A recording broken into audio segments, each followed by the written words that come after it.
baguhaye ibyabanani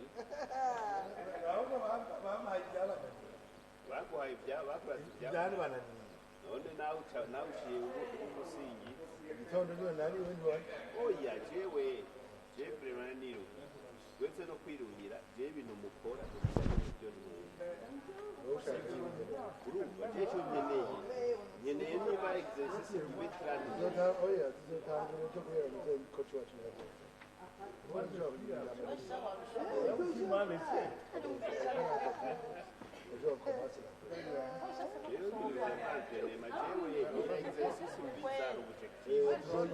vijana vile ndio tunakuja coach wacu kuko sa coach oya mugabo banzuje muri bajya abagabo bagira bajya banuza ba odongo bajya ba players basmobilize bazagire zovugana umunsi zotangura kutoza kwa apeli nibo abantu gitondo sio none ikibazo ni kimwe wewe mbaje nyine je nzovyukira ku kibuga 12 wacumira yuko ngorobeza mu kindi kibuga kandi 12 zoza gukina mu gatondo tuzatoreka mu gitondo kubera iki ni session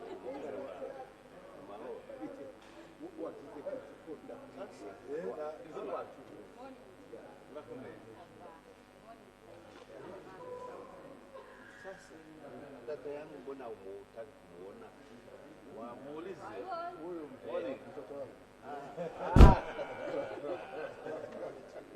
muangalie dada yangu mama yake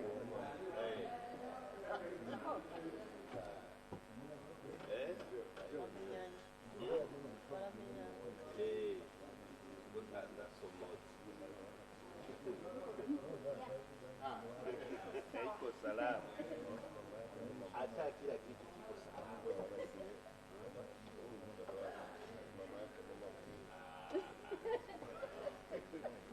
hiyo sio ukweli nilikuwa naongea ukweli lakini leo imeshindikana kabisa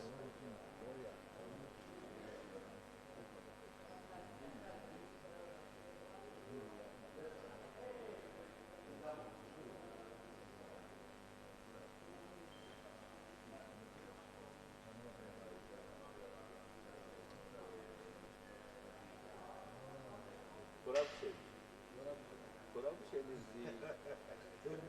everywhere.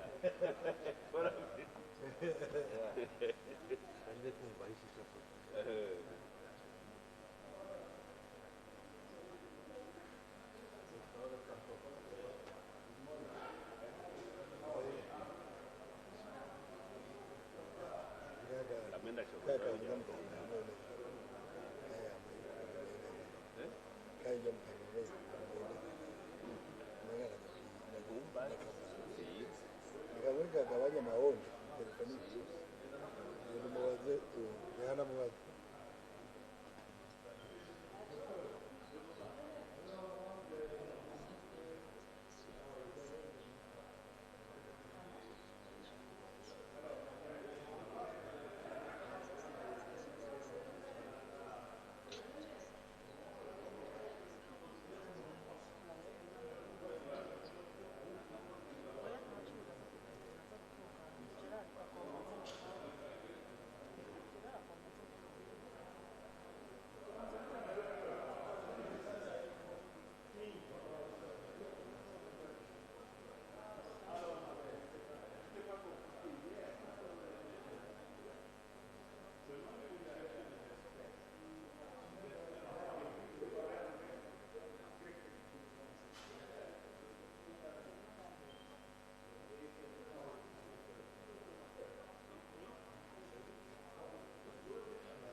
kumwegera hajya ashobora kugorora amaguru yagiye kurya inyama z'iwabo hariya bashaka nabonye bamwanditse nyine na twatuntu nyine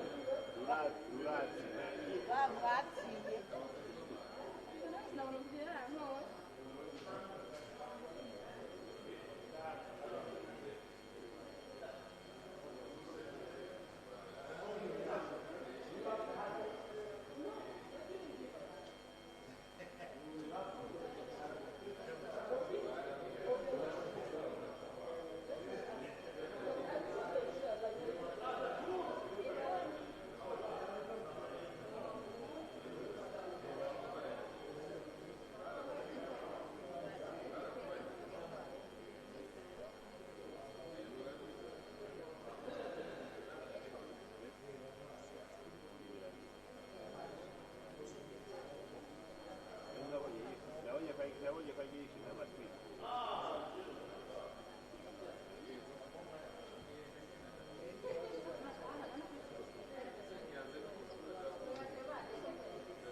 Prayer.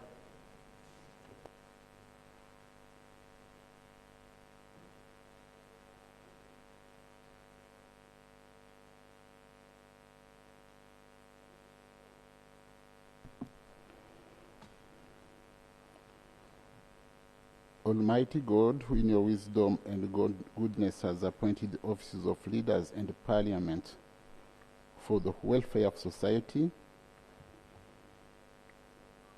good of all human lives upon it, and the just government of its people, we beseech you to look with your abundant favor upon us, your servants, whom you have entrusted with the performance of such important trust in this community.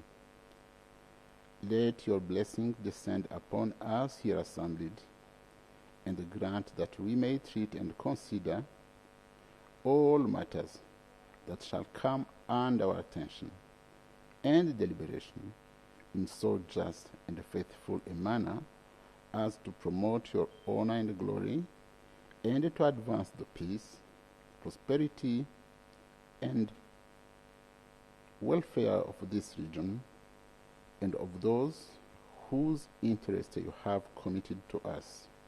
Amen.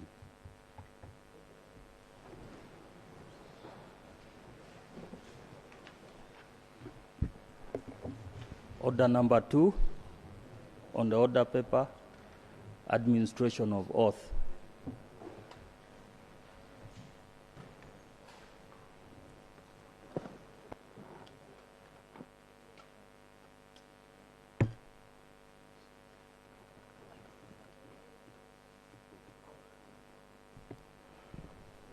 Honorable members, good morning, everyone. I rise to notify that Honorable General Pieng Den Kuol,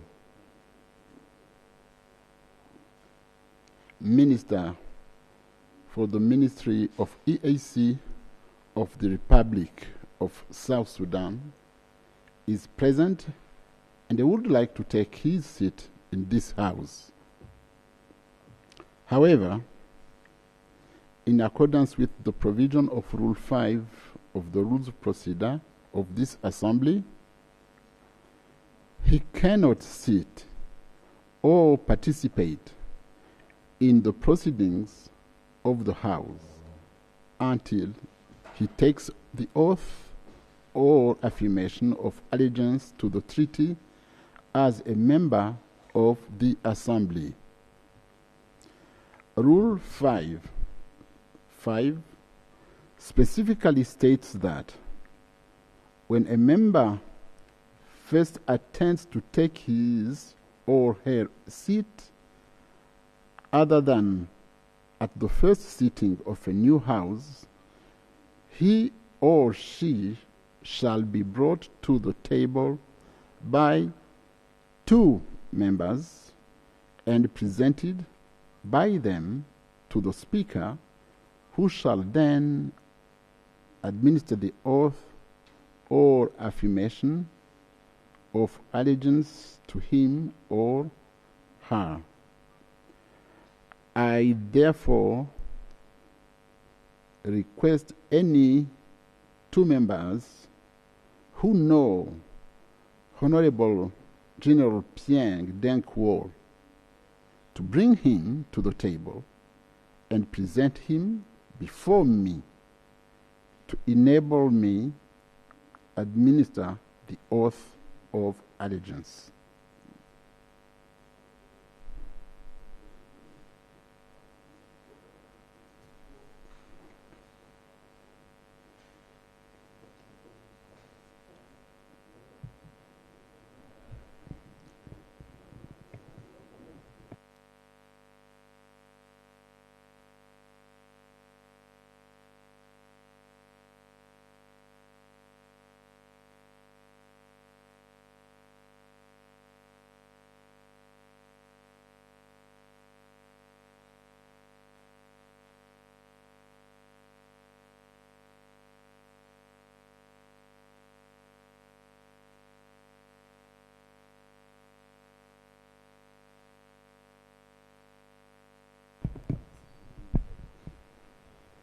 welcome, Honorable Minister.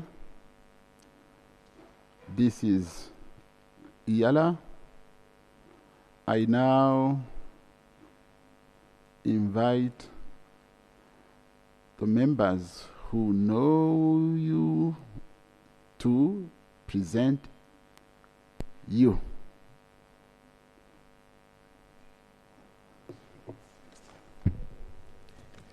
Thank you, Right Honorable Speaker.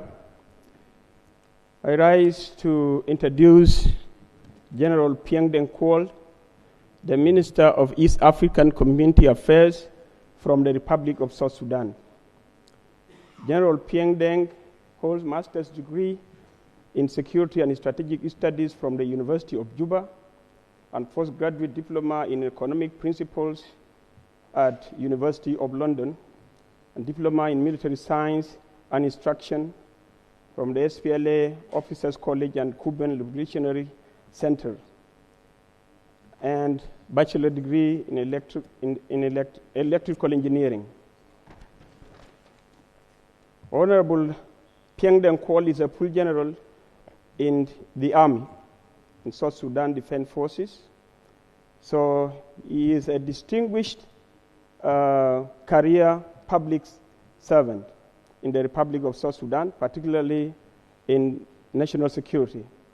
He served as an Inspector General of South Sudan Police Forces from 2013 to 2016, and a Deputy Chief of Defense Forces of South Sudan from 2009 to 2013, and as Director of Operation for the SPLA from 2005 up to 2009. During the Comprehensive Peace Agreement, General Pieng Deng was a member of Sudanese Ceasefire Political Commission and the Joint Defense Board, and also served as the SPLA negotiating team for security arrangement. General Kuol, during our liberation time, was the commander of the headquarters of the SPLA, and he was also the administrator of refugees, and he was also the administrator of the Red Army. The Red Army, where I am part of it. Honorable Pieng Deng has been instrumental in promoting the growth of South Sudan, especially on the private sector, particularly agricultural transformation. He was the founder of the Freedom Farm in South Sudan, a very good model farm in South Sudan, and is currently a deputy chairperson of the Agricultural Bank, Board of Directors of the Agricultural Bank of South Sudan, and a member of the Board of Directors of Dr. John Garang Memorial University in South Sudan. He's a member of the Police Experts Network, worldwide based in Norway, focusing on research and policy of reforming the policing. Is currently the Minister of East African Affairs of the Republic of South Sudan. Thank you, Right Honorable Speaker.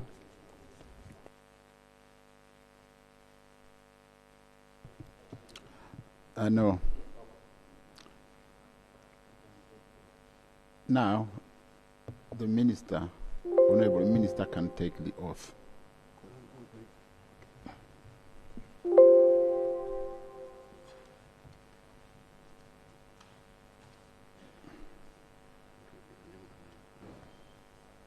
I, Pieng Deng Kuol,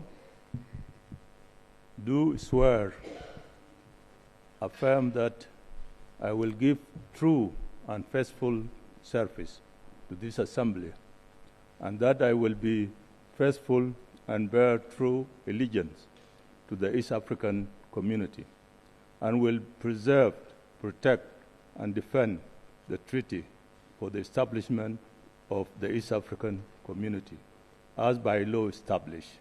So help me God.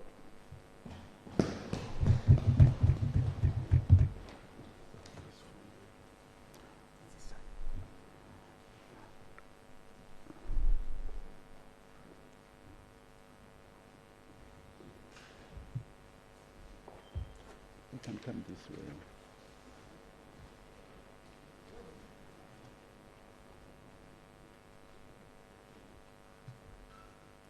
You can sign.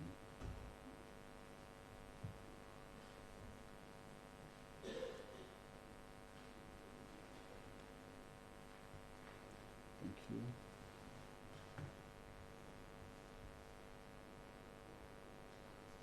Now I'll give you.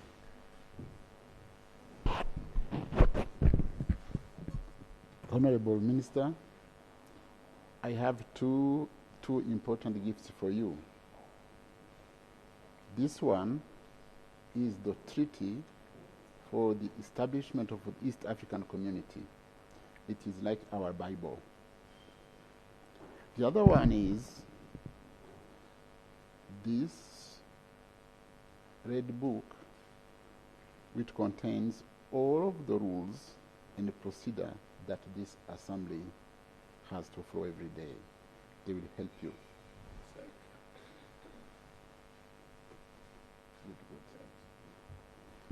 Now, Honorable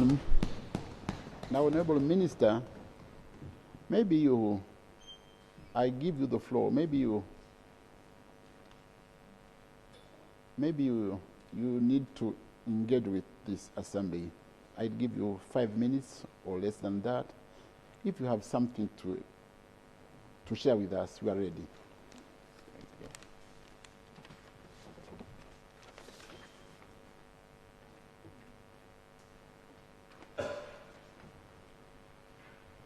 Thank you, Right Honorable Speaker.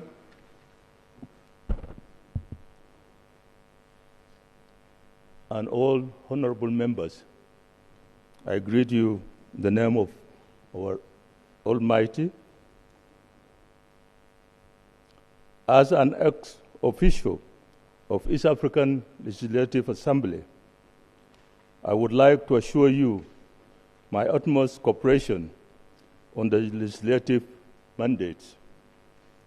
I'm happy to inform you that on 27th of November 2025, South Sudan National Legislative Assembly has passed the East African Treaty Bill, which affirms the commitment of South Sudan people to the East African shared aspiration.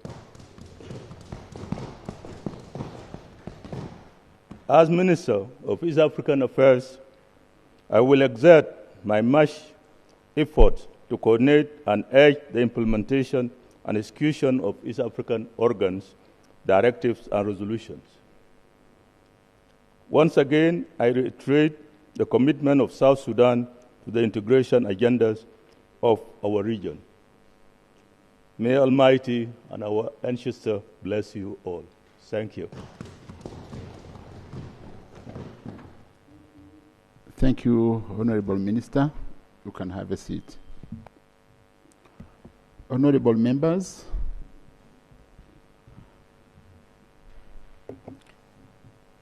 Item number 2, communication from the chair. Honorable members, we have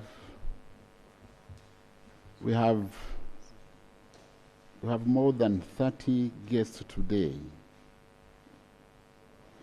I will start by His Excellency Paul Malong Akaro.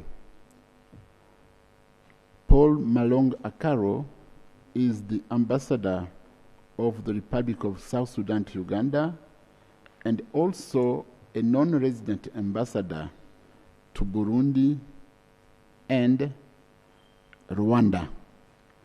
Please recognize him. He can stand up so that we can see him. Good. Thank you. And we also have partners from IAP Netherlands. Mr. Brendan Howlin and Mrs. Marion Werwage. Mr. Brendan is the president and Mrs. Marion is IAP representative. They can stand so that they are not yet here. They are not yet here. And we have students here and coming from which school? Galaxy? They are students from Kampala. but I wish you could remind the name of the school they're coming from. Galaxy International School in Uganda, yes. I will start by the teachers. We have Mrs. Marvian, and we have Mrs. Gertrude and Mr. Andrew. They could stand at that side. Thank you. And then we have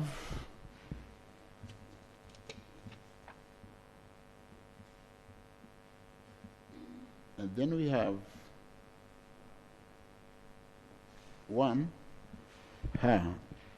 31 students from that school.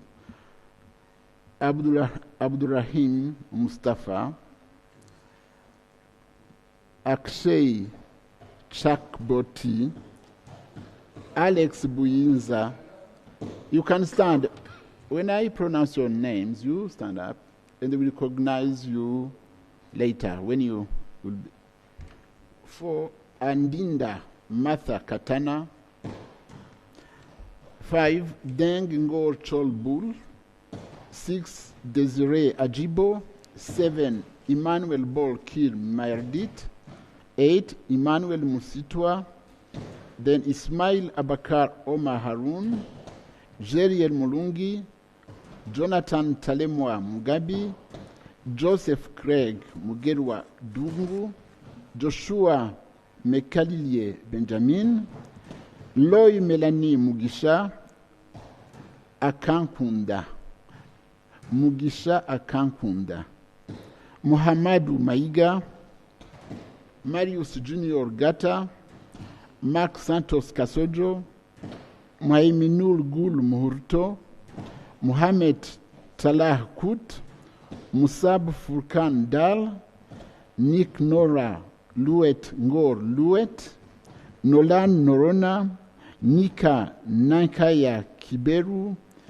Shwon Karuhanga Asimwe. Sina Yohannes. Sieda Mariam Fatima. Taj Fadila Soma. Tevin Jacob Kasirye. Tira Aforov Abok. Yaniga Olivia Swangin Eluzai. Zu Kayegi Lake Wodulo. Thank you. I apologize to those. It has been complicated to me to pronounce some names, but I tried. So thank you. Now we go to, you can sit. Now we go to the progressive young from Uganda in the vacation with the interest of understanding the roles of ESC and EAC. We have Siranda Daniel. Are they there? They're not yet there. Oh, maybe in the afternoon or when they're there. I'm sorry. So we proceed. But before we proceed, I have to inform this house that it was on Monday, 1st December, and Monday was International AIDS Day, and today is also an international day. I invite our colleague, Honorable Sankok, to take 2 minutes just to talk about this special international day of today, 3rd December. 2 minutes, Honorable Sankok. There is a reason. I give him the floor. Thank you very much, Honorable Speaker, and may God bless you abundantly for recognizing persons with disability. Today is the International Day for Persons with Disabilities, which is observed every 3rd of December every year by the United Nations. Honorable Speaker, this year's theme is Fostering Disability Inclusive Society for Advancing Social Progress. And Honorable Speaker, we rarely remember these days. And that is why we honor you today, the Right Honorable Speaker, for remembering us. Persons with disability at times are neglected. And I'm sure many members did not know today is the day to celebrate persons with disabilities. But we remember the Environment Day, Children's Day, all other days, International AIDS Day, but persons with disabilities are rarely remembered. So in short, Honorable Speaker, as persons with disability, we seek opportunities, not sympathy. We seek to be included in the society and to be treated with dignity without stigma. Honorable Speaker, I may have lost my ability to walk, but not my momentum. I may have lost my hearing ability, but not my understanding. I may have lost my eyesight, but not my vision. I may have lost my skin pigment, but not my beauty. We need the society to understand us, to give us space, and to make the environment as friendly to persons with disabilities as possible. There are many laws, and I urge this House to also accommodate persons with disability in their legislative work, because disability matters cut across. In education, there are children with disabilities. For hospitals, we also require services as any other person. Honorable Speaker, many a times we don't see the person. We see first of all the disability. When I enter the house, when I walk in the streets, people see my walking style. They don't see me as a medic. They see my disability, not my ability. They don't see that I'm a father, I'm a son, I'm a husband, Honorable Speaker. They see my walking style. They see my skin pigment for those with albinism. Honorable Speaker, we call upon not only this House, but the whole world to treat persons with disability with dignity, to make laws like in Kenya, persons with disability don't pay taxes, so that they use the taxes to buy crutches, because crutches, wheelchairs are our legs. You did not buy your legs. So in Kenya, they don't pay taxes so that they can buy their legs.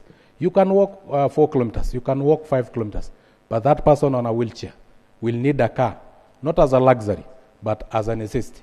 In Kenya, they import vehicle duty-free. With those very many remarks, Honorable Speaker, I appreciate the time you have given me, and the Right Honorable Speaker will remember you forever as one of the speakers of Parliament who have recognized persons with disability, specifically in the International Day for Persons with Disability. May God bless you. May God bless this House.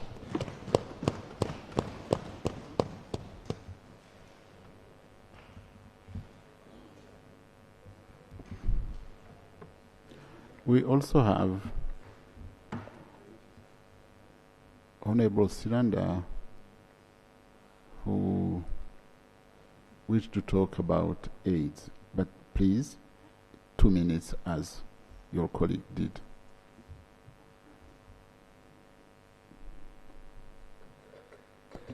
Thank you, Right Honorable Speaker.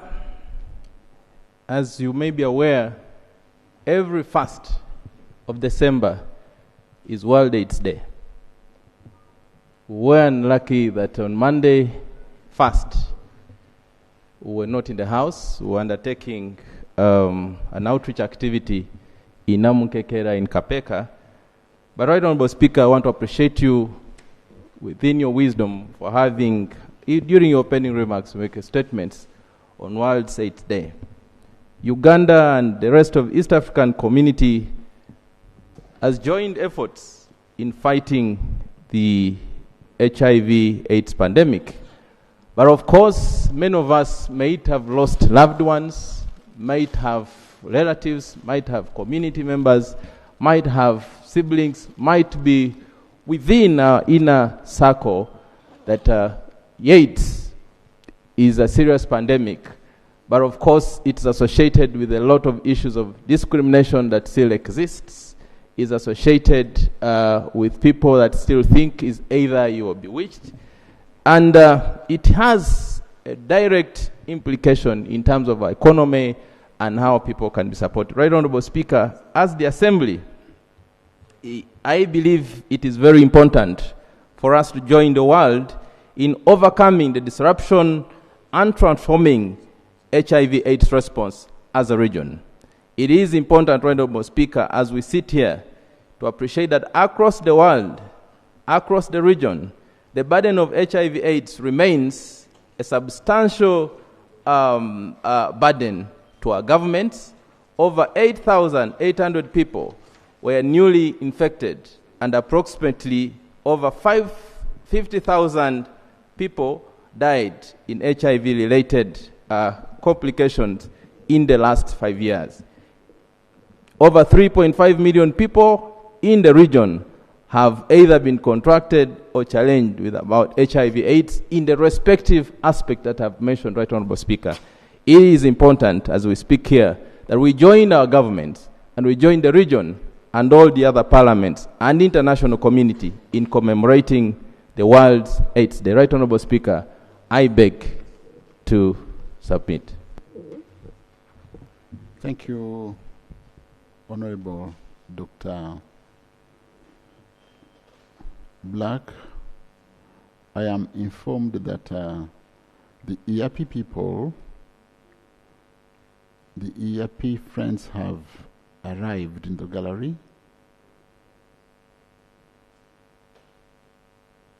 Now, I will go back to, before we proceed, I will go back to them, I mean our EAP visitors, Mr. Brendan, who is the president of EAP. Please stand up.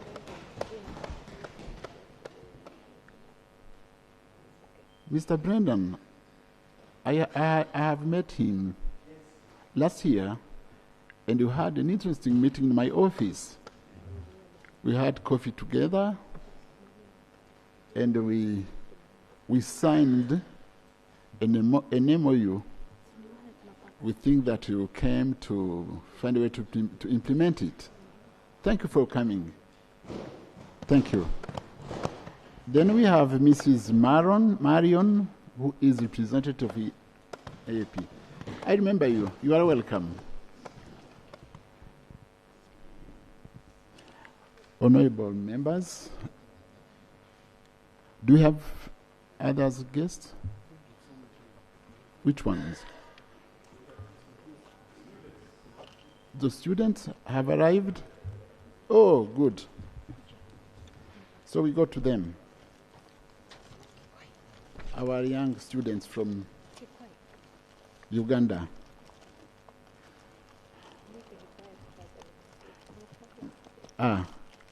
Honorable Siranda, one of your sons is there. Daniel, is he your son? That is why we're insisting. So one, Siranda Daniel, Gracious Junior. Then Ashaba Oscar, Tusime Jacob, Sekumba Jeremiah, Keyune Joram, Aliyo Prince, Nakato Norin, Kufuga Darim, Naiga Patricia, Aushor, he can stand or she can stand. Maybe the name Aushor. I don't know. I'm sorry. Odinga Nerima, Nabagereka Beki, Galiwango Michael, Ampaire Metsi, Nelson Shaun, Agaba Brain, Genevivian Gramia, Kigozi John, Musoke Anthony, Owaswa Abraham, Nalubwama Kathy, Stacy Robina, Melanie,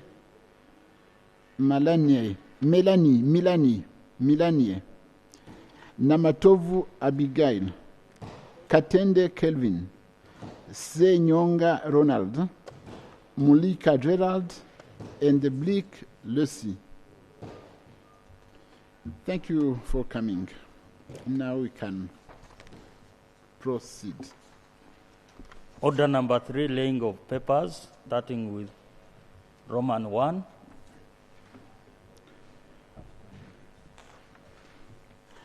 Honorable members, this East African Community annual reports for the periods 2021, 2022, and others.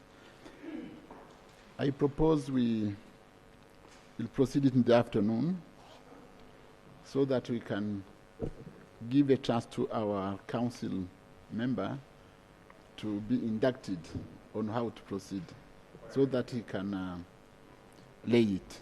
Then we can go to the next item. Still on order 3. Roman 2. Roman 2 is the report of the Committee on Communication, Trade and Investments on a bill. Honorable Francine, Chair of the Committee on Communication, Trade and Investment. Thank you, Right Honorable Speaker.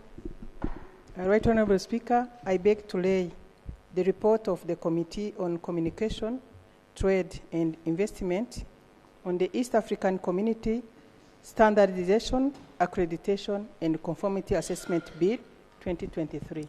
Proceed. I beg to lay. Thank you.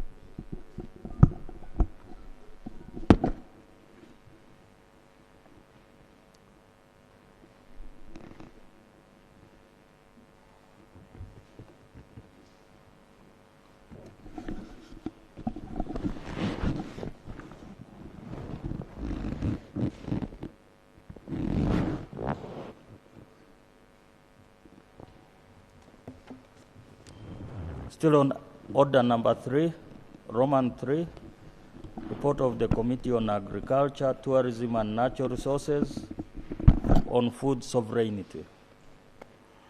Honorable Gideon, Chair of the Committee, lay the report. Thank you, Right Honorable Speaker. I rise to lay the report of the Committee on Agriculture, Tourism and Natural Resources on the activities conducted in collaboration with Alliance for Food Sovereignty in Africa from November 2025 to November, from July 2025 to November 2025. I beg to lay. Proceed.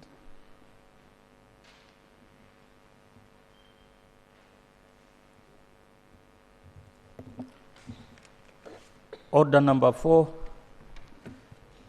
motion for a resolution of the Assembly urging the Council of Ministers to enhance food security and access to adequate and affordable food. Motion. Honorable Dr. Oda Jeremiah, move the motion.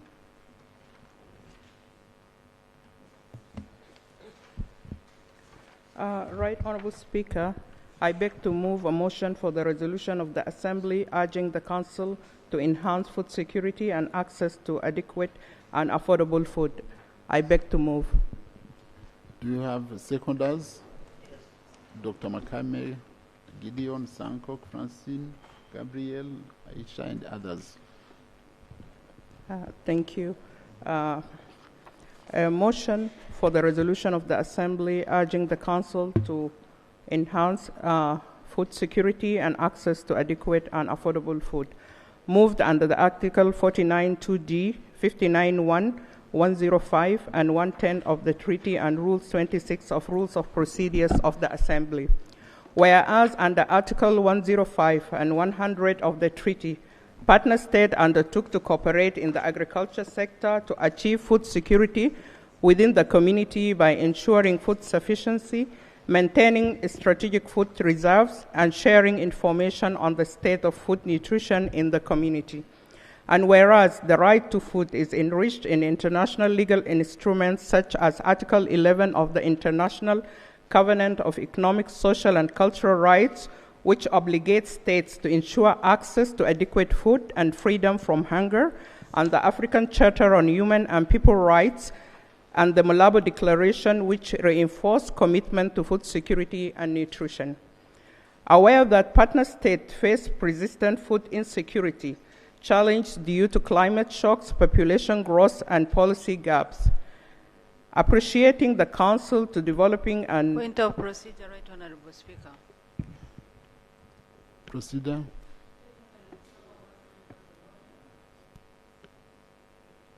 Maybe the relevant staff can assist, otherwise you're not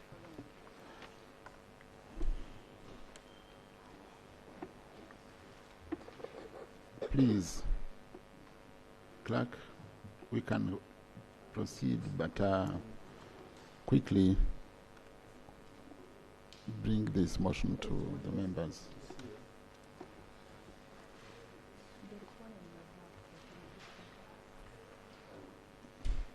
Should I proceed? Yes, right, you Honorable? can proceed, Okay. yes. Appreciating the Council for developing the partner states for implementing several policies and strategies to promote agriculture and food security, including the ESC Agriculture and Rural Development Policy, the ESC Food and Nutrition Security Policy, and the ESC Food Security Action Plan, which have incorporated principles that align with the agroecology, such as diversify food production, improve soil fertility, reduce dependency on external inputs, adoption of climate-smart agriculture, and enhance resilience to climate shocks. Acknowledging the efforts of networks and stakeholders such as the parliamentary alliances in advancing models, laws of food security and nutrition and social production, recognizing with appreciation the initiative put in place by the community, including the ESC Agricultural and Rural Development Policy, the ESC Agricultural and Rural Development Strategy, and the ESC Regional Food and Nutrition Security Strategy, whose objective is to harmonize agricultural policies, promote food security, and ensure sustainable production across member states. Concerned that food insecurity remains high due to climate shocks, population growth, conflicts, and rising food prices with vulnerable groups, including women and children. Furthermore, concerned by the limited regional harmonization of food environment policies, weak data system for monitoring food sufficiency and nutrition, and insufficient social safety nets for most vulnerable population. Invoking the provision of Article 49(2)(d) of the treaty, which empowers the Assembly to discuss any matters pertaining to the community and make recommendation to the Council.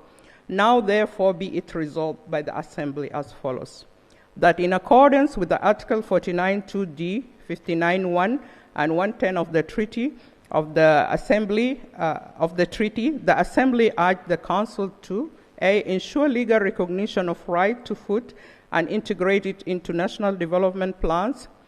B. Implement policies and measures that integrate food security into national strategies covering nutrition, education, food security, safety, access to land, and social protection for vulnerable groups.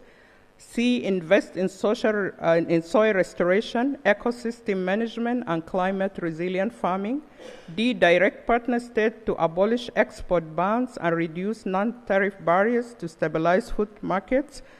E. Expand social protection by implementing target programs for vulnerable groups, including school feeding programs. I beg to move. Now you proceed with the justification. Yes, Right Honorable Speaker, despite this legal and Right Honorable Speaker, food right is one of the topics that embodies the principle of human dignity, equity, and sustainable development. The right to adequate food as basic human right was first recognized in the Universal Declaration of Human Rights in 1948 as part of the right to a decent standard of living. Article 25, everyone has the right to standard of living adequate for health and well-being of himself and his family, including food. It became legally binding when International Covenant on Economic, Social, and Cultural Rights entered into force in 1976. According to the United Nations Right Honorable Speaker, Committee on Economic, Social, and Cultural Rights, the right to adequate food is realized when every man and woman, child, alone or in community with others, has physical and economic access at time to adequate food or means for its procurement. At the continental level, the African Union has developed several legal policies, frameworks that support the realization of the right to adequate food. The most important and legally binding instrument for African countries regarding the right to adequate food is Article 16, which is the right to health. And ESC also has many policies, as I have read earlier, and strategies and also laws which govern this sector. But Right Honorable Speaker, when it comes to food security and nutrition, our partner states are not doing well. Most of our children have stunted growth and our young girls and women are anemic. Most of our regions are suffering from hunger, though our region is bestowed with natural resource, fertile agricultural lands. Right Honorable Speaker, despite all these legal policies, East Africa is currently not on track to meet the set target. There is still much to do by translating the policies and financial commitment of the government into actions and achieve sustainable, inclusive, agricultural-led growth and food security for every East African. The most affected countries, Right Honorable Speaker, and I have the statistic, but I will not read them because they are really not nice. And let me start by the countries affected by my country, South Sudan, Somalia, DRC, Burundi, Kenya, Uganda. On the positive note, recent data from the ESC strategy highlights a notable increase in crop production between June 2023 and June 2024, accompanied by growth in livestock and fisheries output from June 2024 to June 2025. These developments have made a constructive contribution to the region's overall food security landscape, signaling progress amidst ongoing challenges. Finally, Right Honorable Speaker, the right to adequate food is not merely a humanitarian concern, it is a constitutional and political commitment. Legislators across the ESC has a pivotal role to play in ensuring that the right for food is put to legal frameworks, a strategic resource allocation, and vigilant oversight. The leadership of the members of parliament in this issue lay the foundation for a future where dignity is nourished and no citizen is left behind, Right Honorable Speaker. And it's really a shame, always I said it, when we say we are leaders, but we are leading hungry people or hungry communities. Let this assembly be the voice that transforms the aspiration into access, the resolution into policy, and the right to food for all the East African. Together, let's nourish East Africa, not only with food, but with justice. I beg this august House to support this motion, which advocates for a very basic human rights. Right Honorable Speaker, I beg to move. Thank you, Honorable Dr. Woda. And by the way, Right Honorable Speaker, I'm honored to move this motion when this School of Galaxy has one of my That's what children. I was going to say. Thank you very much. Your son has been following you, and you did well. So, honorable members, it's time now to contribute, but we'll start by the seconder of the motion, who is Honorable Francoise.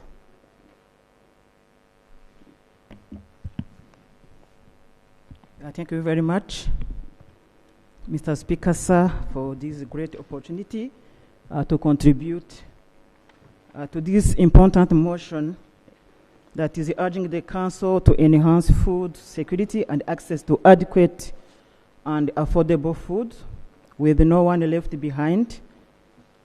But before I start, I would like to congratulate the Council member, the Honorable Minister Ping Deng Kol Arop, the Minister of EAC Affairs in the Republic of South Sudan. Most welcome on board of this assembly. We are happy to have you here, as the motion is being moved by a member from South Sudan, and as a seconder, I'm a good friend of Honorable Dr. Oda, so we are happy to have you today. Thank you very much. And I would also like to congratulate the mover, Honorable Dr. Oda, Jago, Jeremiah Odok, those 4 names. Some of you may not know them, for bringing in this important motion for debate to address a fundamental human right that lies at the heart of human dignity and survival. Mr. Speaker, the right to adequate food is not just a privilege. It's a human right, a legal obligation, and a parliamentary concern. Today, in Africa, where millions face hunger and malnutrition, this right is not just a legal principle, it's a moral and a political imperative. This august house plays a critical role in transforming this right from aspiration to reality. Indeed, Mr. Speaker, when we talk of the right to adequate food, as defined by the FAO, it ensures regular, permanent, unrestricted access to food that is quantitatively and qualitatively sufficient, culturally acceptable, and supportive of a dignified life. Actually, this motion could have got even another word in its title, also to enhance food security, but also food sovereignty. Yet, in 2023, it was noted that 20.4% of Africa's population faced moderate to severe food insecurity, with East African being particularly hard hit due to droughts and also conflicts that are even ongoing. Mr. Speaker, when we talk of the 4th biannual review under CADAP, budget allocation, at least 10%, that is to be implemented by partner states, it shows that countries' non-compliance remain a great issue. And then EAC continue to struggle with non-tariff barriers, such as inconsistent sanitary and phytosanitary standards and infrastructure gaps that are hindrances to food, right to food implementation and also access to food. We have also data gaps. Limited trade and food security data hampers monitoring.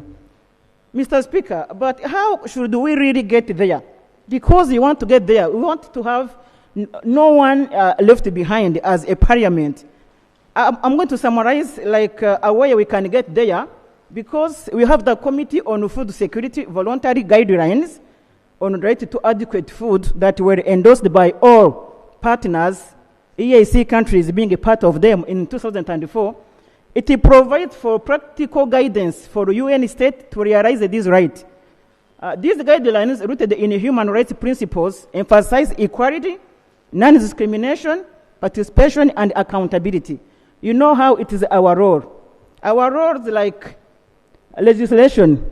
If we refer to these guidelines, we can continue to urge governments to enact frameworks, laws, ensure access to resources like land and water, and promote inclusive policies. Mr. Speaker, the CFS vision, reaffirmed in 2009, calls for a world free from hunger, where countries implement these guidelines to achieve sustainable development goal. This is the zero hunger. And also we have the African Union Agenda 2063 that positions the CADAP as a flagship initiative to transform agriculture, eradicate hunger, halve poverty, and triple intra-African agricultural trade 2025 as per the Malabo Declaration, the CADAP strategy, and the Action Plan 2026 2035 and the Kampala Declaration of January this year aim to triple intra-African agri-food trade by 2035, increase agri-food output by 45%, and reduce post-harvest losses by 50%.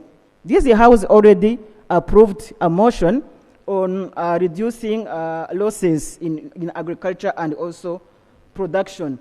The East African community, comprising 80 partner states, advances these goals through trade facilitation and the policies that are aligned with adequate to food. We also have the Customs Union Protocol of 2005 that promotes the trade among EAC partner states by reducing tariffs and non-tariff barriers, allowing subsidies for development under Article 17 and 18, and aligning with the CAADP trade goals.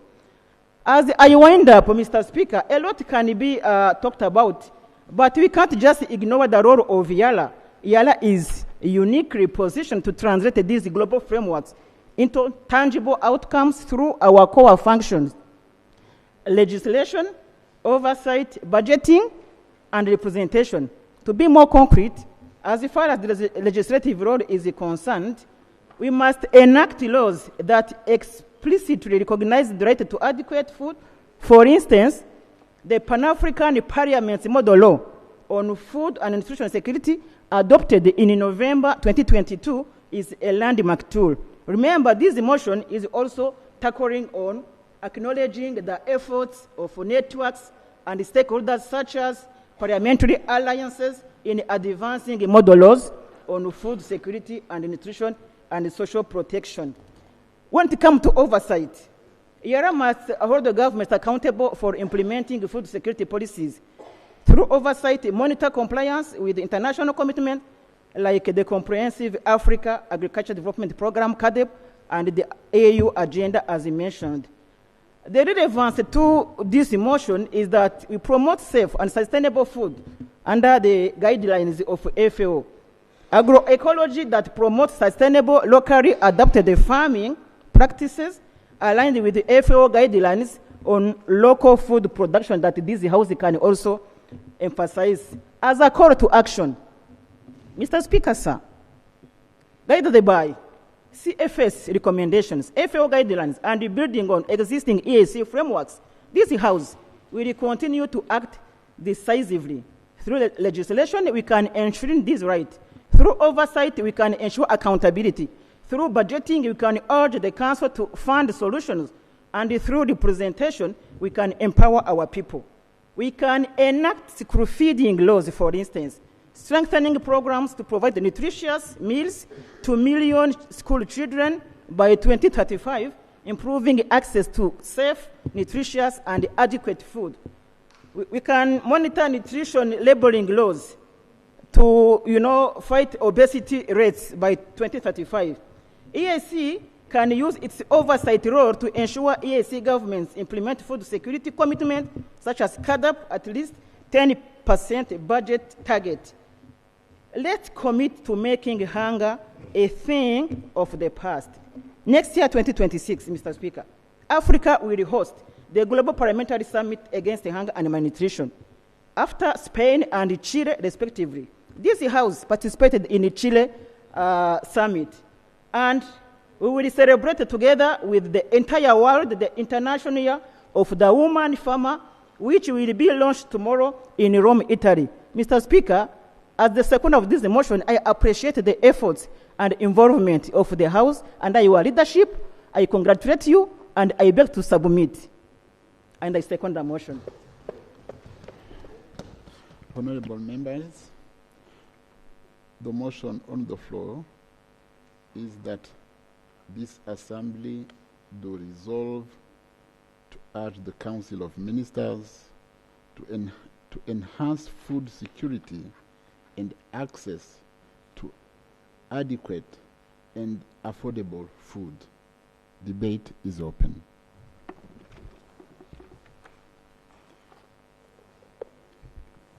We have Honorable Sankok and Honorable Sadia and Honorable Msamali. We start by Honorable Sankok.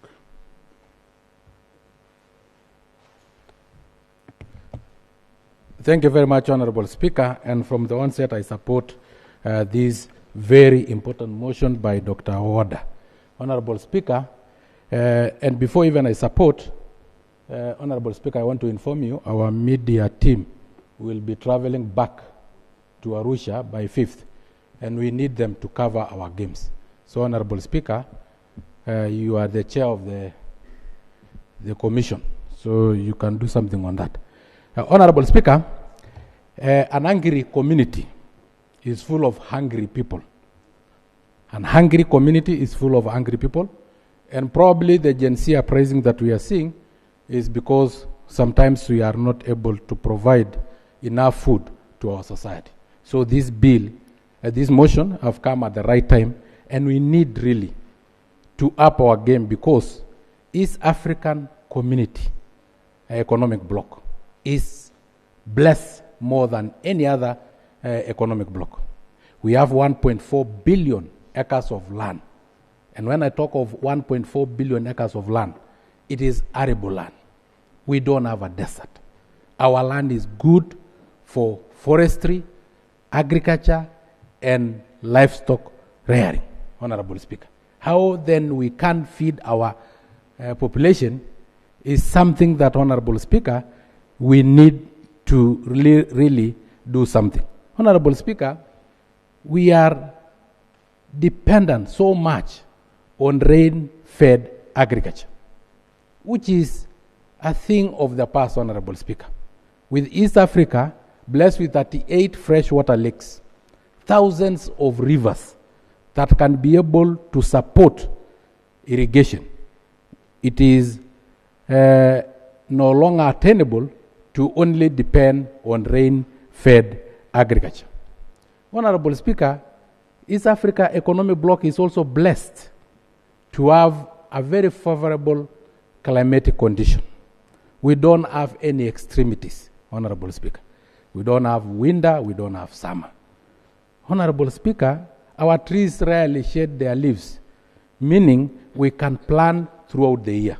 Our days and nights are almost equal. Honorable Speaker, our temperatures are not that extreme. There is no single time that we have freezing temperatures that don't support agriculture. Honorable Speaker, so our environment, our climate can support agriculture, livestock rearing, Honorable Speaker, and we can be a food secure community, Honorable Speaker. Honorable Speaker, and it is high time we also look at other sources of food, Honorable Speaker, other than agriculture alone. Honorable Speaker, 70% of the world is water, and East African Community Economic Bloc is blessed with 6,500 kilometers of coastline. So we access the 70% of the landmass of the world, which is water. And there is a lot of food inside our ocean. There is a lot of food inside our 38 freshwater lakes. There is a lot of food inside our rivers. The Congo River is the 7th largest river in the world in terms of water volume. The Nile River is the longest in the world, Honorable Speaker. And all of these rivers are found in East Africa. I really don't know why we are food deficient. Honorable Speaker, I think it is the right thing that Honorable Dr. Wada have done to introduce this motion. And we urge now that we have Council of Ministers member who is seated with us here, and he comes from the Republic of South Sudan. And I hear fish from South Sudan are not only delicious, but are the best in the world. And they produce more fish than any other country within East Africa. I think it will help us so that this motion is cascaded to the Council of Ministers so that we implement whatever Dr. Wanda is trying to do in this motion. Honorable Speaker, with those very many remarks, I support 101%. Thank you, Honorable Sankok. Now, Honorable Sadia. Thank you, Right Honorable Speaker, honorable members. On onset, I would like to congratulate Dr. Walter and Honorable Francois for the wonderful motion. Right Honorable Speaker, as citizens of East Africa, when you move around, like for me, I normally like traveling by road. So seeing around, seeing this vast land and everything, you wonder why we are food insecure. It's really a question of, we have all the legislation in place, the policy and everything. The documentation is too huge, but no action in place. I remember one time when my Chinese professor was asking us, the African students, why is it, could it be the policy design or the policy implementation that you people are having, Africans? Because you could have a well-written document, but when it comes to the actualization, it's really zero. So like Francois in seconding the motion was saying about a school feeding program. So when we talk about a school feeding programs, what are the action points? For instance, if imagine all schools could have agricultural farmland for all schools, that is a practical way to go, Right Honorable Speaker. When we talk about the contribution of we have prisoners, what are they doing? Like in my country, those days they would be useful. Those days when we were one, as Sudan, when I was young, I could see how the prisoners could contribute to the nation. But then when you look at it, they could be very useful. Also from the experience of Rwanda, that they also contribute in road construction. Our problem also is the network, infrastructural network. You could be having food in one area, but to be transported to another area is always a problem. So what are our prisoners? Let us try to look at that angle. For us to be practical, because we cannot have documentations and zero implementation. So Right Honorable Speaker, as our chair council is here, chair member is here, so it's really an issue of concern. It is a shame, we should be the one, exporting food. A country like South Sudan, a country like DRC, imagine, when you look at the data, it's so ashaming. You have the land and you don't have. What are the action points? So for me, we should be more practical. Because we all have the legislation, we have the documentation, so we need to work the talk, right away from the executive, even the schools, the Minister of Education should have a program. How do we ensure that the children who go to school are well fed? There has to be intentional effort. If we don't have intentional effort, we will be talking, we will have all this legislation. Like for us legislators, our pride would be to see that whatever we legislate here, it is implemented on the ground. But when we talk, we do everything here, zero implementation, then that is not our pride as legislators. So we really urge the council to take it very serious. This is a matter of concern, and it is shaming that, let me bring to the attention of the council member, last week we went and we visited a farm. It was just agroecology. No fertilizer, no synthetic fertilizers used. But she can produce. So why not to go that way? Because we have to ensure sense of ownership in what we eat. As Africans, we have to ensure that we don't need that synthetic fertilizer. So we can grow our food naturally with organic fertilizer. So why not to go that way? So I really urge that we take it upon ourselves, as individuals, as citizens of East Africa, as youths of East Africa, to ensure that we can address this issue. Because imagine, look at Africa. We couldn't be here talking about food. When you look at China, why are they progressing? Because they have a well-fed citizen, a citizen who can think. But if you're not well fed, how do you think about developmental thing to a nation? For sure, it's a pity. So for sure, we have to take it upon ourselves, and we urge our council that it should be a serious issue of discussion within the council, and we hope to see that, the implementing mechanism will be in place, and for us to move around the partner state to see that something is happening. So, Right Honorable Speaker, I beg to submit. Thank you. Thank you, Honorable Sadia. Now the last one, Honorable Musamali.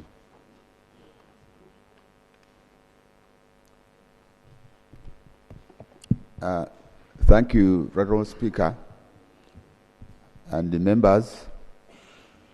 Honorable Speaker, I thank you once again for giving me this opportunity to add my voice to this very important motion.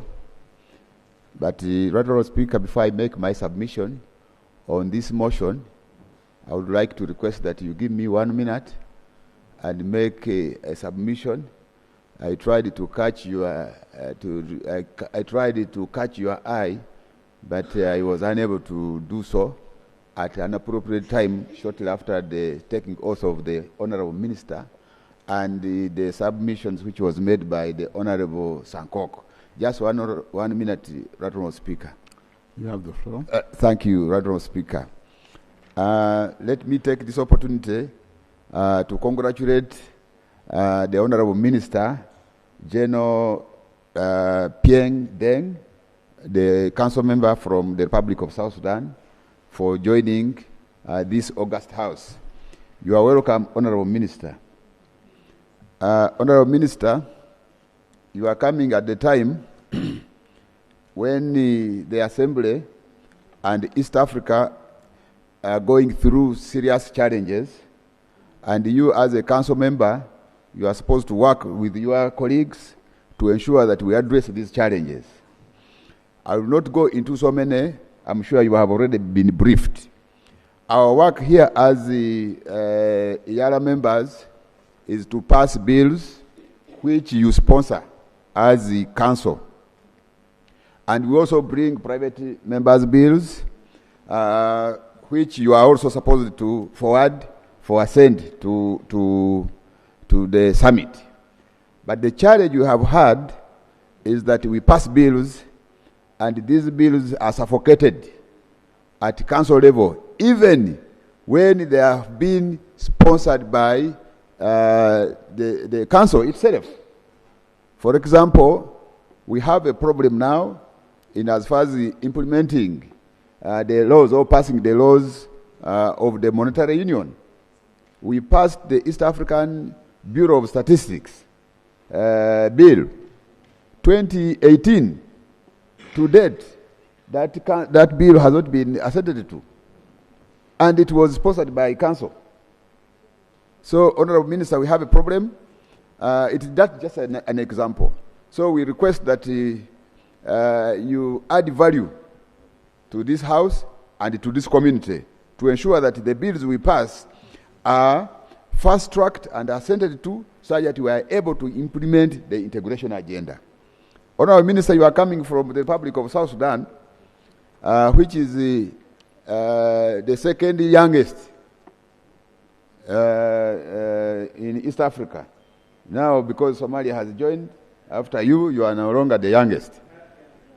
You are the third youngest. I'm being corrected. Thank you. So now you are no longer now talking of being the youngest. Because every time they would come with a member from South Sudan or a council member, I say the youngest what? You are no longer young now. Yes. Honorable Minister, as South Sudan, there are laws that need to be domesticated. I mean, there are domestic laws that need to be ratified such that they comply with the East African laws for us to integrate smoothly without hindrances. Honorable, so I want to request that... Musamali, yes, Honorable. You requested 1 minute. Yes. You went to 10. Okay, this is just 30 seconds now. Honorable Minister, so I'm just giving you an example that those laws, for example, there used to be a law in South Sudan that treats every alien, that when you are there 72 hours, you pay a fee. Now, East Africans are no longer aliens in South Sudan. So I don't know how far you have gone with that law, but I want to bring to your attention, Honorable Minister. You also need to make, we thank you, the Republic of South Sudan, for joining the One Network area. But we also want you to implement the East African passport as well as the national ID, such that when we are traveling, our local people here, when they are traveling to South Sudan, they don't need the passports, but national IDs and the rest, Honorable Speaker. So, Honorable Speaker, the other one is just a reminder. All of us, on the issue of the Day of Disability, all of us are potential candidates for disability. Because as I talk now, there are things I used to do when I was at the age of these young people who have come to follow this debate. But right now I cannot do them. That means I'm already progressing towards disability. So, we passed a resolution in this House to create the East African Disability Council. However, Council, again, as I have talked to the Honorable Minister, we passed that bill. That bill was not ascended to. It was, now it has been saved and brought back to the committee. So, Honorable Minister, we want to request that when this bill is now processed, please pass it. Because it is not only for the likes of this geopolitician. It is for all of us, including you yourself, Honorable Minister. And then lastly, you see the challenge we have. These ministers were supposed to have a minimum of 8 ministers. Now there is only 1 minister, and probably you have come because of swearing in. Please, even after swearing in, come back and attend to the business of the House. On the issue of the motion, Honorable Speaker, I support the motion from the word go, and I will take also 30 seconds on this very motion. Honorable Speaker and members, the issue of food security, there is no debate about it. It's about our lives. And the issue of food security, East African partner states should take it very seriously. Because we are just lucky that because East Africa, even birds can plant food and seeds and they grow. Otherwise, in countries where there are serious problems, you are all aware that the government in Sudan was overthrown because of food and bread. That there was no bread in Khartoum and what? Government was overthrown. And after that overthrow of that government of Bashir, up to today, Sudan has not had peace. So meaning that if we don't handle the issue of food seriously, we can cause a lot of insecurity and instability in our partner states. So we should come up with all mechanisms and all laws to ensure that we promote food security. When I was growing up, this is the last example, we used to have traditional silos.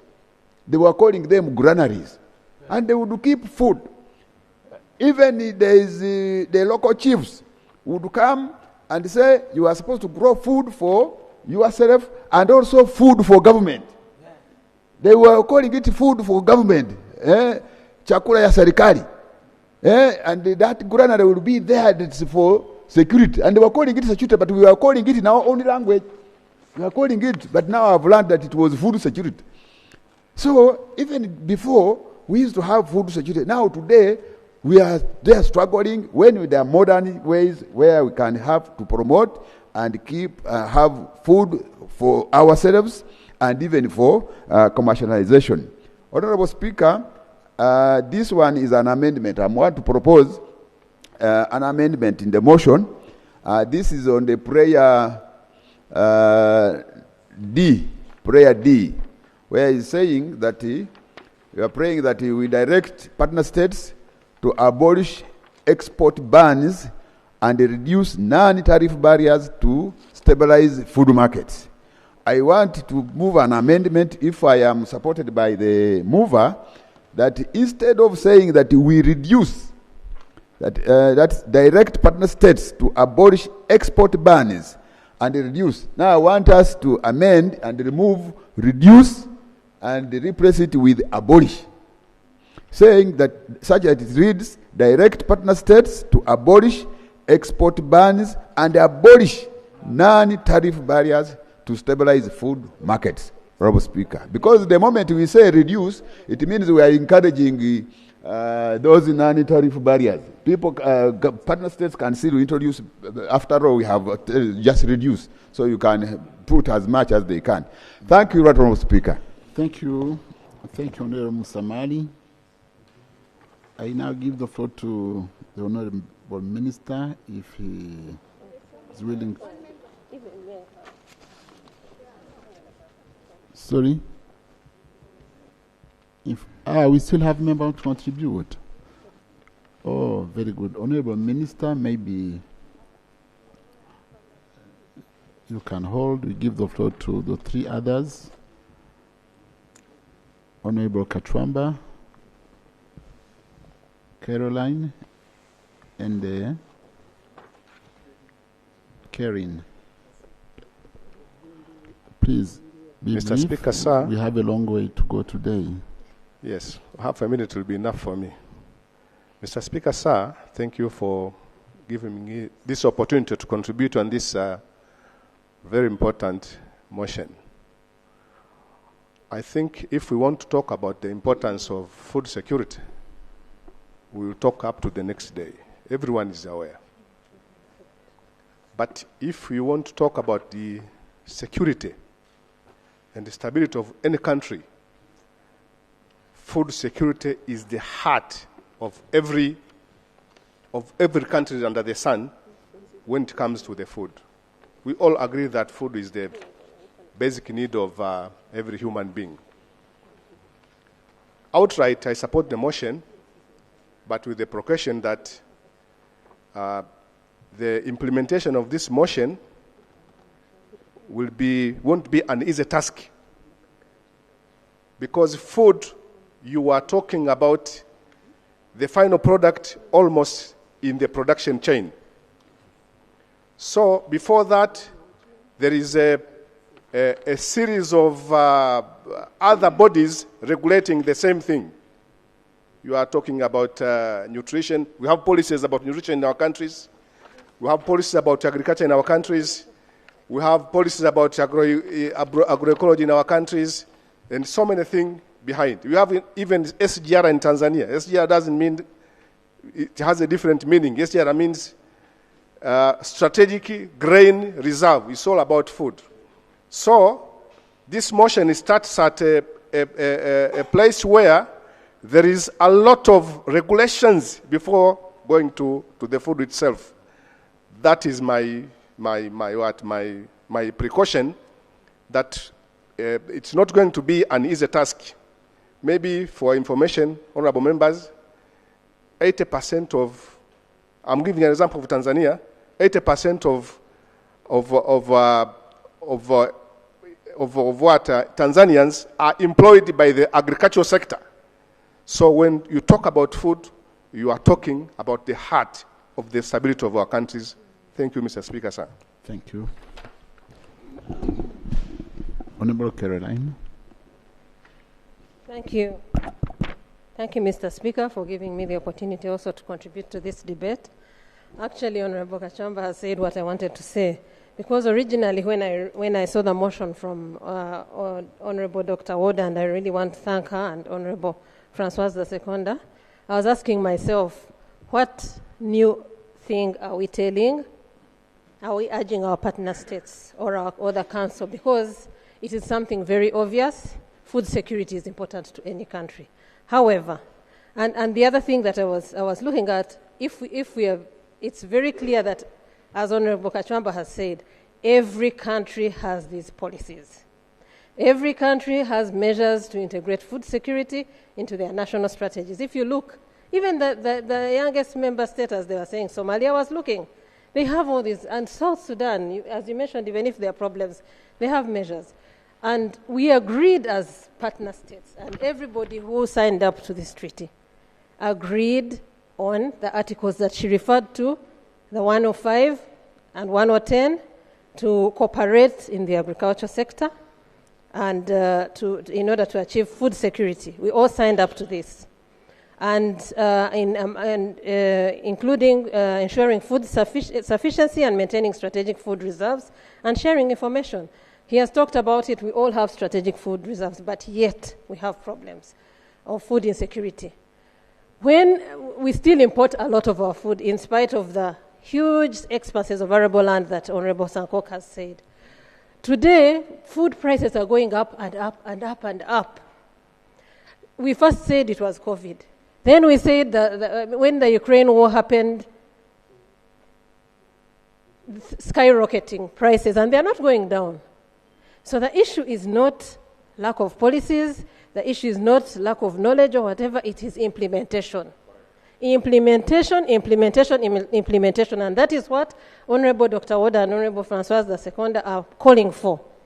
So we know that we have talked about challenges, although slightly differing from you, as Honorable Sankok said, climate change is a big problem. We are still relying on rain-fed agriculture. We have all these water bodies. We should invest in climate-smart agriculture. But the issue is, where is the funding coming from? Do we commit? The Malabo Declaration has called for 15%, 10% of the budget. But look at all the budgets of our partner states. We have failed to achieve the target. So that we are calling upon, urging the Council of Ministers, you're very welcome, Honorable Council, to this. And this is an actual, I think you're getting, we're saying that this is an opportunity for you to get, to understand what is happening here and the responsibilities. We are calling on you to take this very, very seriously, because we have all the policies. Yes, he has all the policies and strategies. Your countries all have the policies, but we are urging you to implement. I submit. Right, Honorable Speaker. Thank you. Honorable Zipora. Thank you so much, Right Honorable Speaker, for giving this opportunity to support this very, very important motion from our sister, Dr. Woda, who has always been so persistent about food security. At some stage, Right Honorable Speaker, I have named her the Malabo Declaration, because the first time I entered into this parliament, that is what she's been consistently talking about. Right Honorable Speaker, like my sister has spoken about, the issue in this parliament is just about implementation. The Council of Ministers, who should be seated here, hearing all these very good sentiments and means and ways of implementation, are never there. I want to congratulate the minister from South Sudan. I came in when the name has been said, but Luke has told me is Honorable Pian. Yes, let me say the first one. And I was asking him, like my colleague said, maybe he's coming the first time because of Sudan, it's swearing in. But Luke has assured me that he's always be there. For South Sudan, you can just say Deng. Deng. Thank you for helping me, Right Honorable Speaker. So Deng, Honorable Luke has assured me here and the rest of us here that you'll be consistent and you'll be here always, all the plenaries that will be there. So we are yet to see that. So Right Honorable Speaker, food security is a shared regional burden. More than 50 million East Africans face food insecurity due to climate vulnerability, post-harvest losses, market disruptions, and socioeconomic vulnerabilities. Right Honorable Speaker, we have frameworks in place, and that's why we are talking about implementations here. The EAC Vision 2050, Agricultural Transformation Pillar, we have that one, Right Honorable Speaker. We have Food and Nutrition Security Strategy that was 2015-2022, though extended. We are also, of course, the famous Malabo Declaration of ending hunger by 2025.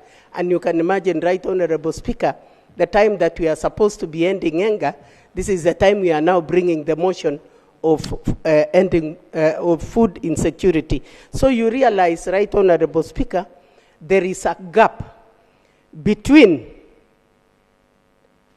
us here and the Council of Ministers who are supposed actually to implement what we talk about in this house. So this motion, Right Honorable Speaker, is so urgent in that food prices have risen between 20 to 60% across partner states, undermining welfare, education, productivity, and stability. I also said we have available instruments with us here.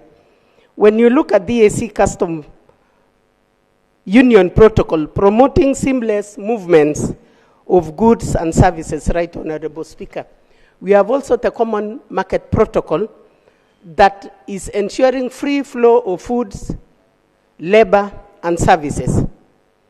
Kenya's regional perspective, Right Honorable Speaker, is that Kenya's food system is highly integrated.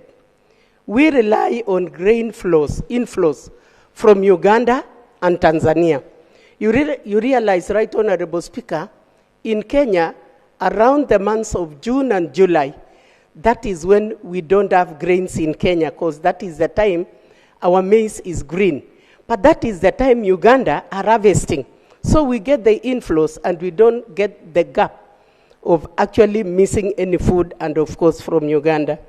So, Right Honorable Speaker, as I support this motion, this motion is consistent with the existing EAC and AU policy frameworks.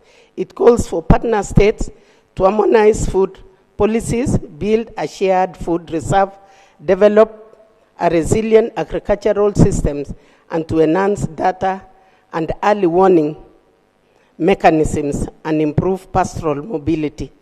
These interventions collectively strengthen regional stability, economic growth, and end anger in our region. I submit, Right Honorable Speaker. Thank you, Honorable Zipporah. Now, Honorable Minister, you can have the floor.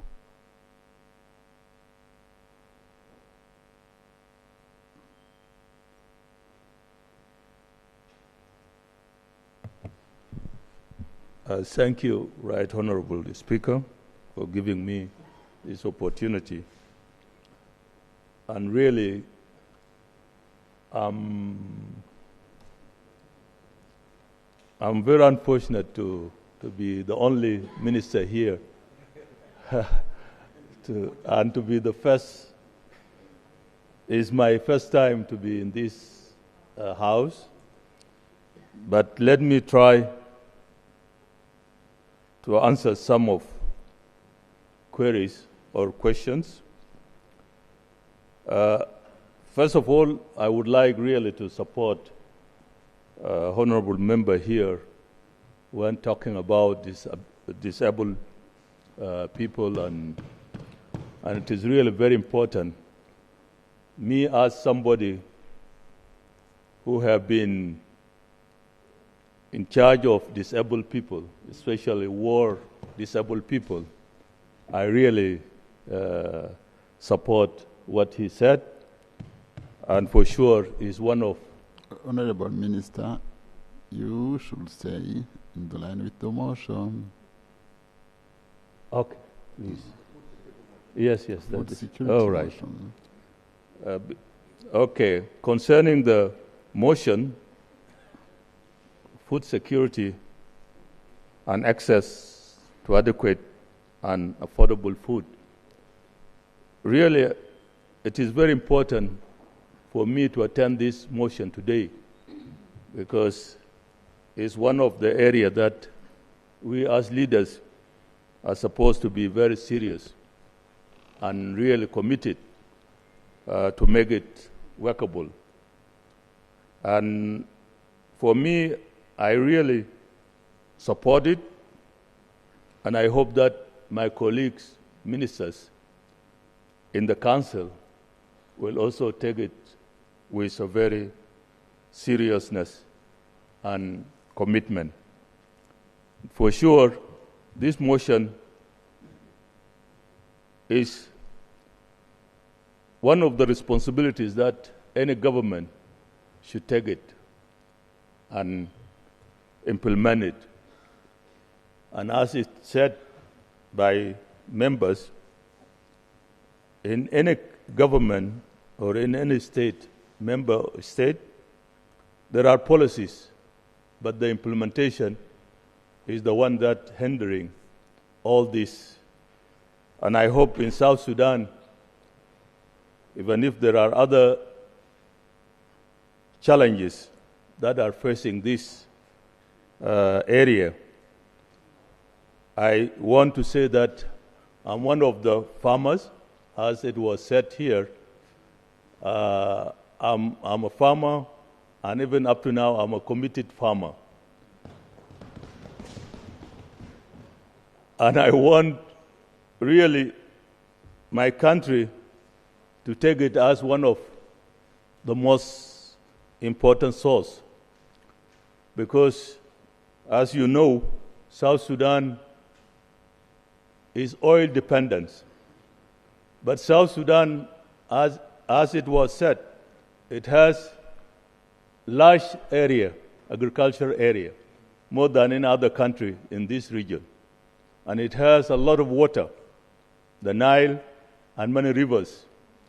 But we are not benefiting from all this. And I hope that we are going to develop it soon.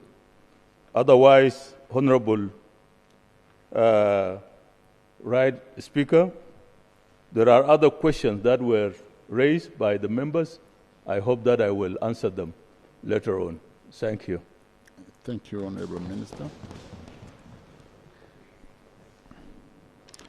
Now I give the floor to the mover. Yeah. Thank you very much, Right Honorable Speaker, and I'm really overwhelmed by the contribution of my colleagues, honorable members. But on the first onset, I want to congratulate the new council member, our minister from South Sudan, General Piang. And also I want to acknowledge the presence of, though I think he left, our Ambassador Paul Malong. Right Honorable Speaker, I take in the amendment given by Honorable Paul Musumali, which is to abolish the non-tariff barriers, but I will add also within East Africa, so that it shouldn't just taken that other countries from other partner states can bring without. Otherwise, I want to acknowledge the members who really contributed very well and gave justice to this important motion. Honorable Francois, my seconder, the former chair of ATNR, Honorable Dr. Sankok Ole, our great farmer, Honorable Sadia James, Honorable Paul Musamali, Honorable Kashambwa, Honorable Caroline, Honorable Zipporah, and finally the Honorable Minister, General Piang Kol, who is also a great farmer. I thank you all, and I submit. Thank you. Thank you. Thank you, Honorable Dr. Woda.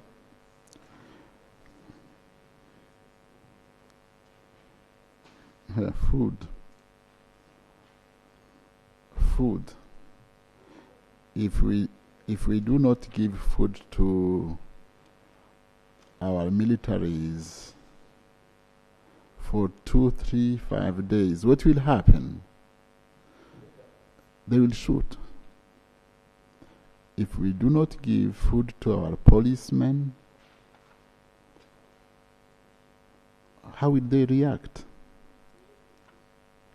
If we do not give food to our countrymen, if they're hungry, how will they react? I remember this song we sang when we were 20. It was a reggae song from Bob Marley. That was, we were singing, I remember, a hungry man is an angry man. Do you remember that? Maybe some of you were not born at that time. Now I understand what it means. So, honorable members, with this, I now put the question that this assembly do resolve to urge the Council of Ministers to enhance food security and access to adequate and affordable food. Those in favor say aye. To the contrary say nay. The ayes have it.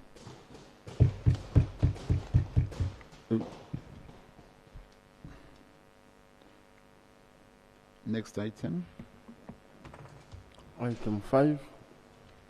Motion for resolution of the Assembly recommending to the Council of Ministers to establish a regional framework for monitoring and evaluating logistics performance to strengthen regional trade facilitation, supply chain resilience, and health and safety. By way of motion. I call Honorable Dr. Gladness Salema to move the motion.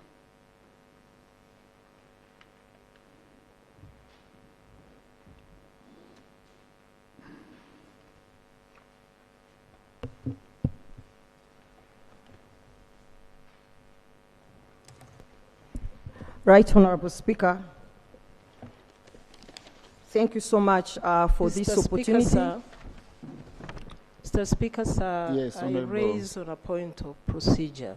Yes, Honorable Mary Mugenyi, you have the floor. Yes. Honorable Dr. Salima, you would excuse me, but I have two resolutions here. One that we are about to listen to by Dr. Salema, and another one by the Honorable Kadogo. These two motions are in print, but there is no prayer. Actually, there is no resolution here, unless there are other documents. So what are these motions praying for? What is the resolution that we, because I went through it again and again, and I can see that the motion really does not have any prayer or resolution. This is the document that I had. These are the documents that were passed out. So what is the prayer for these motions, Mr. Speaker? I thank you. Clerk, what do you have them? Circulate them.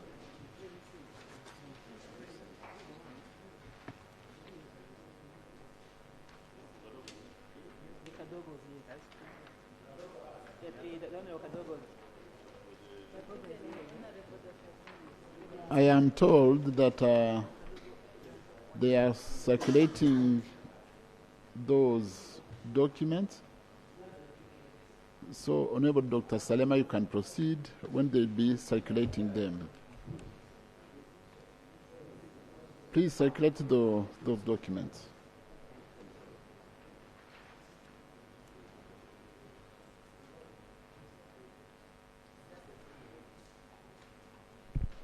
Right, Honorable Speaker, I think there was maybe a mistake from the printing office. And for that case, I would like to use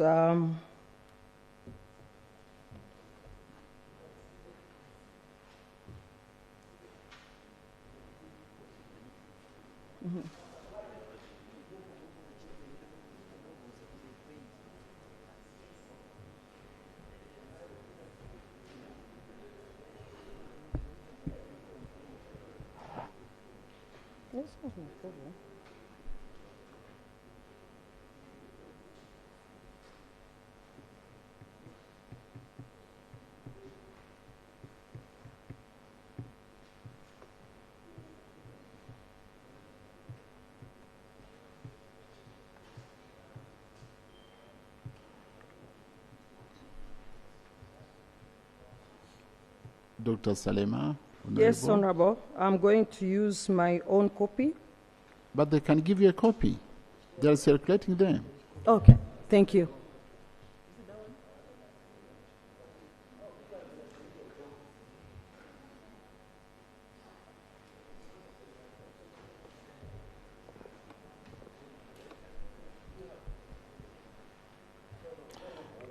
Honorable members,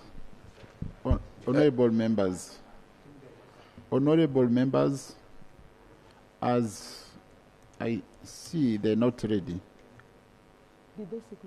Are you ready? We cannot stay sitting here doing nothing.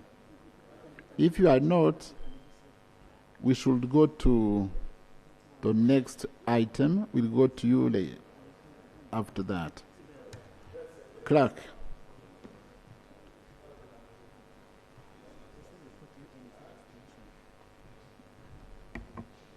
We proceed to item 6 on the order paper. Motion for resolution of the Assembly urging Council of Ministers and partner states to develop a regional policy and legal framework for protecting donkeys and regulating donkey skin trade by way of motion. Good. Honorable Veronica, you are there. Move the motion. Thank you, Right Honorable Speaker, for giving me this opportunity. Mr. Speaker, sir, I beg to move the motion for a resolution of Assembly urging the Council of Ministers and partner states to develop a regional policy and a regional framework for protecting donkeys and regulating donkey skin trade. I beg to move. Do you have seconders? You have seconders. You can proceed. The motion is moved under Articles 49, subsection 2D, and 107 of the Treaty and Rule 27 of the Rules of Procedure of the Assembly. Whereas the community agreed in Article 107 of the Treaty to develop a common regulatory framework for livestock multiplication and trade with the objective of achieving food security and national agriculture production within the community, and as well as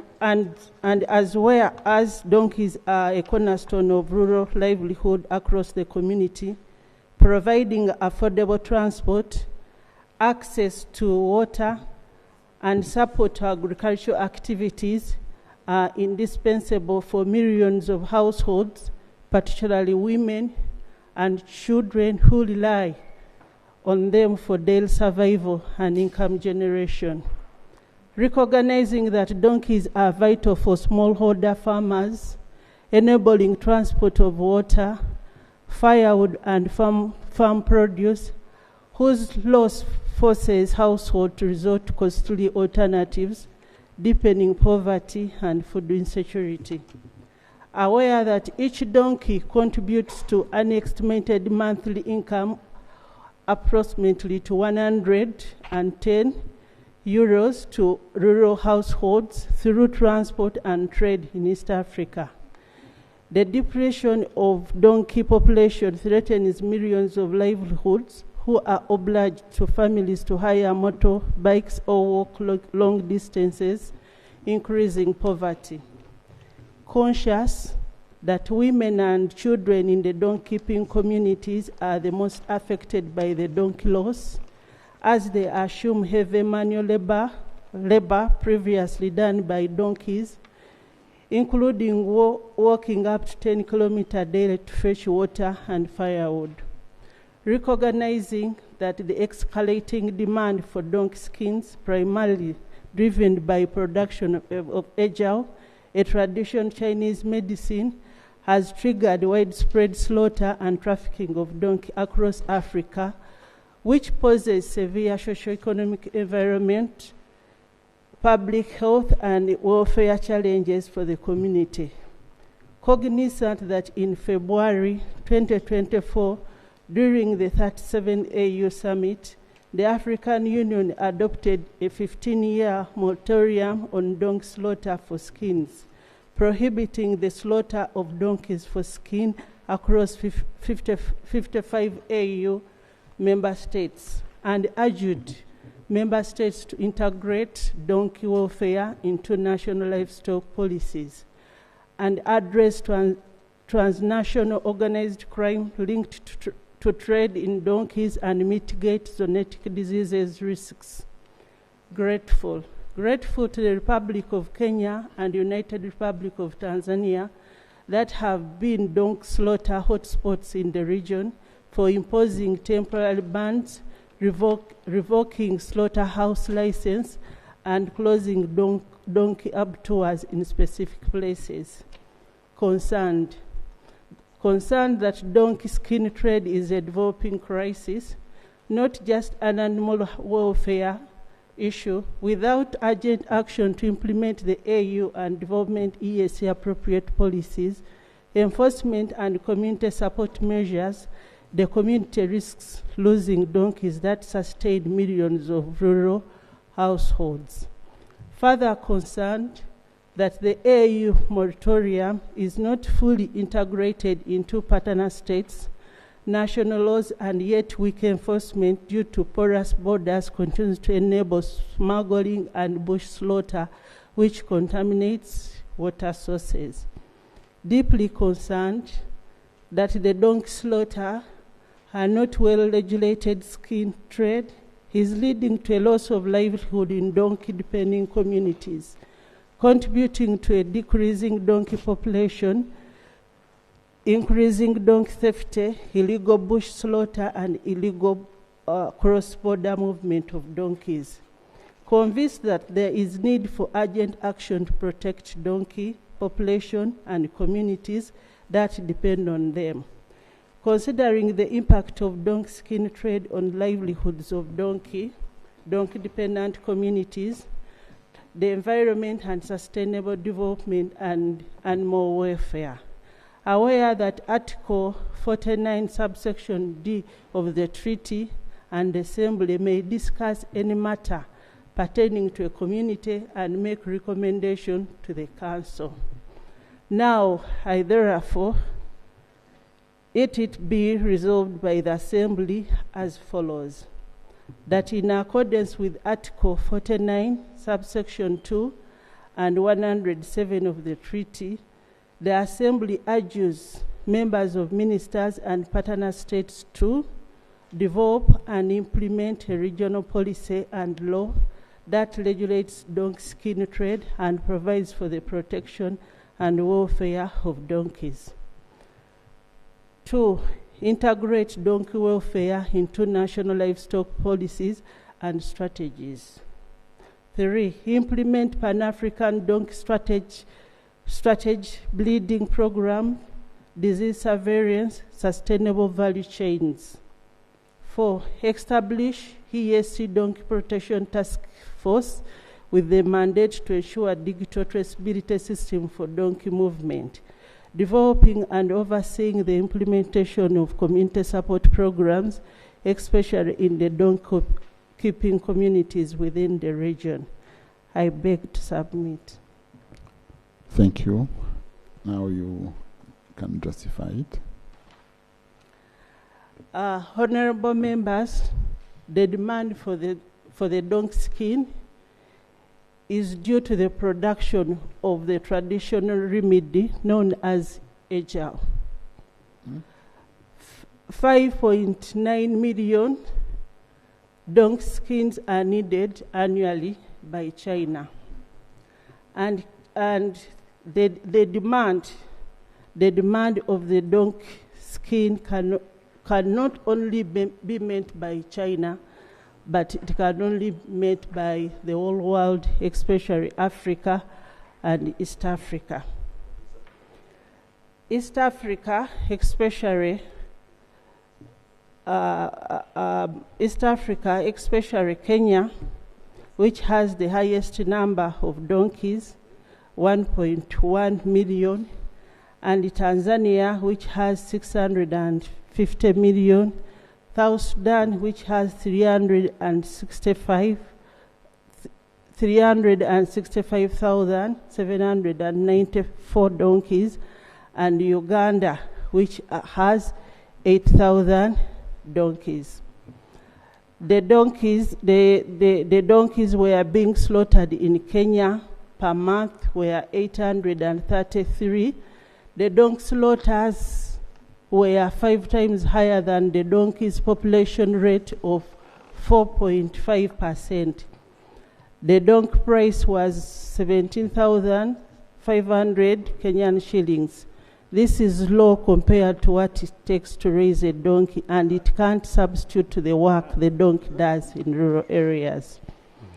The donkey population is small, and any loss is catastrophic to the rural transport.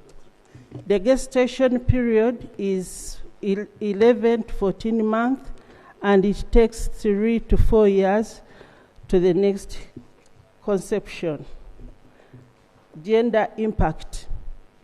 Women and children bear the brunt of donkey loss as they assume the heavy manual labor previously done by donkeys. This undermines the progress towards SDG 1 of no poverty and SDG 5 of gender equality. Honorable members, the issue of donkey skin is a development crisis, not just an animal welfare issue. Without urgent action to implement the AU ban and development of EAC appropriate policies, enforcement and community measures, East Africa risks losing species that sustains millions of rural households. I beg to submit. Thank you. Thank you, Honorable Kadogo. I give the floor to the seconder of your motion, who is Honorable Gideon. Thank you, Right Honorable Speaker. I rise as the seconder of this motion, and I fully support my sister. We have to work together on this motion. Right Honorable Speaker, a bit of the background of the crisis of donkeys in East African community is founded in the engagement that was made by the Committee on Agriculture, Tourism and Natural Resources and the Committee on Communication, Trade and Investments in 2018 in Arusha, Tanzania. The two committees had a joint meeting that was later on in 2018 attended by the Tanzanian Animal Welfare Society called TAWESO, that had a petition to the East African community to intervene by investigating the conditions of donkeys in the East African community region. So as a result, both committees carried out a joint assessment in the region. It was divided into two, but later on it was completed. And this assessment resulted into real findings about the countries or the partner states in the region that have a good population of donkeys and those that do not have. So one of the aspects is that we have at least 2 countries known in the region that do not have donkey population. But the rest of the countries have donkey population, huge one. Right Honorable Speaker, based on those studies that were done by the two committees, it was found that Kenya in 1999 had gazetted that donkey become a part of the meat that can be eaten. So it gazetted donkey as meat. So then that was the genesis of the approach to approach and slaughter donkeys later on to be commercialized. So in 2016 and 2018, the abattoirs or the slaughterhouse for donkeys in Kenya grew up to 4 serious slaughterhouses. And then per day, they were slaughtering not less than 8,383 donkeys per day in Kenya. That was a serious one. That caused a major outcry from the animal welfare groups, and they petitioned the government of Kenya. Later on, the government of Kenya banned the slaughter for donkeys for commercial trade in 2020. So, and then coming to the example about the United Republic of Tanzania that also produce donkeys, has a big population of donkeys following Kenya. The trade on donkeys started in 2014. And in 2014 to 2022, Tanzania had already slaughtered over 62,325 donkeys. And you know, like explained by the mover of the motion, raising a population of donkeys is very tricky and very complicated. With this rate, you can be sure that this region is going not to have donkeys. They will face extinction or serious decline. And that is a worry because we have communities.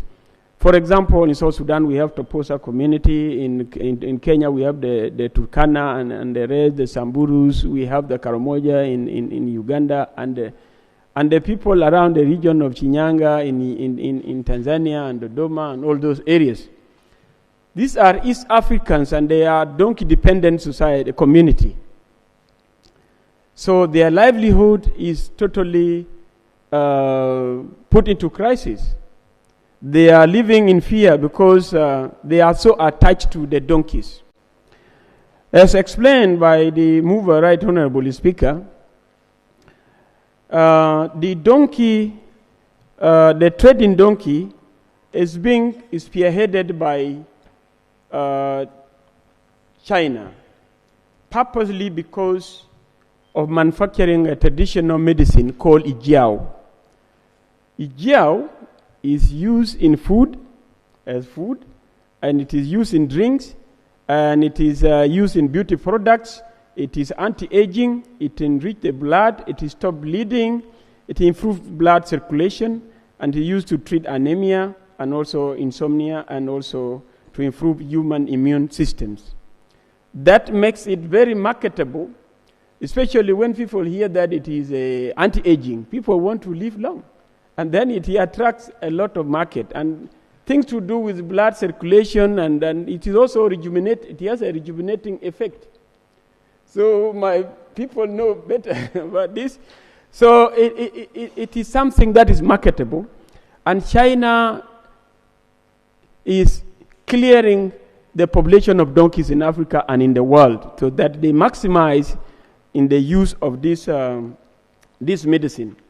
Right Honorable Speaker, in our previous debates in this Parliament, we had some challenges in terms of what do we really do to have a legal framework or to have a regional policy that can be able to address the population, the decline and serious extinction of donkey population in this African community to take care of the interests of donkey-dependent communities in our region.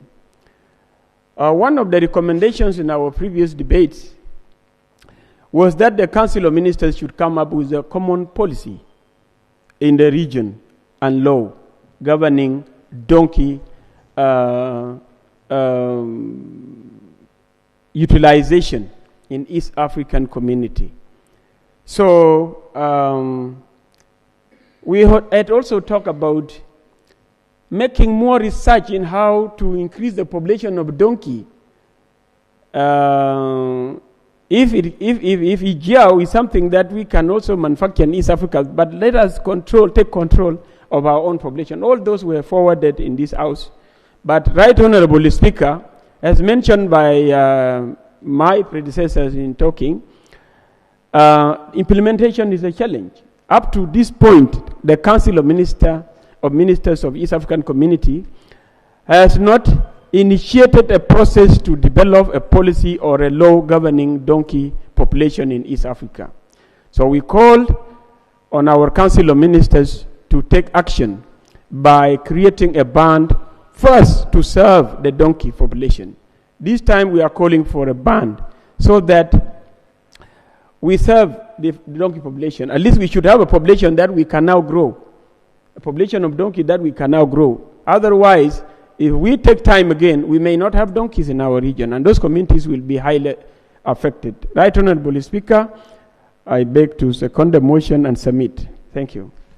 Thank you. Thank you.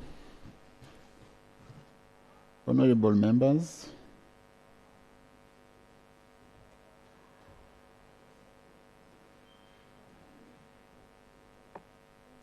Honorable members, the motion on the floor is that this assembly do resolve to urge the Council of Ministers and the partner states to develop a regional policy and the legal framework for protecting donkeys and regulating donkey skin trade. Debate is open. And we start by, we have 5 members want to contribute. Honorable Siranda, Honorable Francois, Honorable Sankok, Honorable Mary Mugenyi. Please try to be brief because we still have others' businesses today. Thank you. Thank you so much, Right Honorable Speaker, for the opportunity granted to me to make a contribution on this very important motion. And from the onset, I want to appreciate the mover of this motion, the Honorable Veronica Kandogo, and the seconder, the Honorable Gideon Gatpan. Right Honorable Speaker, the East African community is about people. And the people we are talking about are not only we that live in the cities, but it's also about the people of our community that live in our villages. And I think over 70% of our population that live on the good laws that we make are in the villages. And as a village boy, and a very humble and proud village boy, I believe that this motion speaks for the people that are like me and that come from the village and all the way from depending on the good initiatives like for the donkey transportation in our farms, fetching of waters, transporting of our produce, going from market to market, using it to also cultivate.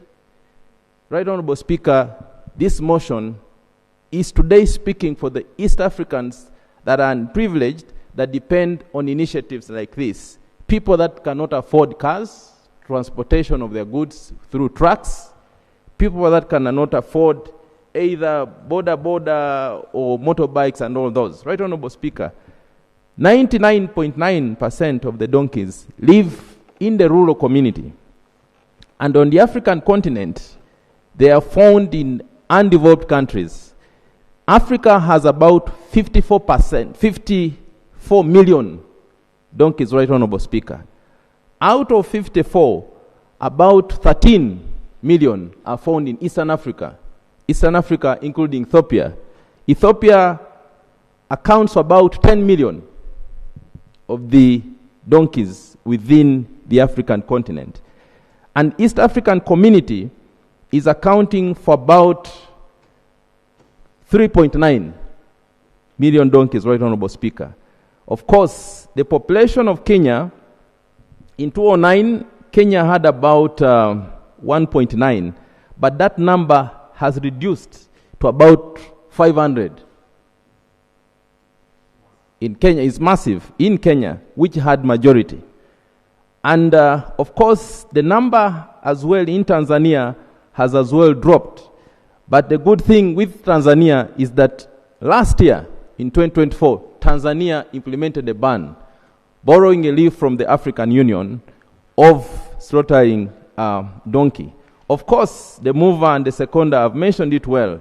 The gel, apart from being a traditional herb in China, is also used in Pakistan, but is also used as a cosmetic, Right Honorable Speaker, for the anti-aging, for skin diseases, but also in men.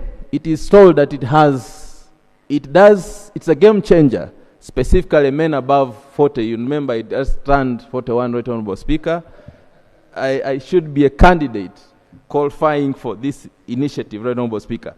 But that does not take away the great initiative of the contribution on our economy. Right Honorable Speaker, when you speak about common market, when you speak about free trade, non-tariff barrier, the donkey should as well be very important initiative to help our local communities to be in position to access these markets by transporting the goods from wherever they have manufactured or from wherever they have cultivated from the Guardians. Right Honorable Speaker, the importance of this motion is that we'll be in position to harmonize policies from within the region.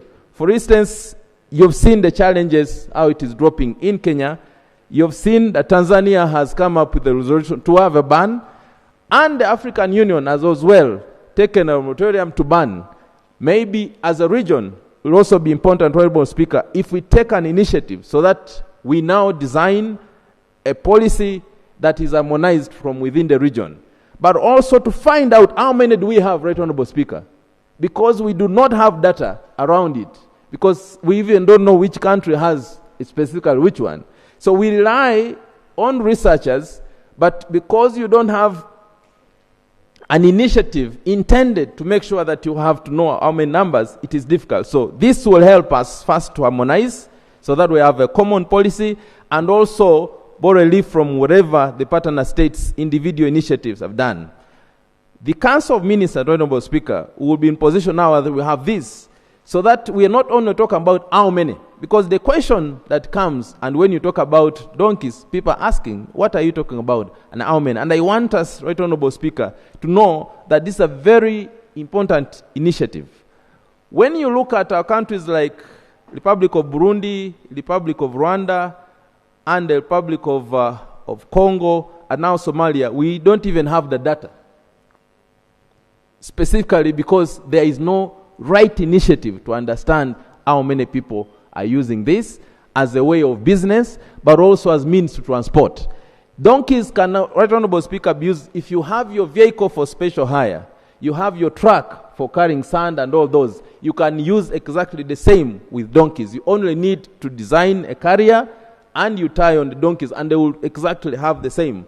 We also have testimony of people that say they have been in position to feed their families, to educate their children, and change a way of life as a purpose of using donkeys for them to make sure that families survive.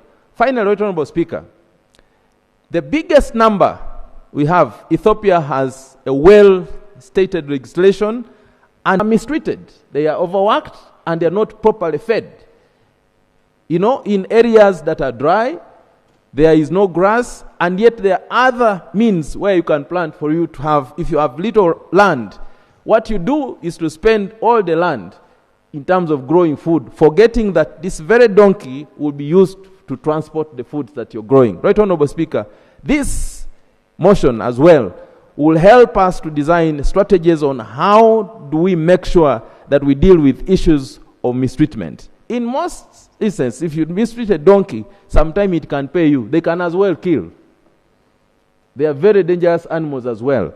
But we are keeping them at home, but we do not have a law like we have laws governing domestic animals. This will be an opportunity for us to integrate it into animals that are kept at home, Right Honorable Speaker. I believe that, Right Honorable Speaker, this motion is timely for us to respond to the needs of our people within East Africa.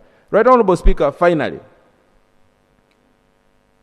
we are counting for about 3.9. But in Kenya, the research has shown that it has reduced to about 500,000. But the research shows that in the next 15 years, it will have reduced to less than 100,000. The total number in Africa, or rather in East Africa, the research is showing that we are talking about 54 million. But the nature on how it is being slaughtered, because of the skin and all that, we are likely in 15 years to reduce to about 14 million. From 54 million, reducing to 14 million. And yet there is no strategy on how do we rear and nurture and grow these numbers. Right Honorable Speaker, I believe and heartily second and support the motion by the Honorable Veronica Kadogo and seconded by Honorable Gideon Gatpan. Right Honorable Speaker, I beg to support the motion. Thank you. Thank you, Honorable Siranda. Now the next Honorable Owomkiza. Yeah, thank you very much, Mr. Speaker, sir, for Try the to floor. be brief. Once again, I'll try to be brief because, it's the same narrative. Yeah, almost we are repeating the same thing, but with different words. So donkeys play really a vital role in the livelihoods of millions.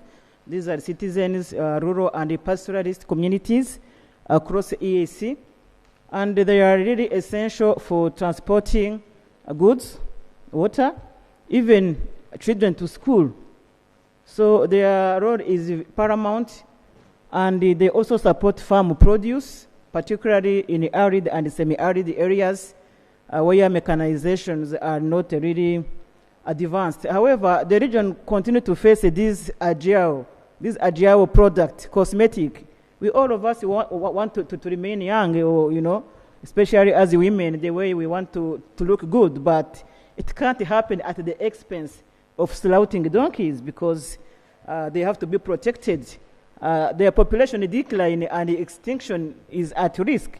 So Africa's donkey population has plummeted by over 50% in the last 5 years. Mr. Speaker, I'm saying this because I was a part of the donkey team, members of parliament that have been engaged with the donkey sanctuary from the UK. They are partners of this August House of Eala, and they have been frequently engaging us and through the Committee on Agriculture, Tourism, Natural Resources, and the Committee on CTI. I would like also to highlight the issues related to illegal trade and slaughtering, because donkey skin trade is lucrative but inhuman. And also the way they are transported. Donkey welfare needs to be taken care of. They are put in trucks for long cross-border journeys without food or water, because they are just like tighted, leading to high mortality rates, on the road. So this is unacceptable, and we are lucky that Kenya banned the donkey slaughter and skin exports in 2020, followed by Tanzanian closure of its 2 slaughterhouses in 2021 due to welfare violations, and a 10-year ban on the trade in 2022. Uganda has also imposed the restrictions, which is good, but despite these measures, smuggling persists. With skins rerouted through informal channels to ports in neighboring countries for export to Asia. My appeal here is to urge, for this House to urge the Council of Ministers to continue to monitor, especially this illegal smuggling of donkeys, few that remain, so that we can continue to engage with the welfare and the health challenges of donkeys, and also recover their use. As a House, we have these powers to enforce legislation and oversight, but also we represent people, and as represent people also you have to talk of their welfare as well. We can initiate legislation and the policy harmonization across countries. I think in Rwanda we don't have donkeys. The time they were doing research, in Rwanda we realized that we don't have donkeys, and I think in Burundi there might be a few. That's why we don't have data. But we can enact regional bans and regulations through the Council of Ministers to make sure all the EAC protocols banning donkey slaughter and skin exports are taken care of under standards and penalties for violation. Mr. Speaker, with these few remarks, I beg to submit and I second the motion. Thank you, Honorable Francoise. Honorable Sankok.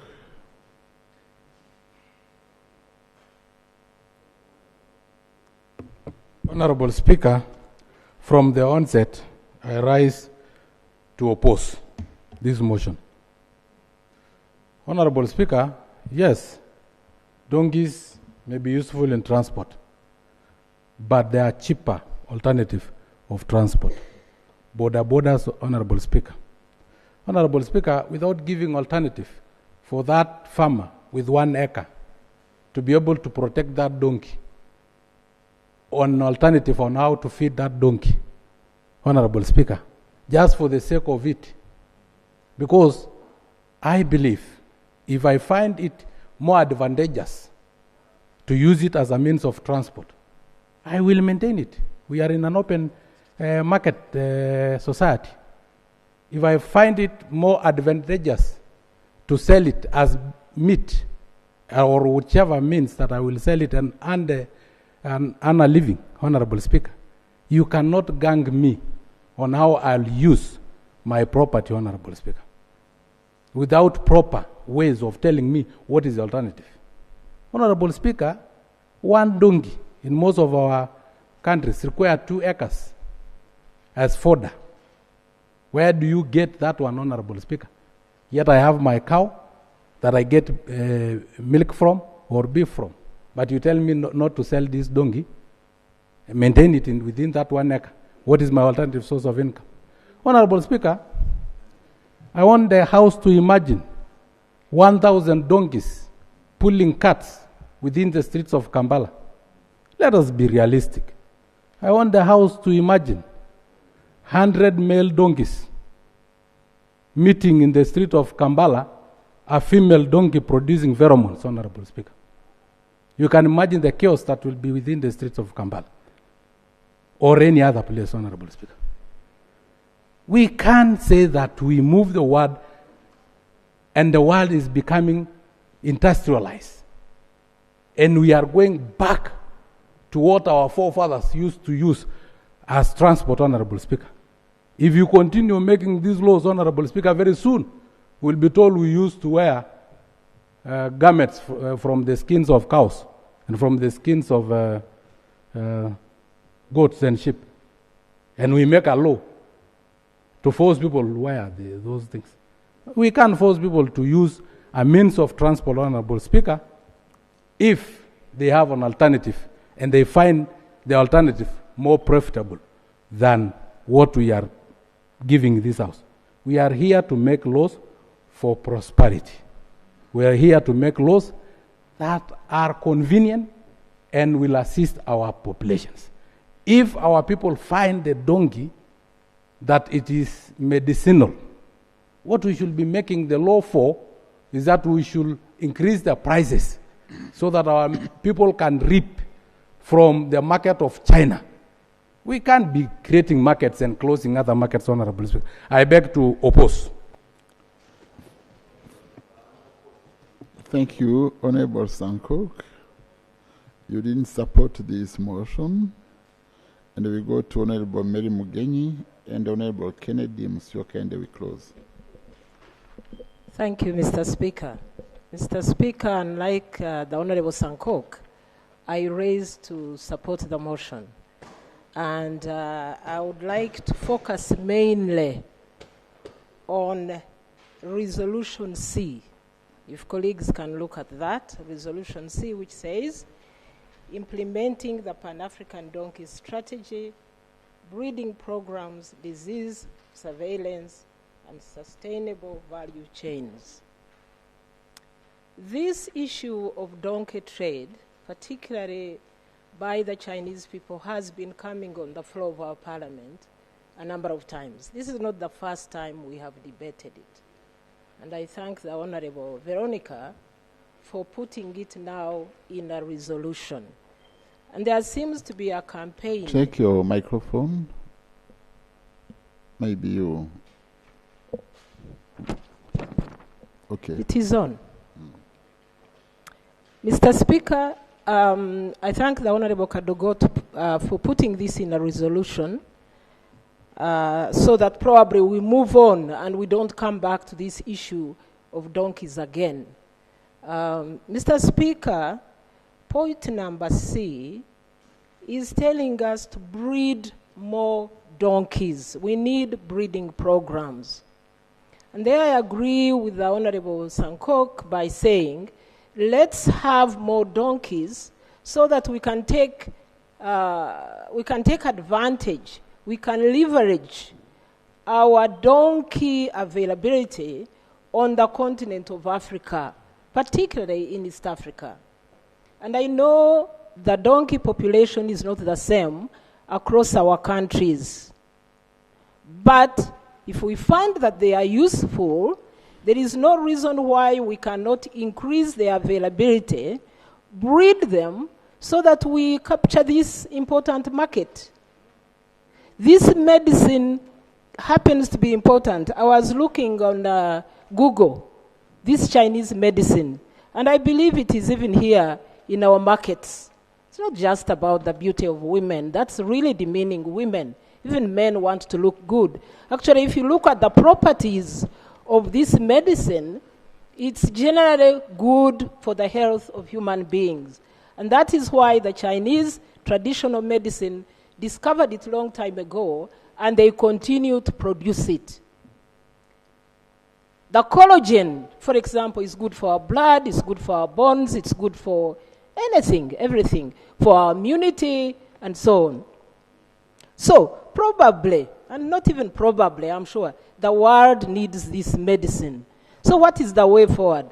The way forward is for us as East Africans to leverage this privilege that we have and produce more donkeys, rather than trying to go against the market, the sale of donkeys.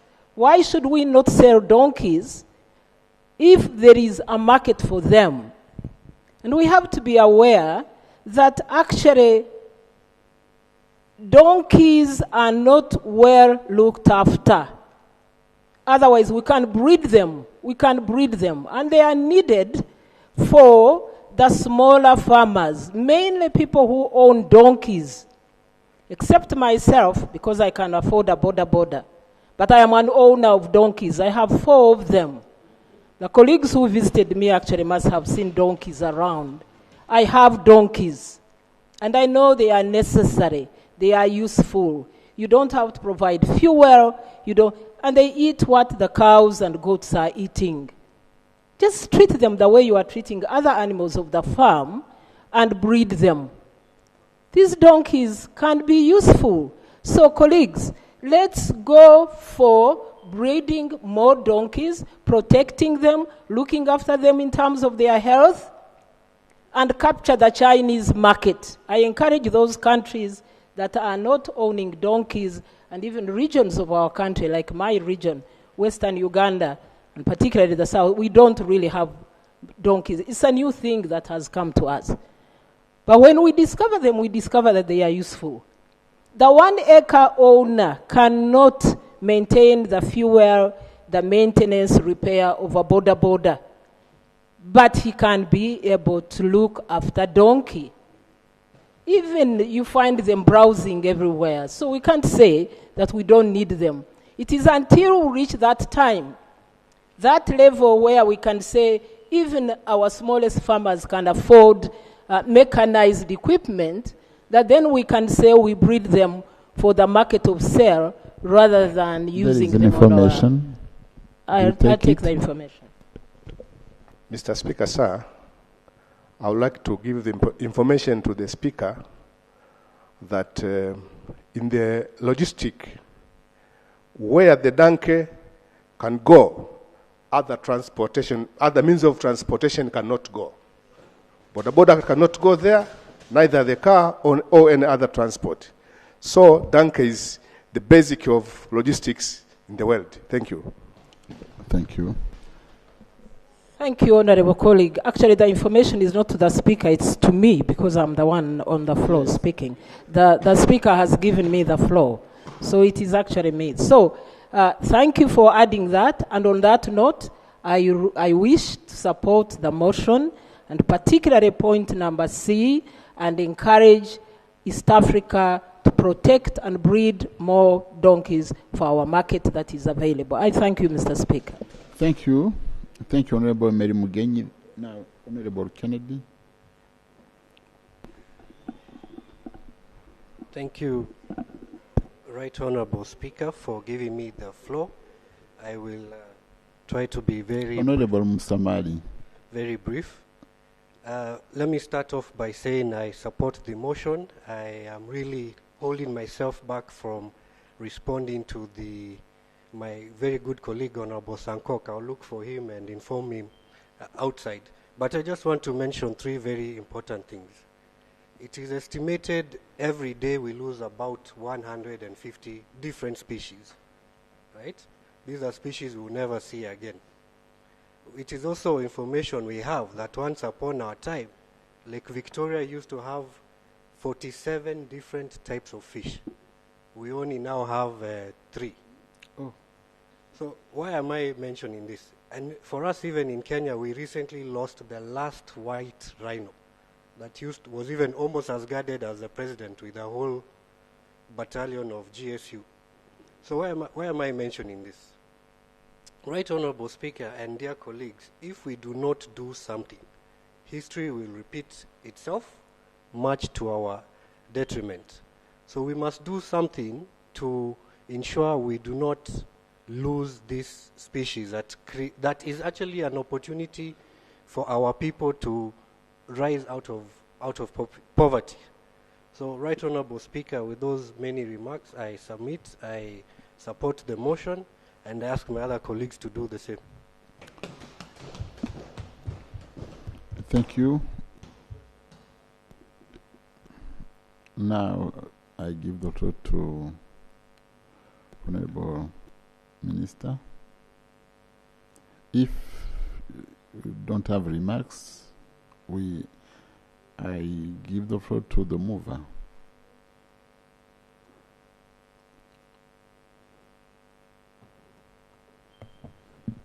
Thank you, Right Honorable Speaker. I don't have much to say, but for me, I see that there is no any problem or any objection, because what had come here, 4 points which have been recommended by the mover, these are all for protection of the donkey, but is not denying the trait of the donkey. This is what I have understood. So there is no any problem about that. Thank you. Thank you, Honorable Minister. Honorable Kadogo, you have the floor.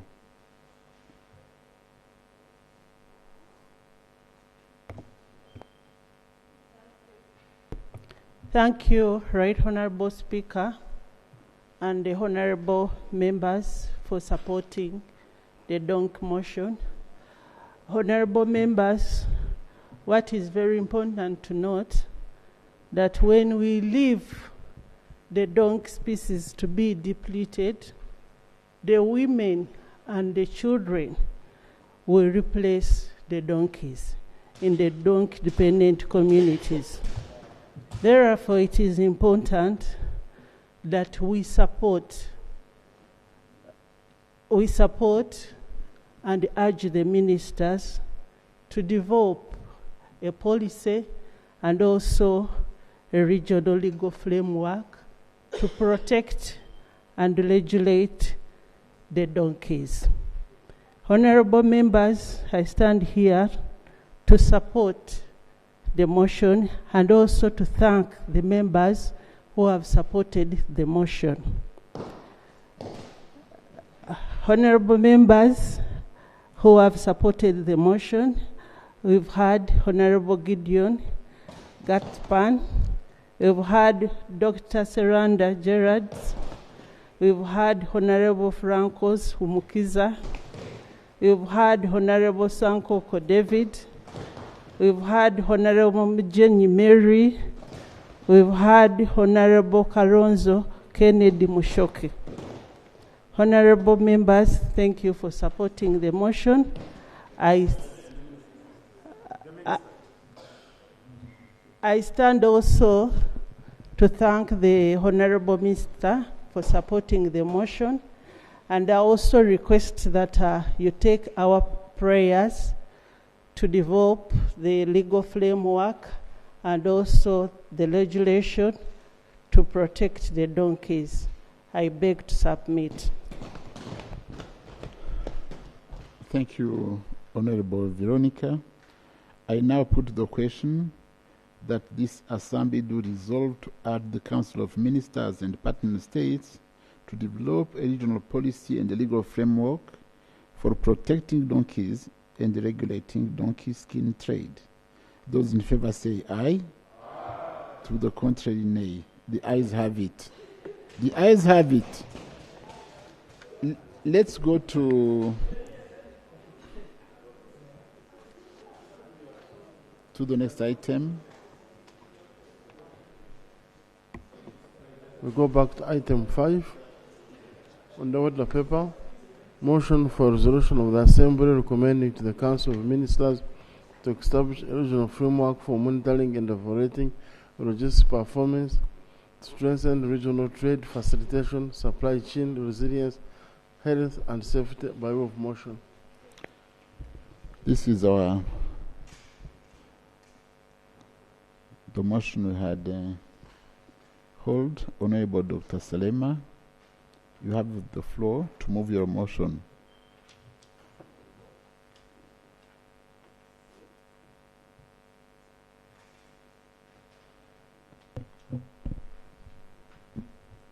Right Honorable Speaker, thank you so much for this opportunity to submit this important motion that I believe is not only topical, but we are actually late to have such a framework in the region. Right Honorable Speaker, at this time, this noon, I would like to move the motion for a resolution of the Assembly to recommend to the Council of Ministers to establish a regional framework for monitoring and evaluating logistics performance to strengthen regional trade facilitation, supply chain resilience, health and safety. Whereas the partner states made several commitments under the treaty to facilitate trade and the movement of goods and services, and have undertaken the Customs Union Protocol and the Protocol on the establishment of the EAC Market Protocol to operationalize these commitments through various regional initiatives.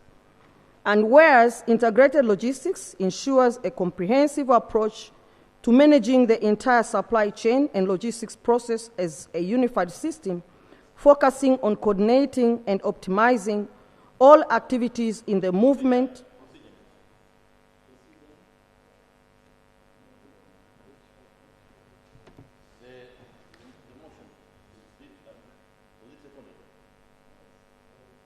No, she has not been seconded.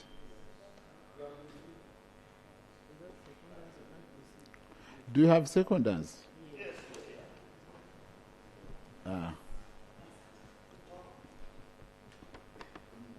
It is the entire house. You can move. You can now. Thank you.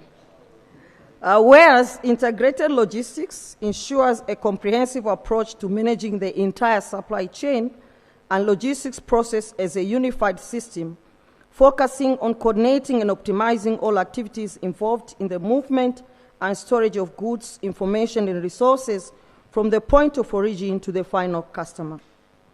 Acknowledging that integrated logistics and transportation are critical forces behind sustainable development in the East African community, directly enabling trade competitiveness, regional integration, and the reliable delivery of essential goods, including medical commodities such as vaccines, medicines, and emergency supplies. Recognizing that integrated logistics improves efficiency by eliminating redundancies through integrating processes, companies avoid duplicated efforts, enhancing visibility through real-time tracking of goods and data to enable faster decision-making and problem-solving, optimizing resource utilization, reducing lead time through coordinated scheduling and inventory management, speed up delivery times and cost savings through lower transportation costs, reduced stockouts and better supply coordinations all lead to significant savings. It is concerned that regional statistics indicate that logistics performance varies significantly between partner states, with persistent gaps in customs efficiency, infrastructure, and timeliness across the region. There is a further concern that logistic inefficiencies remain a major challenge of the community, leading to high transport costs and delays that undermine trade competitiveness due to high costs of doing business. I am convinced that a harmonized regional logistic performance assessment framework and coordination of national assessments will generate comparable diagnostics to prioritize investments, harmonize procedures, and measure progress, and move from ad hoc solutions to a data-driven strategic approach when we are solving our logistics problems. I'm further convinced that by improving logistics systems, the community can ensure that goods and services, including pharmaceutical products, reach their destinations in a timely and safe manner and thereby contributing to better health outcomes and attainment by the partner states of the Sustainable Development Goals. I am aware that under Article 49(2)(d) of the treaty, the Assembly may discuss any matter pertaining to the community and make recommendations to the Council. Now, therefore, be it resolved by Assembly as follows: that in accordance with the Chapter 11, 15, and 17 of the treaty and Article 49(2)(d) of the treaty, the Assembly recommends to the Council of Ministers, A, to establish a regional framework for monitoring and evaluating logistic performance to strengthen regional trade facilitation, supply chain resilience, health and safety. However, to achieve A, it is very important that to see the benefits of A, it is important that the Council of Ministers promotes green logistics by providing incentives for low-emission vehicles and renewable energy use. Adopt and implement regional electronic logistics platforms and ensure interoperability of existing electronic systems across partner states to cut down on physical paperwork and delays. Promote public-private partnership for infrastructure financing and develop a pipeline of bankable logistics hub projects such as dry ports and multimodal facilities.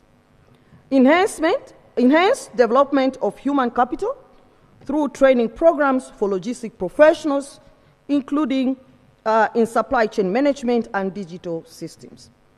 Enhance transport corridor security through coordinated patrols and surveillance, and harmonize regional insurance schemes for cargo and logistic assets, and jointly establish security initiatives for the logistics infrastructure. I beg to submit. Now you justify your motion.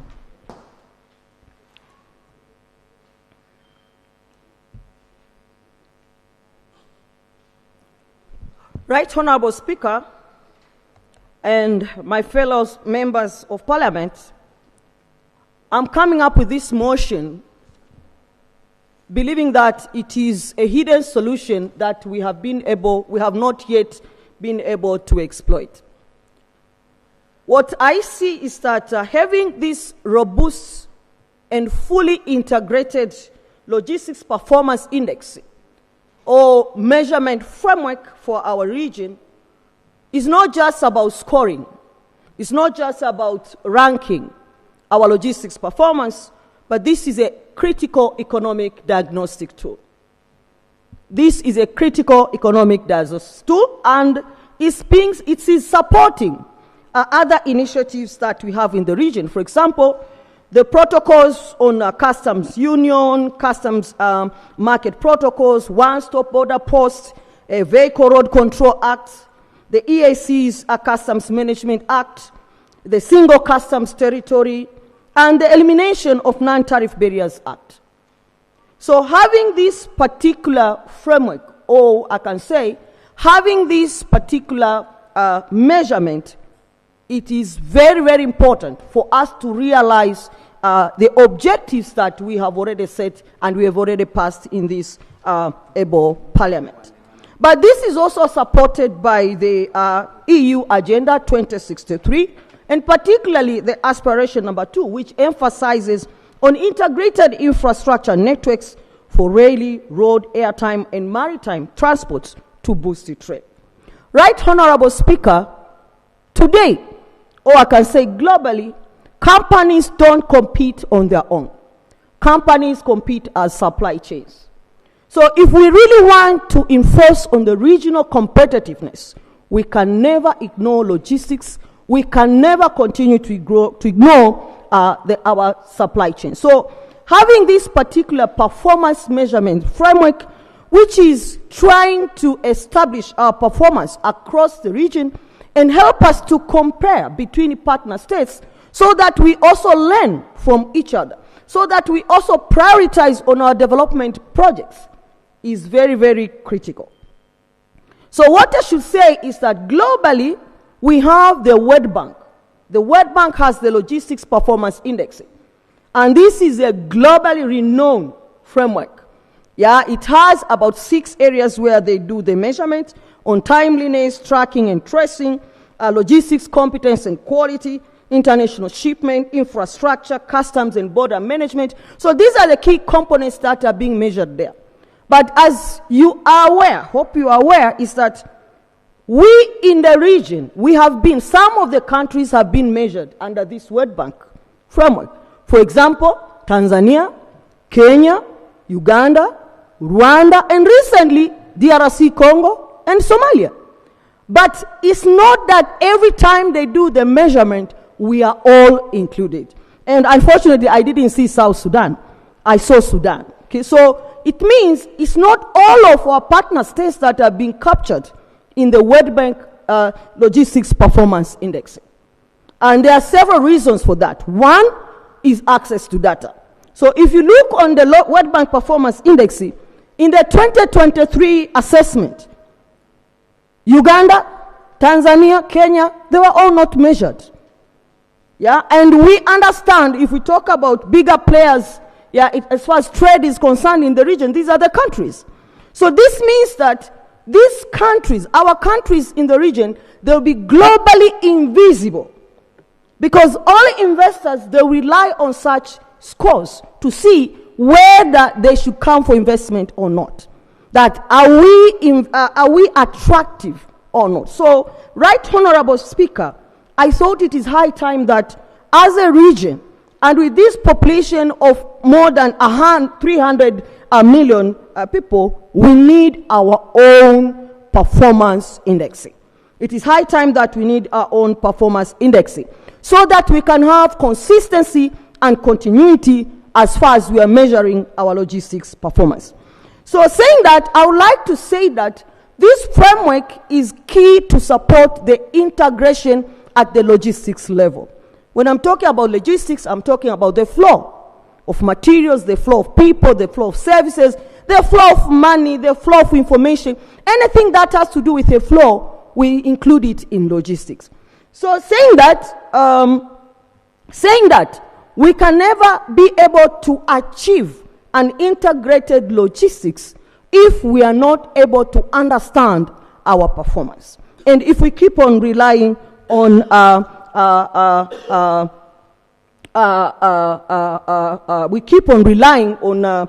World Bank to do this performance assessment. So saying that is that, as I argue, is that it's now critical that is we have our own performance index, and we don't just rely on the World Bank. We can borrow from the World Bank, but we customize it based on our context. Why am I saying that? The World Bank is measuring the country's logistics performance, for example, on customs management, on logistics competence and quality, but at a country level. But we know in the region, the way we are organized, we are more on the logistics corridors. World Bank does not capture the logistics corridors aspect. So saying that, if we just rely on the World Bank index, we are actually limiting ourselves to understand what is actually happening. And I'll say this. For example, if Uganda is using the port of Mombasa, this is in Kenya, and there are problems in the port of Mombasa, definitely Uganda will experience inefficiencies. So if you measure the performance, you see Uganda scoring low. Yeah? But it's because of the corridor. It's because of what happened in the port of Mombasa. So saying that, then that's where I think if we really want to integrate, we must understand our context and come up with a proper logistics performance index. But another factor is that currently in our region is that 30% of, logistics is almost 30 to 40% of the cost. When I'm talking about logistics, I'm talking about storage, I'm talking about distribution costs, I'm talking about inventory costs, I'm talking about the transportation costs. And no, it's not only about the road. This is about the multimodals that we have. We have air transport, we have the railway, and all this kind of thing. And the thinking now in the region is that we need to have them integrated. But you can see that we are still very expensive, so we cannot be competitive. So if we want really to establish where is the cost emanating, where is the source of cost, we cannot be able to do that if we rely on the World Bank. The World Bank Performance Index does not capture that, because for countries like Germany, they are already at a minimum. While we are saying we are 30 to 40% of the value of goods, those countries, including Europe and Asia, they are actually at a single digit. We are at a double digit. So to that case, this is not a global priority, but to us in the region, this is a priority. So we really need to have a way of having this kind of an index. But at the same time, as I said before, we are talking about this index. The scores, they are actually marketing tools for the region. This is where we tell our story, whether we are doing good or not, and the global forces to understand. So if we are not able to capture properly ourselves, then globally we will not be visible, and that one impairs the investment that we expect. Yeah, so we are having a lot of plans at national levels and also at the regional level to attract investment, yeah, across the partner states, but also from foreign investors. But we will not be able to achieve that if we are not able to make sure that we are very, very effective. But at the same time, there is data. And I have to tell you is that in the World Bank's 2023, most of our countries, they are not captured because now the World Bank has changed. They are not just using the survey to ask people as they were used to do. Now they want to rely on big data that is available. And in our region, most countries did not have that data available. So this is an opportunity that we are also doing our housekeeping to make sure that we have the data, yeah, that is supposed to be there, even for the global instruments to use them. But as I said, this instrument will support the single customs territory, and because this is about the movement of goods, we'll be able to say how are we performing in terms of our customs performance and our border management. And we have been hearing stories. Yeah? We had the presentations from the Women's Caucus on it's mainly about the border performance, and we still see there are a lot of critical issues. Different borders at different partner states. Yeah, who is going to capture that so that we actually have a holistic understanding of the performance?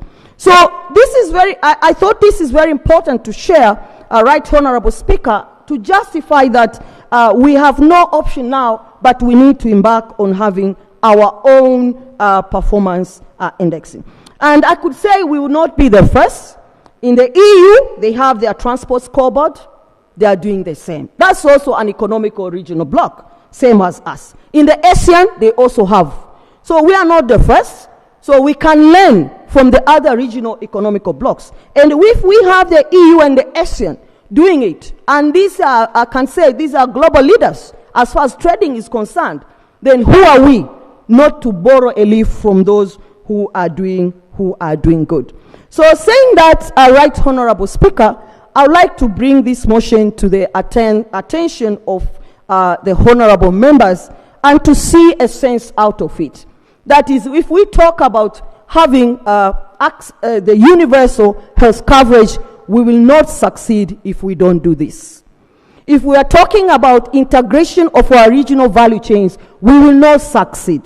You know, it's high time now that we don't just sit in an office and we imagine we have a problem.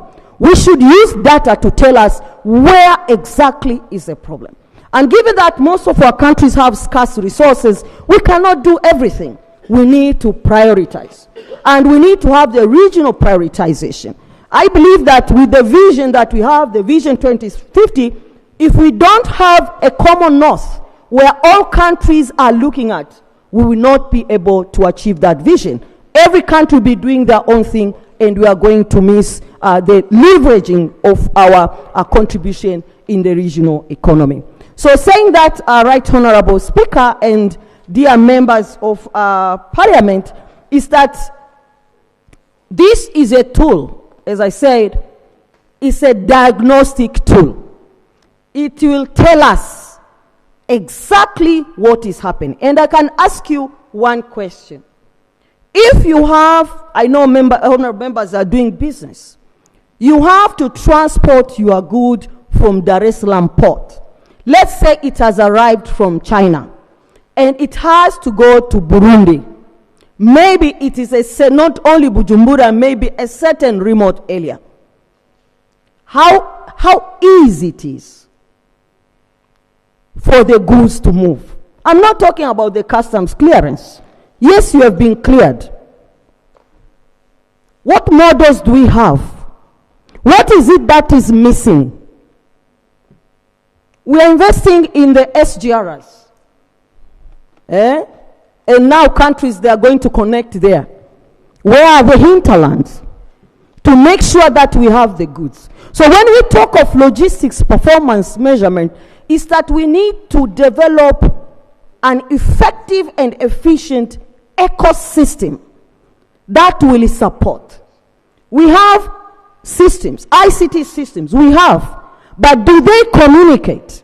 Is there connectivity? Who is going to tell us where there is no connectivity? Who is going to tell us where do we need to connect?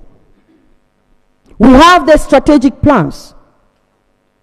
Are they aligned with the logistics plans? So all of this, Right Honorable Speaker, we can never achieve if we are not informed by data. Now it's about data. Now it's about a digital EAC community. But it can never happen if we don't have data. So we need data. And this is the way to go. That is, we are not going to dream in the parliament. I think it's enough passing legislations, policies, and whatever, which are not informed by evidence. We need evidence. So, Right Honorable Speaker, with this motion, I request for the support for my fellow honorable members. I hope they have understood, and I believe they see the sense, and I beg to move this motion. Thank you. Thank you. Have you a seconder? Who, Honorable, who, is it Sankok? But today is your day, Honorable Sankok. You've been seconding everyone. Point of procedure. All the motions. Procedure, Mr. Speaker. Procedure. Mr. Speaker, I'm raising under the provisions of Rule 36, which speaks about limitation of debate. The rule says, the House may, on any motion made by any member, order or impose a limit to the motion or the contribution made by the members on that particular motion by allotting a limited period of time for that motion, or for the contribution made by members on that motion, or by imposing the time limitation to both the motion and the contribution by members. Mr. Speaker, because the members of subcommittee of F&A are having a meeting after this plenary meeting, and because we are having another plenary session in the afternoon, I humbly ask the Assembly to limit the contribution of the members up to 1. We leave here at 1. Thank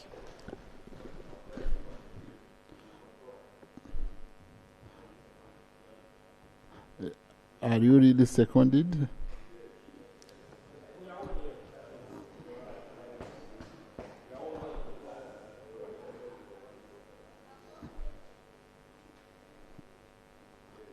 But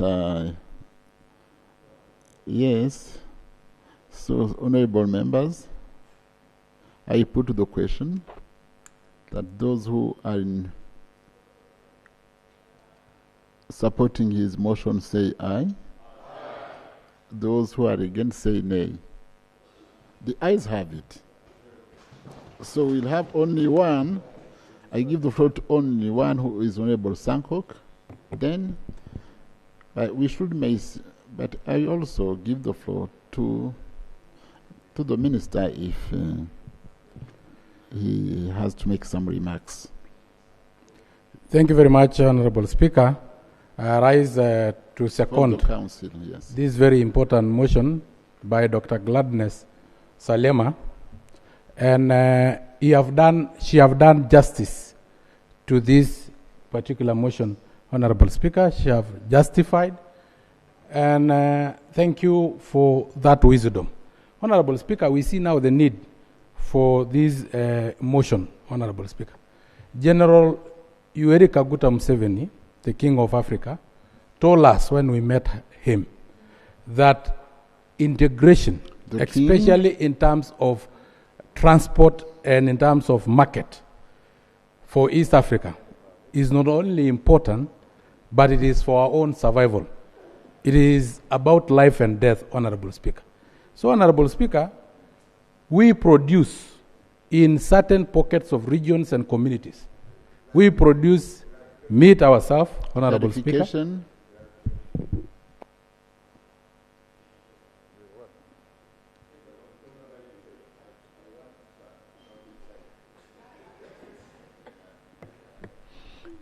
Thank you, Honorable Speaker.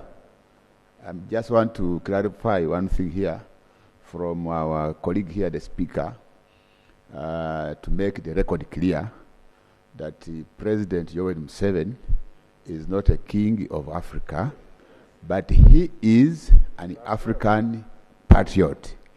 He is a supporter of Pan-Africanism and the unity of Africa. Now, being a visionary for Africa, African unity, doesn't make him king. So I want this to be on record and very clear. Thank you. Thank you. Thank you very much for that correction. General Yoweri Museveni is a Pan-Africanist. And I think I've corrected accordingly. Honorable Speaker, in terms of how much we need this integration and free movement of goods, Honorable Speaker, is about life and death.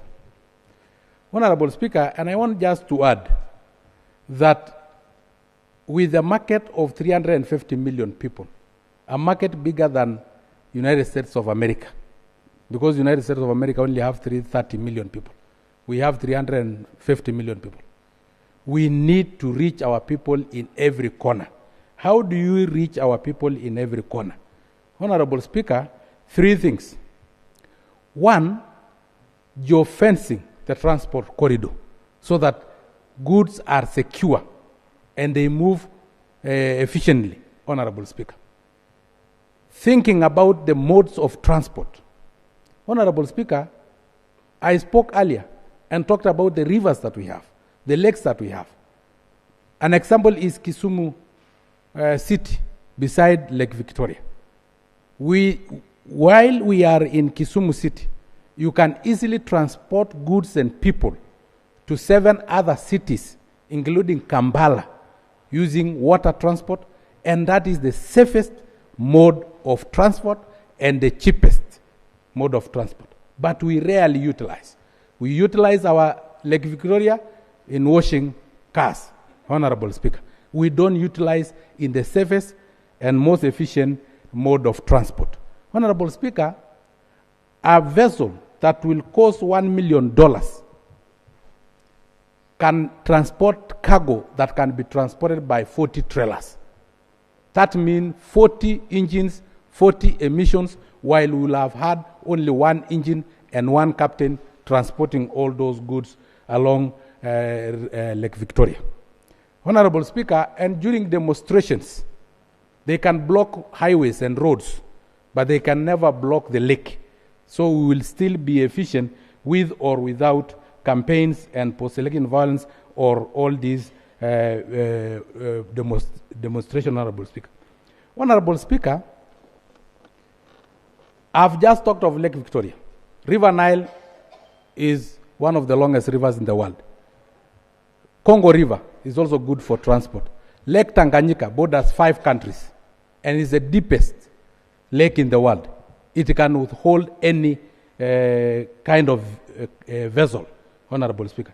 Honorable Speaker, so I think it is high time that we think about how we can move all these goods efficiently. And Dr. Gladys Salema have really elaborated on the importance of this motion. And I urge members to support these motions so that we can be able to move and do business efficiently. Lastly, Honorable Speaker, without implementing the monetary union protocol to have a single currency, we still have hiccups in even transportation of those goods, Honorable Speaker. Honorable Speaker, for me to buy maize in Uganda as a Kenyan, I have first of all to convert Kenya shillings into dollars at a fee. Once I'm in Uganda, I convert the dollars into Uganda shilling at a fee. USA is reaping from where they have not sown. Pilipili wasio Eala inawashia nini? I'm the Kenyan buying maize from Uganda. I should either use my Kenya shillings or Uganda shillings, or if God allow us to have the monetary union, we'll be having the East Africa pesa, which will make even all these market protocol very efficient. So, Honorable Speaker, with those very many remarks, I urge the whole House to support this timely motion. Thank you, Honorable Speaker. And I second. Thank you. Thank you, Honorable Sankok. Now, the mover, you have the floor.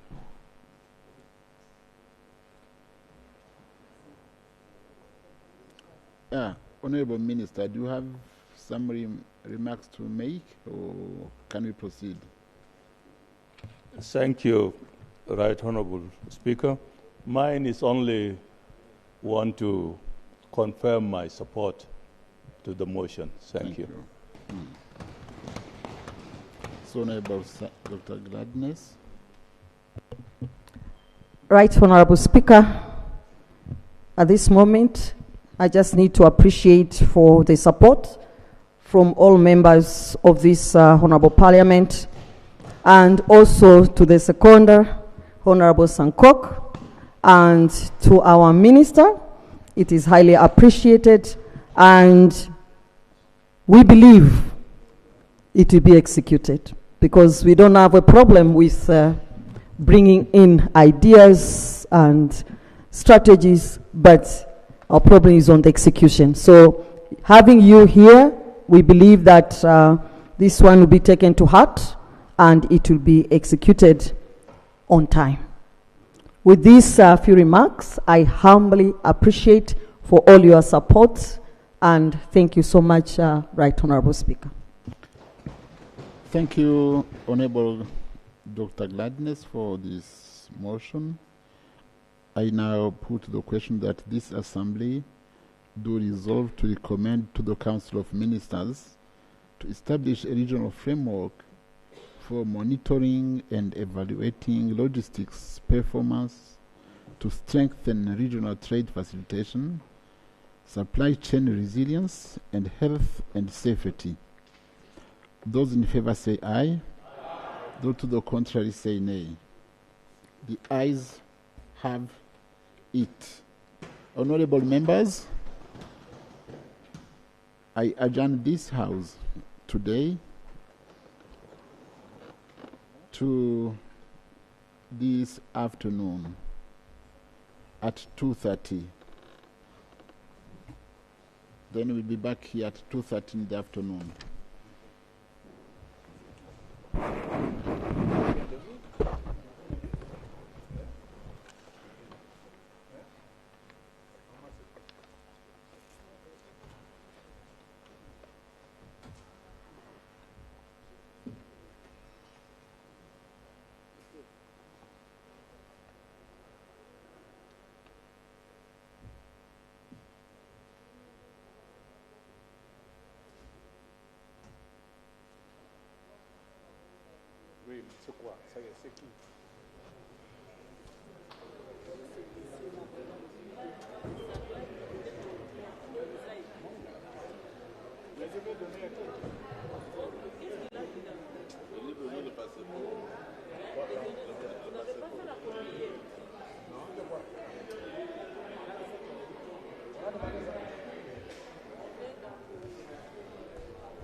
monsieur.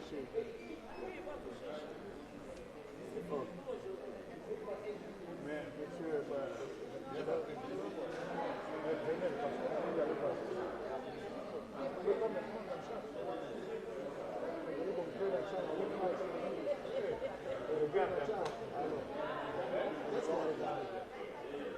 c'est très grave,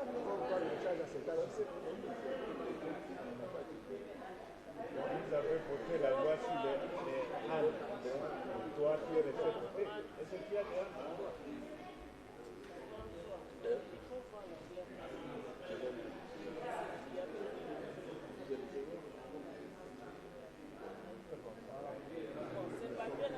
Allons-y, toi aussi.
prayer.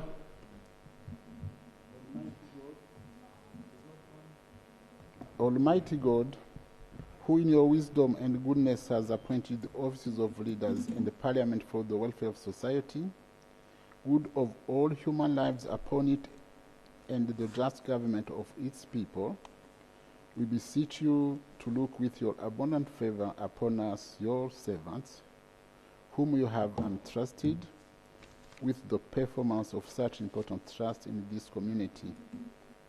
Let your blessings descend upon us here assembled, and grant that we may treat and consider all matters that shall come under our attention and deliberation in so just and faithful a manner as to promote your honor and glory, and to advance the peace, prosperity, and welfare of this region, and of those whose interest you have committed to us.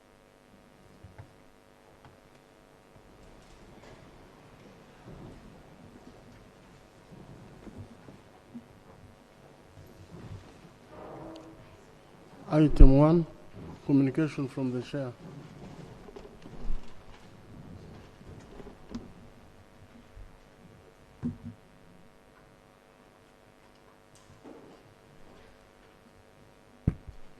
It is just to remind, good afternoon, honorable members.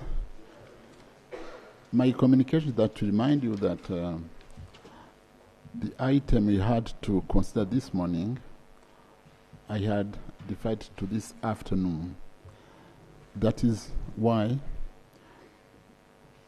we will start with it, and I now request the clerk to read this item as the next one.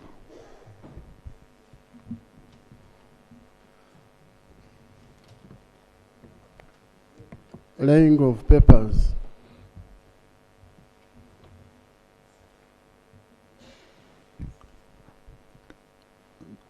No, we don't have the chair of the Council of Ministers, but the minister who is present can lay this annual report.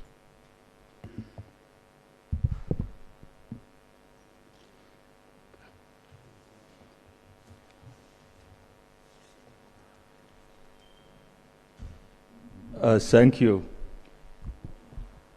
Article 49 2C enjoins this House to consider annual reports on the activities of the community as shall be referred to it by the Council of Ministers. And Article 492D further mandates the August House to discuss all matters pertaining to the community and make recommendation to the Council. On this, I beg to lay on the table the following 3 annual reports of the Eastern African Community covering the period 1, 2021, 2022, 2, 2022, 2023, and 3, 2023 and 2024. Proceed. Thank you. Mr. Speaker, I beg to lay. Thanks. Thank you.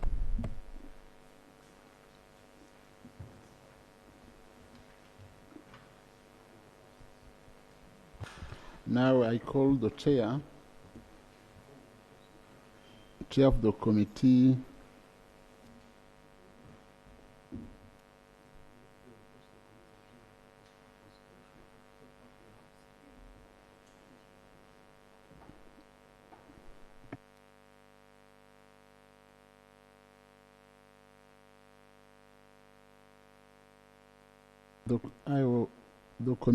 I refer this report to the committee on general purpose so that they can consider them.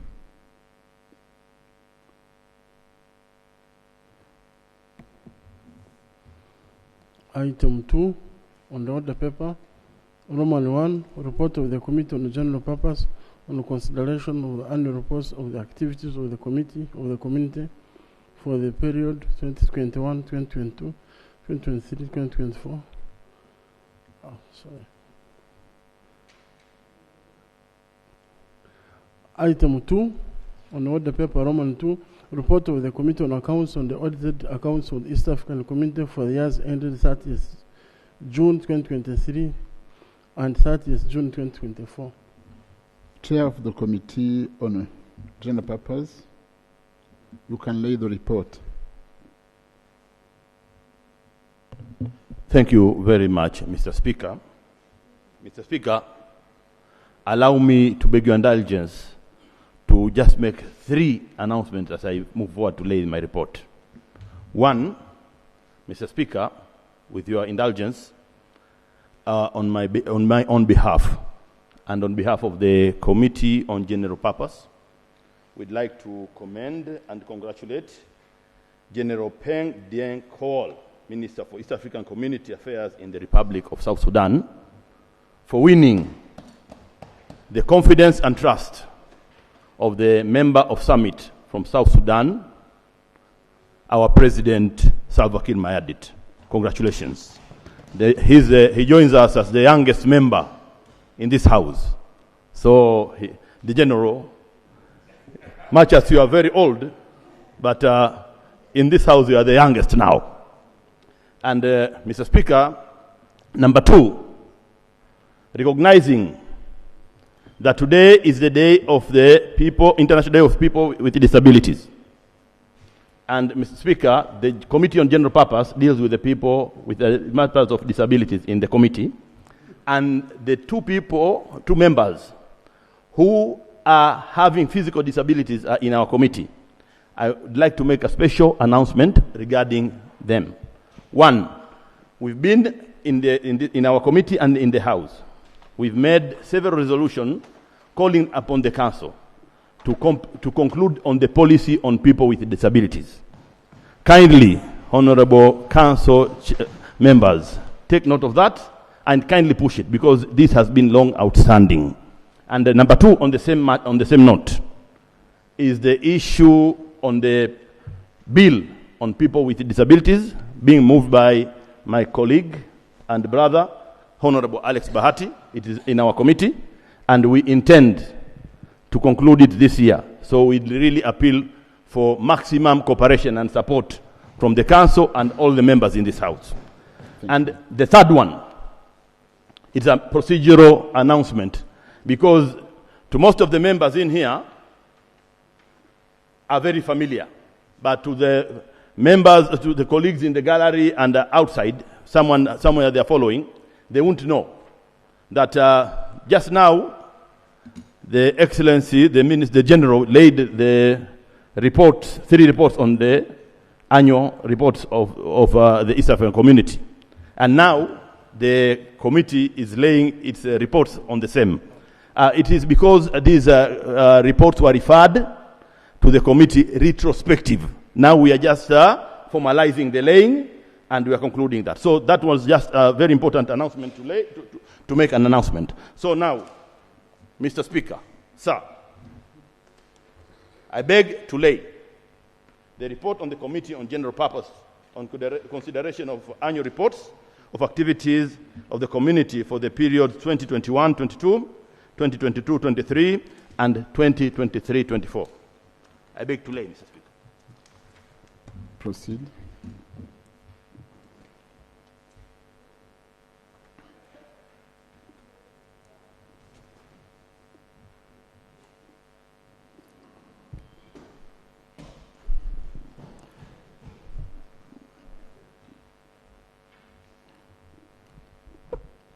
We go to the next item, Clerk.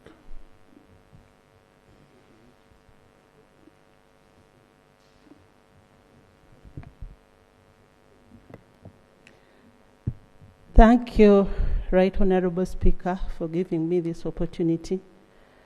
Right Honorable Speaker, I beg to lay on the table the detailed and the summarized report of the Committee on Accounts on the audited accounts of the East African Community for the financial year ended 30th June 2023.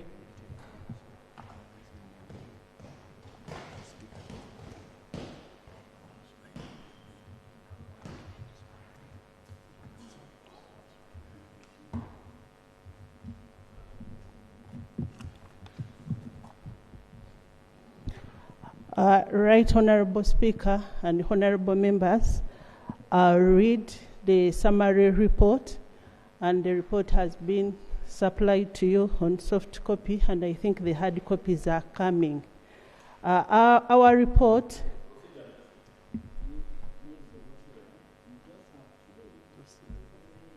and you have laid,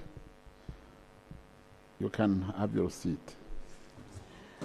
Right Honorable Speaker, I've laid the copy, the summarized and the detailed, and I beg to submit. Yes, you can submit. And I beg to lay. Lay, please.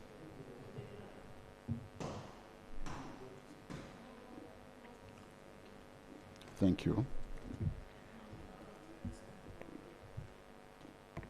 Item 3, on order paper, the East African Community Standardization, Accreditation, and Conformity Assessment Bill 2023, second reading by way of motion.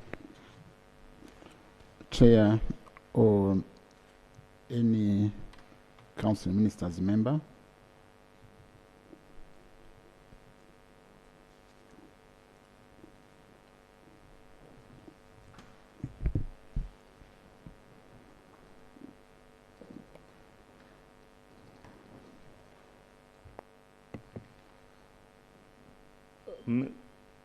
Mr. Speaker, I beg to move that the East African Community Standardization, Accreditation, and Formality Assessment Bill 2023 be read the second time.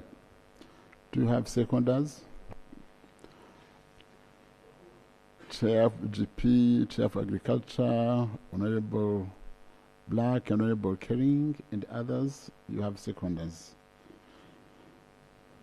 Honorable Minister, now it's time for you to give a justification to the bill.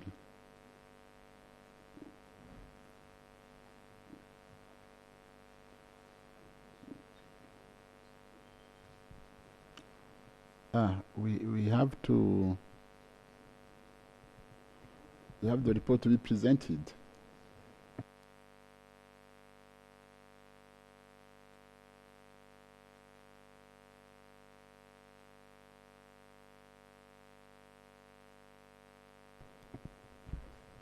Chair of the Committee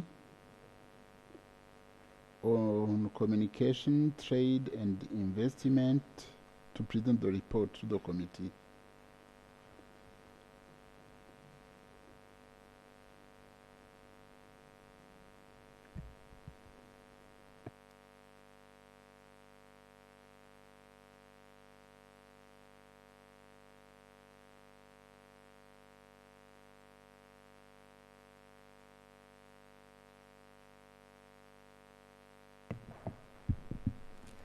Thank you, Right Honorable Speaker, for giving this opportunity to the Committee on Communication, Trade and Investment to present the report.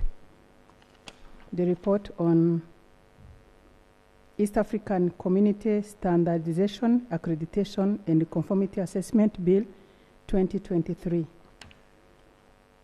Right Honorable Speaker, on 4th of April 2023, the East African Community Standardization, Accreditation and Conformity Assessment Bill 2023 was introduced in the House for the first reading.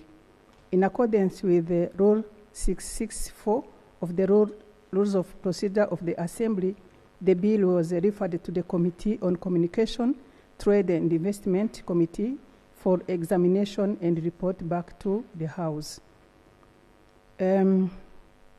For the interest of time, I don't want to read all the narrative. Right Honorable Speaker, allow me to go to the last paragraph of the introduction.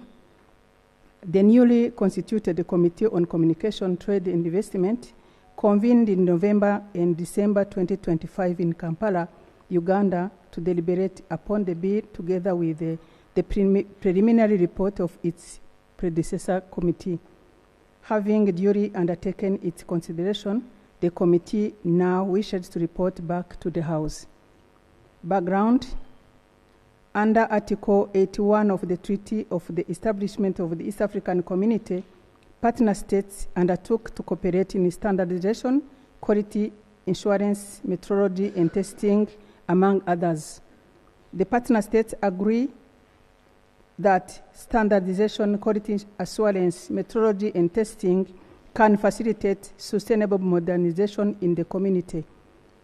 The partner states also recognize the significance of standardization, quality assurance, metrology, and testing in the enhancement of the standard of living, reduction of unnecessary variety of products, the facilitation of interchangeability of products, the promotion of trade and investment, consumer protection, the enhancement of savings in public and private purchasing, improve the productivity, the facilitation of information exchange, the promotion of health, as well as the protection of life, property, and environment. Environment certification, testing and inspection through peer assessment, proficiency testing, harmonization, and equivalence. To provide, I think I have escaped the part.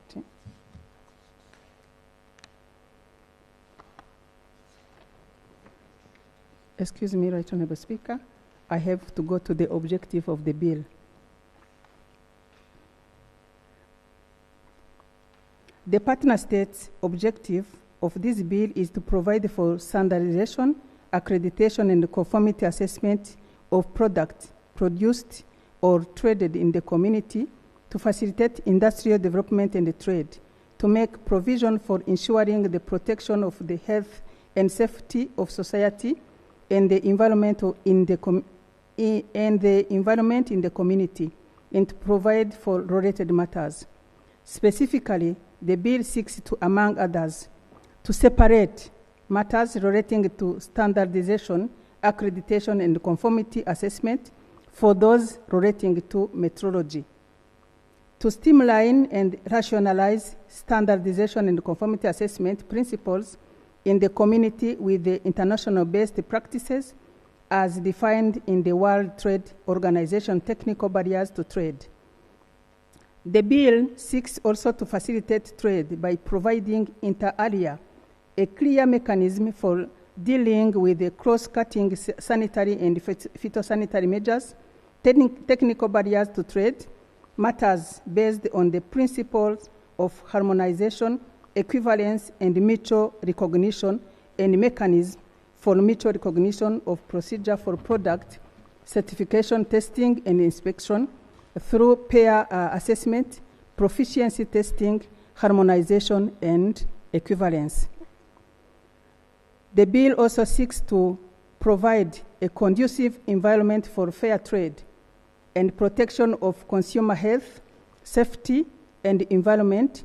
The provisions of the bill strike a balance between the expectations of the business community and the regulatory authorities.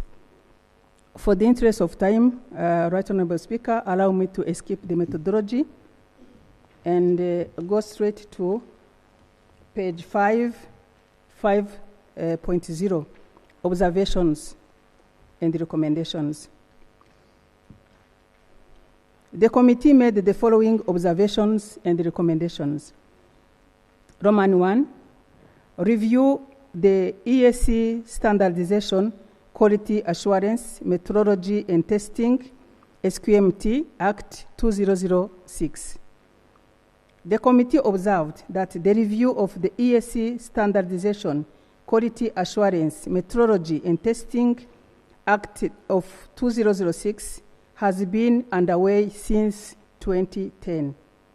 The process took over a decade to complete due to the multiple stages required by the Council in initiating and processing bills.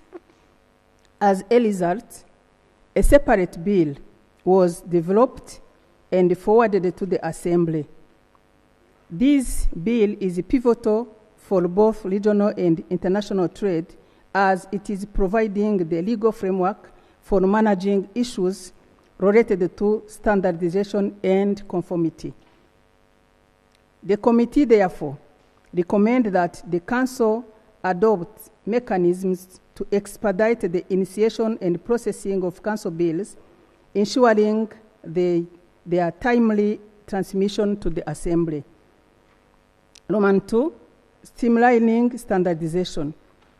The committee noted that the East African community continues to expand by widening and deepening cooperation in trade, which remains a cornerstone for regional integration. At the continental level, Africa is advancing toward greater integration through initiatives such as the African Continental Free Trade Agreements and the Digital Single Market.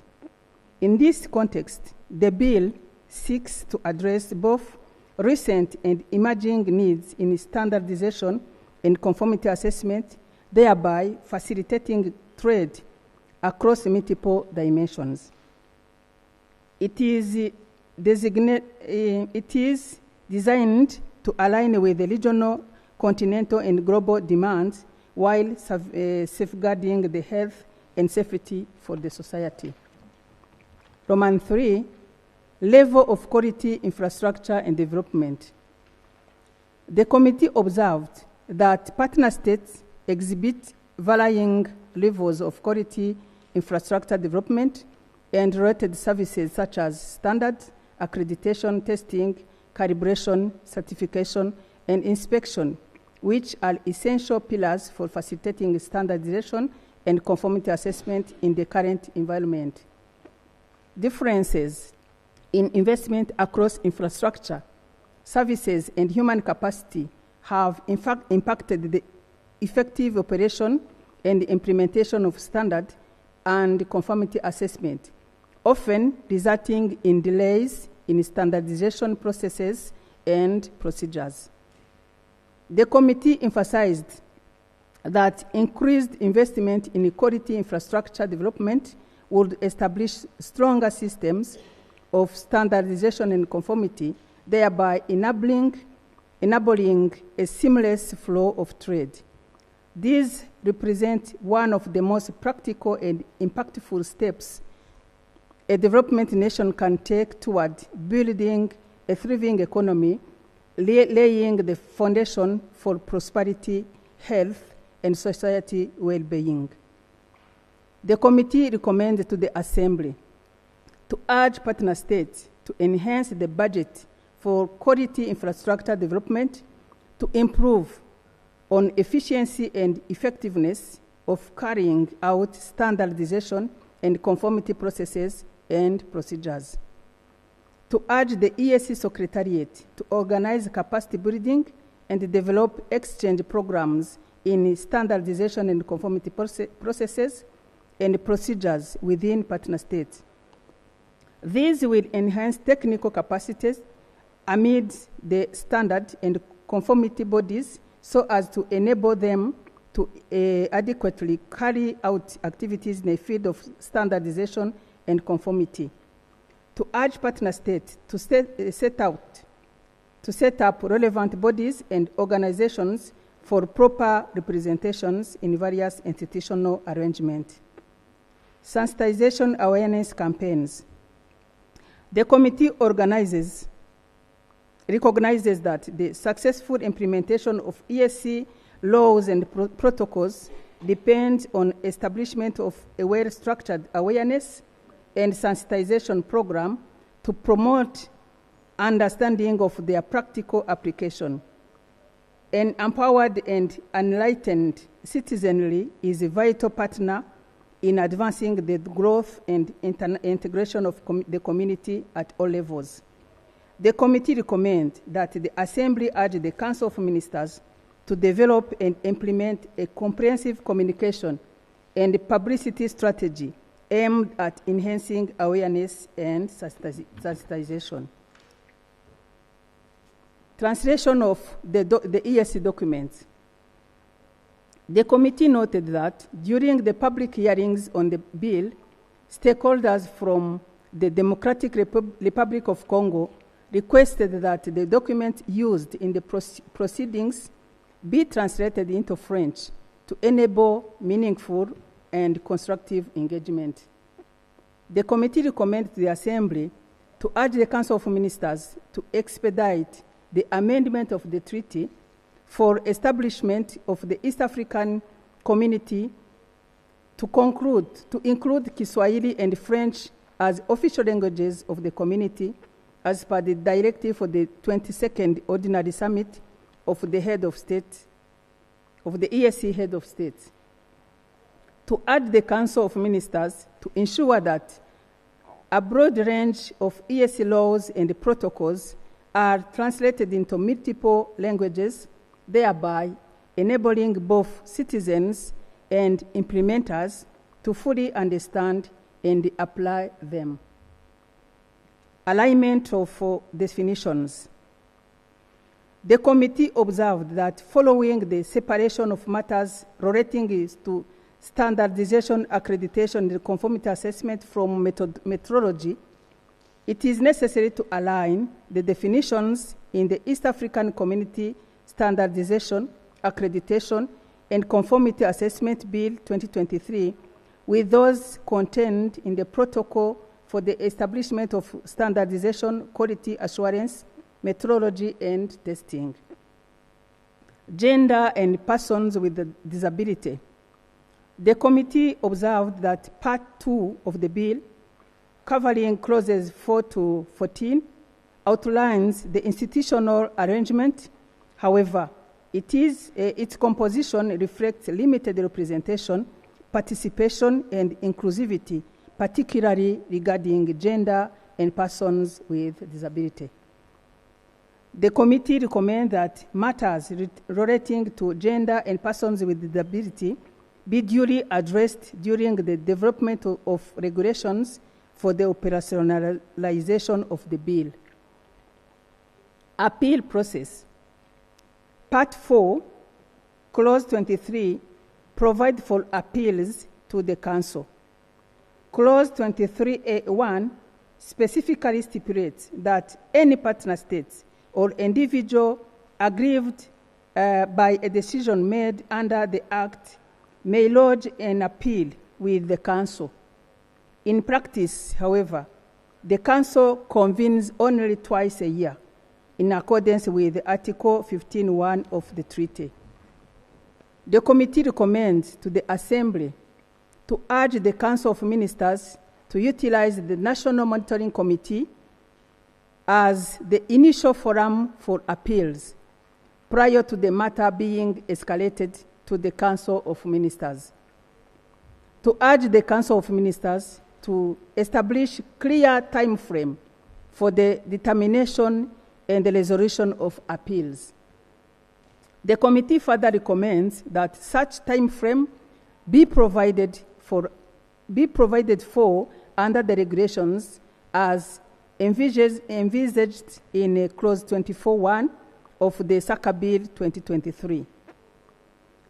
Absence of Trade Remedies Committee. During its interaction with the Department of Customs and Trade, the committee was appraised of various mechanisms through which non-tariff barriers are reported and resolved. At the technical level, these mechanisms include the bilateral approach, the National Monitoring Committees on NTBs, the ESC time-bound program, and the ESC elimination of NTBs mobile application.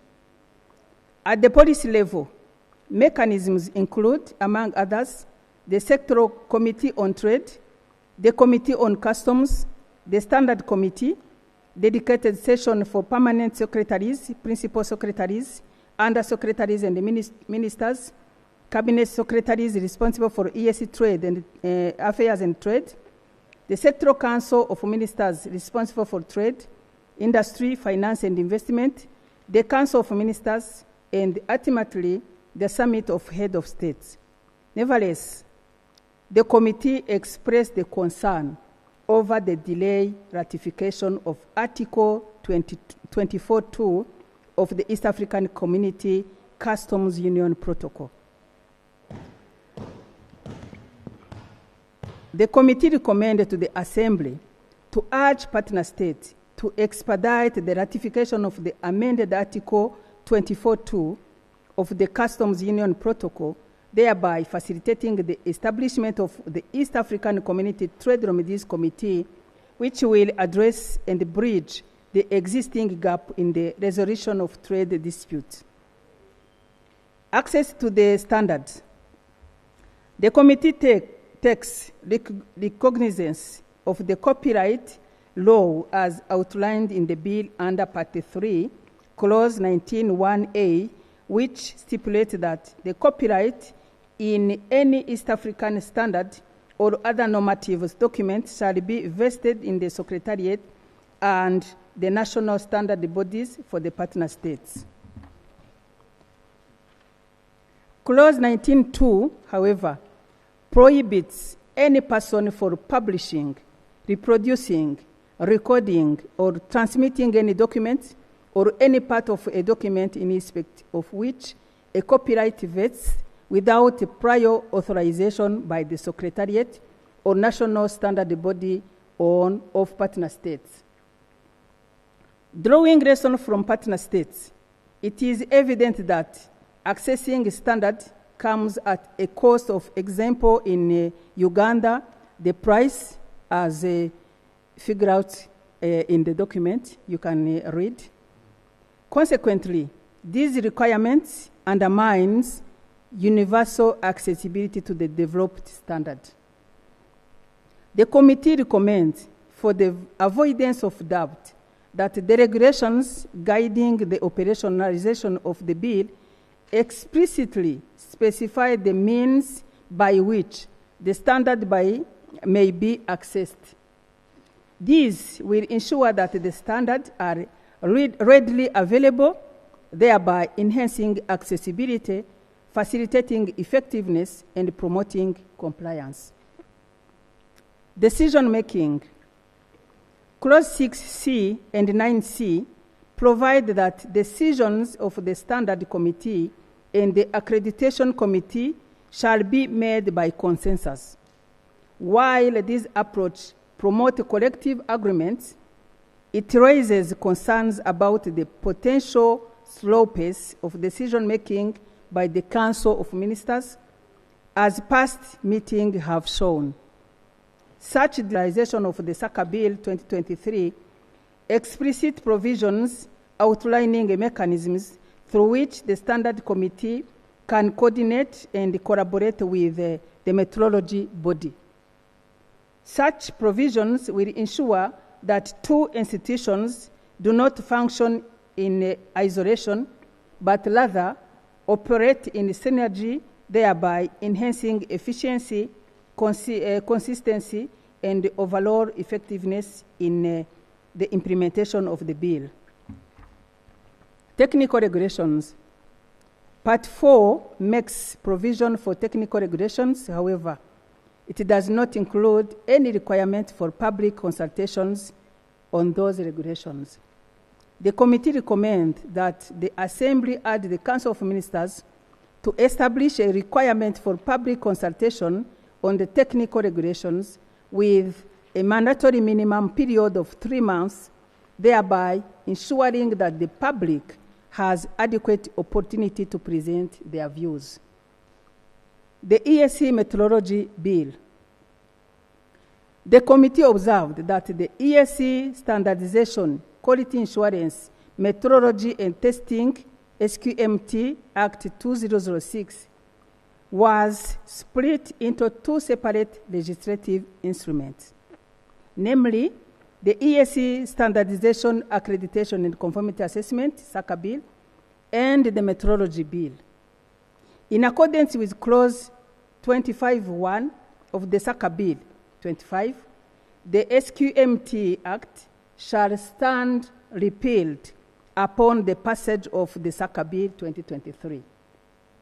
Therefore, the committee recommends to the Assembly to urge the Council of Ministers to expedite the introduction and consideration of the Metrology Bill so as to avert a legislative gap that would otherwise arise once the SACA Bill is enacted, given that no legal framework would remain to govern the metrology sector. The committee therefore resolved to recommend that the Assembly adopt the report of the Committee on East African Community Standardization, Accreditation, and Conformity Assessment Bill 2023. Recommend that the Assembly passes the bill, the East African Community Standardization, Accreditation, and Conformity Assessment Bill 2023, with the amendment proposed by the committee. I beg to submit, Right Honourable Speaker.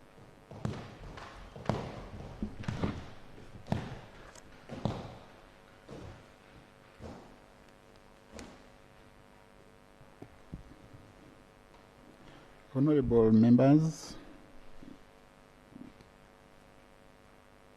the motion on the floor is that the Standardization, Accreditation and Conformity Assessment Bill 2023 be read the second time. Debate is open. Clerk, take the list.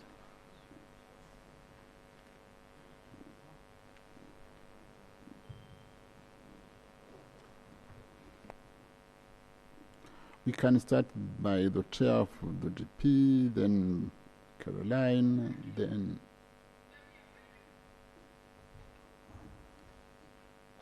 this mob phone. Can you please silent them? Honorable Makame, Honorable Caroline, Honorable Alodi, and Honorable Musanga Batware. Thank you very much, Mr. Speaker, for giving me an opportunity to add my voice on the report of the Committee on Communication, Trade and Investment on the East African Community Standardization, Accreditation and Conformity Bill 2023, and along with the bill. Mr. Speaker, at the outset, allow me to congratulate the committee chairperson, my sister Francine Rutazana Nyakubwawa, for the ably presentation of the report and sharing of the committee, and all the committee members for coming with this informative report. And allow me at the outset to state that I'm supporting the report in its entirety, save for a few comments that I will make, Mr. Speaker. The first comment, Mr. Speaker, is on the issue which is very important, that this House should not, but also our members of the Council here should know. This piece of legislation was tabled in the House in 2023. And as you can read it, it was tabled by the chairperson of the Council of Ministers, Honorable Ambassador Dr. Ezekiel Nibigira,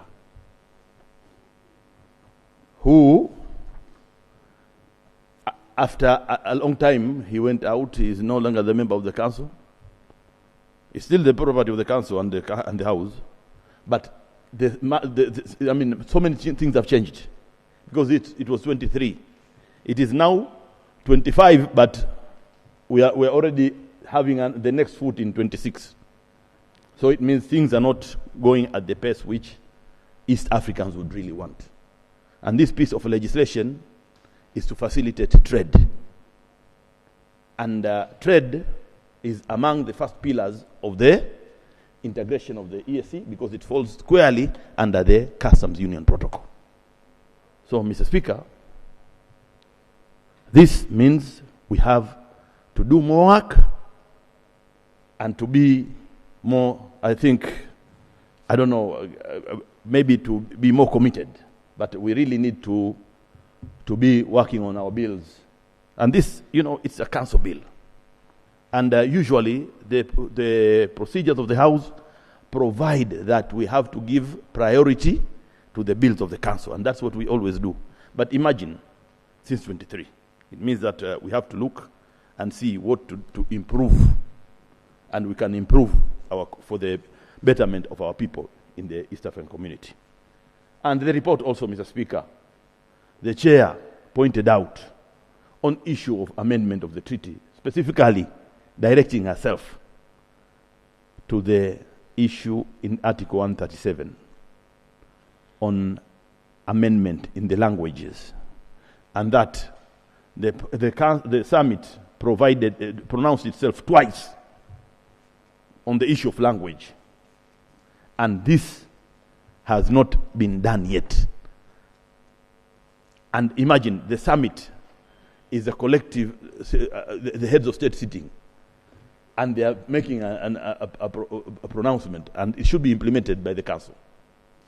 Now, this one also, honorable members of the council, who are here and who are not here, this is a very serious matter, which should be taken very seriously, because the summit should never reiterate. Once it says, it should be ready for implementation. And Mr. Speaker, there's another issue of Article 24 of the Customs Union Protocol. We've been talking about it since this assembly was initiated way back in 2022. And I can confess that we also spoke about it when this assembly, when we were in Eala 4 from 2017. And just that amendment to be ratified has never been done. It takes many years. It's as though we are inventing something, but it is an article of a Customs Union Protocol which was signed by the heads of state and ratified. That protocol was ratified. Save that article needs amendment because of the expanding number of members of the community. Now, why are we delaying? And Mr. Speaker, finally, is the observation by the committee. And the committee chair spoke about it, that there'll be no legislation which is having legal force once this new bill is enacted. This new bill is enacted in the area of meteorology. Now, that will be a very serious gap in the laws of the community. What is the council planning, and what is it going to do to fill that gap? We'd really like to get a response from the council on that matter when the council is coming to respond. Mr. Speaker, I beg to submit. Thank you very much. Thank you, Honorable Makame. Now, Honorable Carolina.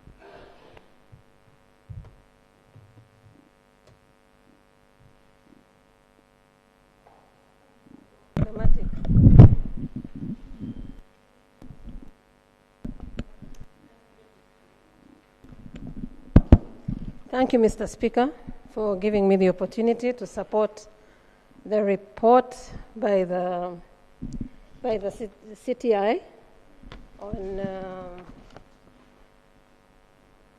the standardization, accreditation, and conformity assessment bill. It came a bit late, so even the notes are still scattered. But, Right Honourable Speaker, I want to thank the chair of the committee and the whole committee for a job very well done. When you talk after someone has just said everything you wanted to say, it becomes a little bit difficult. It's like we think in the same way because of the words, my comments, he made them, but that's okay. This is a very important bill. Our chair read very clearly. It is to provide for standardization, accreditation, and conformity assessment of products produced or traded in the community to facilitate industrial development and trade, which is what the integration is about, to make provisions for ensuring protection of health and safety of our society and environment. For this bill to take this long in the revision is a very, very sad situation for us to be in. For sure, we've been talking about the length of bills, and we have already said that it's a council bill. We have other bills that are in the offing, private member bills. You can imagine how the trouble that we are going to get into if the council bill takes this long. And now, with the review of this bill, the previous bill that was, they mentioned that Standardization, Quality Assurance, and Meteorological Testing Act of 2006 is now going to lapse because they've separated the standards and meteorology. And this because of the need, there was a need to do that for sure.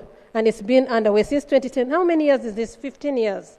And then by the time it was brought to the committee, 2023, the first committee of Eala 5, we are now in a new committee and we started again. So if this today we adopt the bill, what happens, as Honorable Dr. Makame says, to the meteorology, if it takes as long as this? So council, members of the council, you're here, you've heard, and we hope that this does not happen. Now, when I go to the recommendations, very, very good recommendations that were made. But if we look at the recommendations that come out of here, a number like to do with the level of quality infrastructure development, you recommend the Secretariat to organize capacity building initiatives and develop exchange programs. All that requires funding. When you look at the sensitization campaigns that you're proposing, which are necessary, they also require funding. When you look at the translation, which was requested by some member states, they require funding. We all know the situation that we are in. We know the liquidity crisis in this community. So all these recommendations that we are making, what is going to happen if we don't sort out the funding issue? We are fortunate today we are ambushing you, our newly elected council member, and we are asking you to help us because you hold the key and you will help us. And we believe that now that if you understand, and the other reports that we are going to present will show you the real depths of the issues, we hope that you can help us in this. And our other council members, please, please, please, because we need to move. And the only way we can move is if the community is funded. And I submit, Right Honourable Speaker.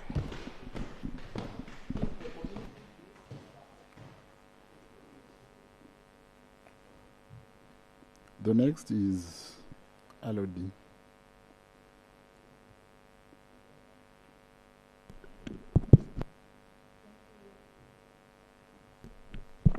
Thank you, Right Honourable Speaker. Maybe because I'm part of the committee, it's just that I thought there was an opportunity for me to talk. I can let someone else go first. Thank you. Yeah. Now we give the floor to Mr. Batware. Thank you, Right Honourable Speaker, for granting me this opportunity to debate about the report of the Committee on Communication, Trade, Investment on the East African Community, Standardization, Accreditation and Conformity Assessment Bill 2023. Right Honourable Speaker, Honourable Members, I stand to raise my voice to support this report and commend the chair of this committee and all members of this committee simply because they did a great job. Right Honourable Speaker, Honourable Members, in this report on page 8, there is a point on absence of trade remedies committee. Right Honourable Speaker, Honourable Members, these trade remedies committees plays a great role in terms of trade in this community. It is unfortunate that this bill delayed and that we don't have, for the moment, the Trade Remedies Committee. I want to mention its importance by 3 points. Number one is protection of local industries from unfair trade and practices. Once we have these committees established, they will investigate some cases like dumping, subsidized imports, among others. Point number two, they will ensure fair and rule-based trade within the community. There will be promotion of predictability, transparency, and fairness in the business. They will help also business operator to trade confidently within the region.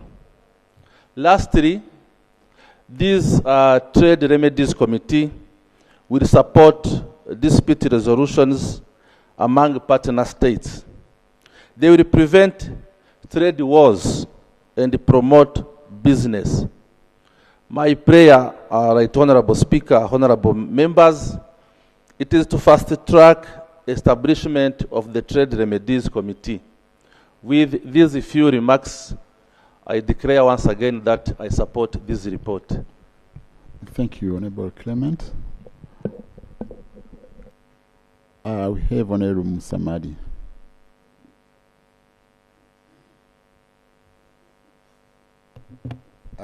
Thank you, Right Honorable Speaker, for giving me this opportunity to add my voice to this very important bill. I will not take a lot of time because much has been said.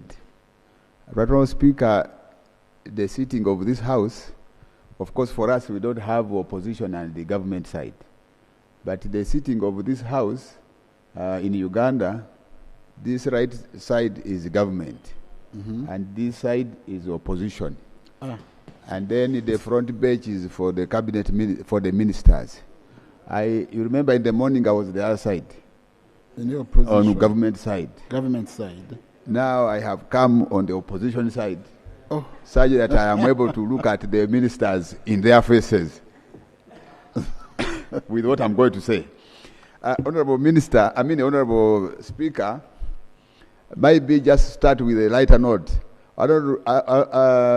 Honorable Caroline was saying that we are ambushing the minister with some of these things. I want to tell you that these two ministers are familiar with the ambushes. This one is a general. Either he plans the ambush himself or he plots. He plans the ambush or he plans against it. This one himself is a senior guerrilla leader. So these are all familiar. They are going to prepare for these ambushes. Right, Honorable Speaker, the law which is in the House is here for debate is basically we are amending the old law, which had ambiguities. The SQMT law, which had ambiguities. And in terms of standards and measures, some countries or bureaucrats from some countries have been hiding behind some loopholes in that law by either prohibiting goods, products made from one partner state to another, claiming substandards. Now we are coming here to cure those ambiguities by having this law, and it is good that it was sponsored by the council itself.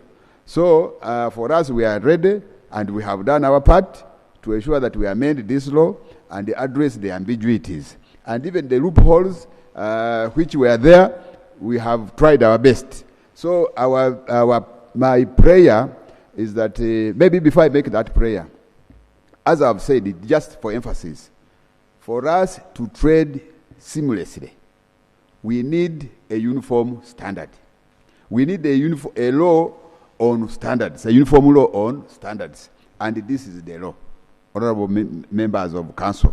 So we want to appeal to you now, this is the prayer, that when this law comes, after we have finished processing it, please go ahead and assent to it, because we have been passing laws.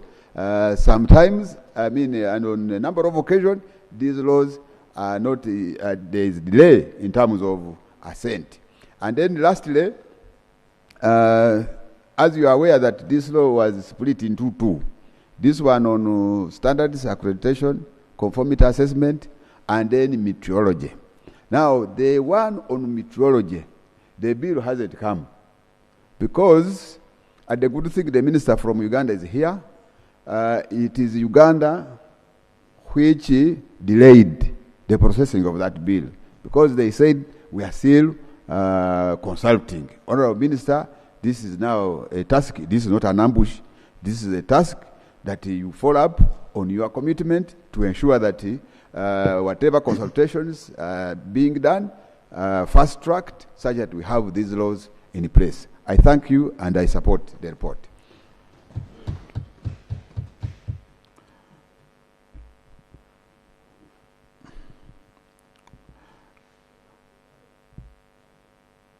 Just 1 minute, not 2. 1.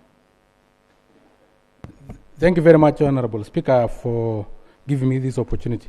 Honorable Speaker, I take this opportunity, first of all, to state that I support the bill 100%. I support it with all my body organs. Honorable Speaker, it is good that we have the Honorable Minister from Uganda, because the standard bill will pass today. But then without the meteorology bill, we'll have done nothing. Because the meteorology bill is the one that gives us the unit of measurement so that we can put the standards. So unless also the meteorology bill follow the standard bill, we'll have done nothing in passing the standard bill. And since we have the Honorable Minister from Uganda here, so that he is also a member of this House, he see the quagmire that we are in. This bill, standard bill, will pass. Then there is nothing you'll do. You cannot implement, because how do you implement in putting standard on something that you don't know the measurement? This bill is very important. Honorable Minister, we need the meteorology bill. And since you are here, please fast track. Lastly, all these implementation, as Honorable Caroline have said, require funding. We plead, now that we have the Honorable Minister from the Republic of South Sudan, when you meet with the Council of Ministers and the Minister from Uganda, plead with all the rest so that remittances can be up to date, so that we can be able to move forward. We cannot move forward without funds. Funds are like the fuel for the car. The car without fuel is as useless as the donkey pill that we are passing. Thank you very much, Honorable Speaker. Thank you, Honorable Sankoch. Motion. Thank you, Right Honorable Speaker. I stand to move a motion under Rule 48 for the closure of the debate. This report has already been debated sufficiently, and we have the next processes of the bill. I beg to move. Proceed. Do you have seconders on this motion for Article 48? Yes, you have seconders. Now I put the question that those who are in support of Gideon motions, they say aye. Those against say nay. The ayes have it. The ayes have it.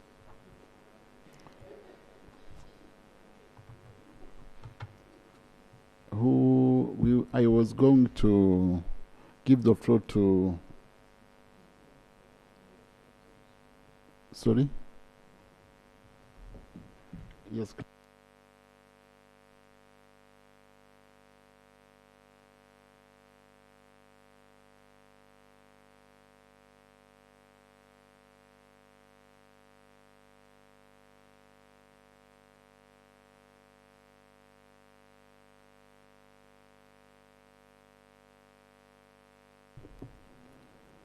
So with this, we go to the next. which will be... Yes, Honorable Msamali.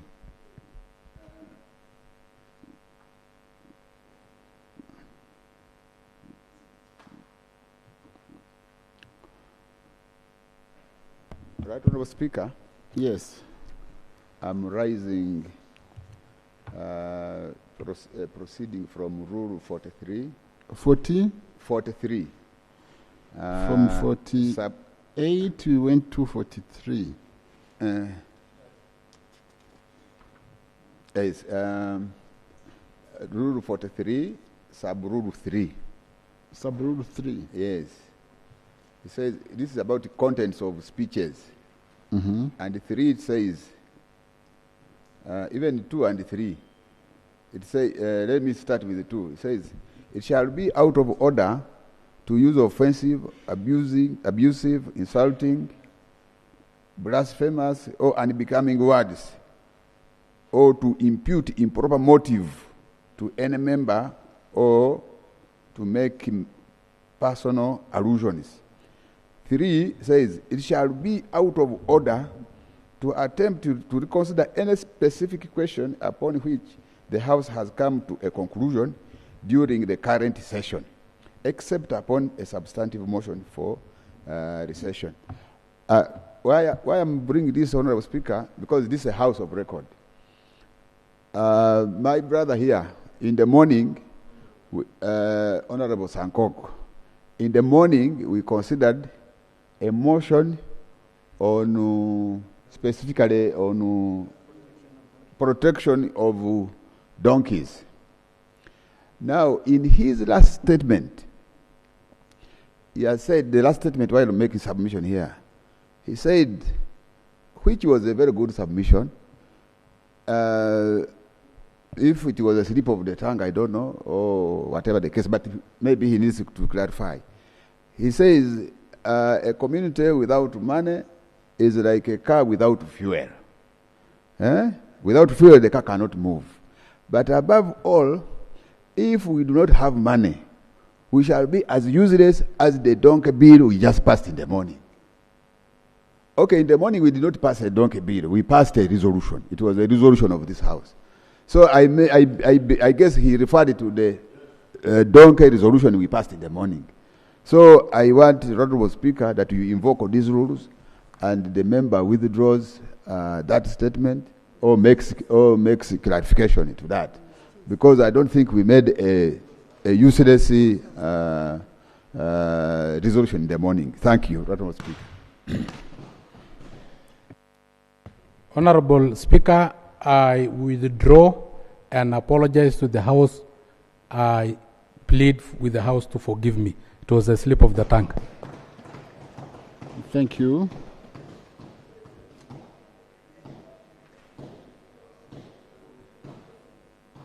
Honorable members, the next is now to put the question because we cannot continue with the debate.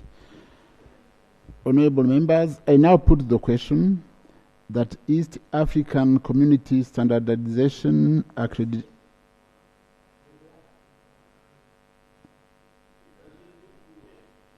but the motion passed. It's finished. There's no debate.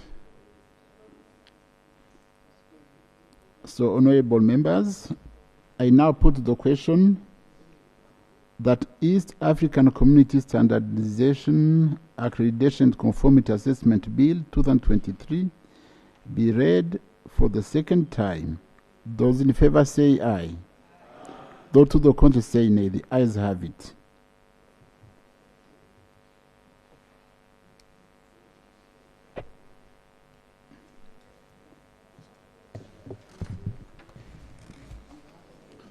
The East African Community Standardization, Accreditation and Conformity Assessment Bill 2023. Honorable members, we now proceed to the bill's committee stage.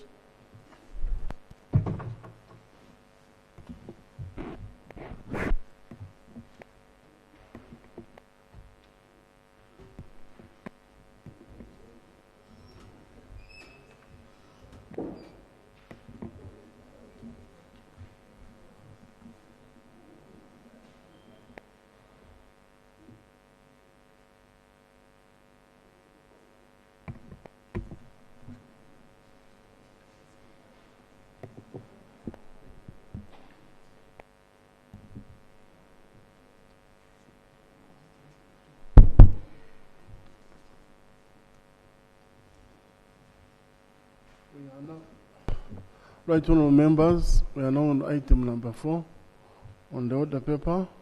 The House is in the bill committee stage, and the right honorable Speaker is in the chair, and the House is in the bill committee stage.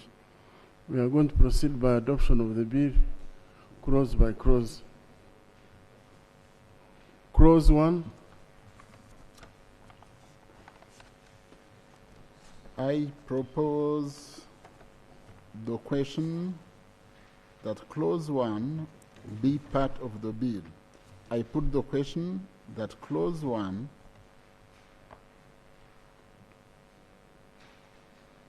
be part of the bill.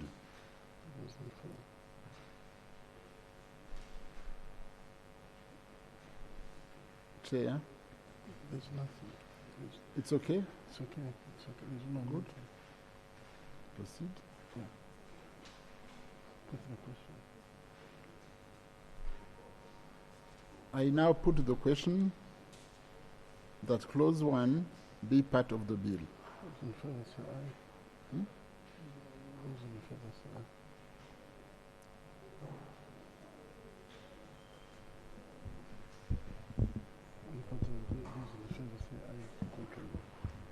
Those in favor say aye. Those to the contrary say nay. The ayes have it. Clause 2. I propose the question that clause 2 be part of the bill. Chair of the committee. Chair, and the clause must be read.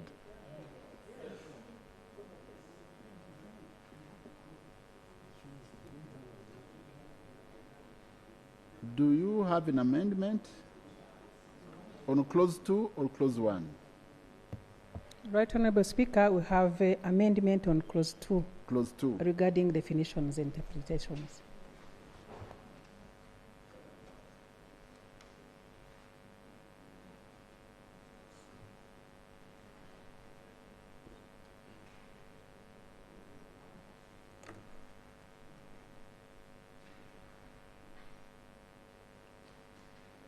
Are you in accordance with the council? Move your amendment. Right, Honorable Speaker, I move that clause 2 of the bill be adopted with amendment. Which amendment?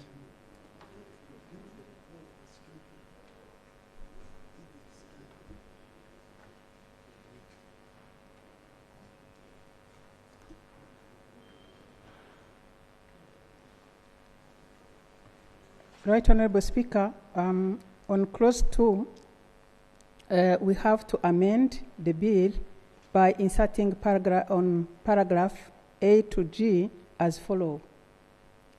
Protect and improve the health and safety of consumers and public in general, enhance consumer confidence and limit consumer exploitation by increasing the number of products and processes that conform to established standard, enhance the quality, reliability, and reputation of products produced or traded in the community, harmonize national and East African standard with international standard to reduce cost, enhance compliance, and develop trade opportunities, increase opportunities for companies within the community to participate in technology transfer through standardization, conformity assessment, and accreditation programs, facilitate regional and international trade, and protect the environment and reduce waste. Why do we request for the amendment is the specific objectives were omitted from the bill. Then we are requesting to include the specific objectives in the provision. I beg to submit, Right Honourable Speaker. Thank you, Honourable Chair. So your amendment should be part of clause number 2. Clause 2. Clause 2. Sorry, is clause 3 of the bill. It's 3, not 2. Yeah. Clause 2 has an amendment to immediately after the definition of certification insert the following new definition. Chief Executive Officer means the highest ranking executive officer in the institution by whatever name called. Why do we need it to be included? It to clarify that the Chief Executive Officer referred to in clause 4.2a of the bill is the highest ranking executive officer of the institution, whether they are referred to as the managing director, chief executive officer, executive secretary, director, or by other designation. Then B, page 5, in the definition of partner states, immediately after the word Burundi, insert the Democratic Republic of Congo and the Federal Republic of Somalia on the bill, on the clause. Thank you. Thank you, Honorable Chair.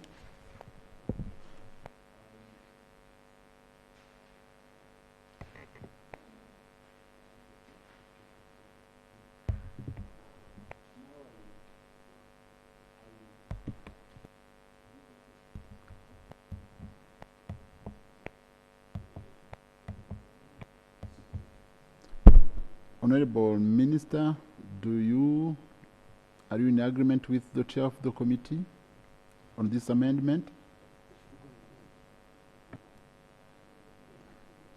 You got the microphone.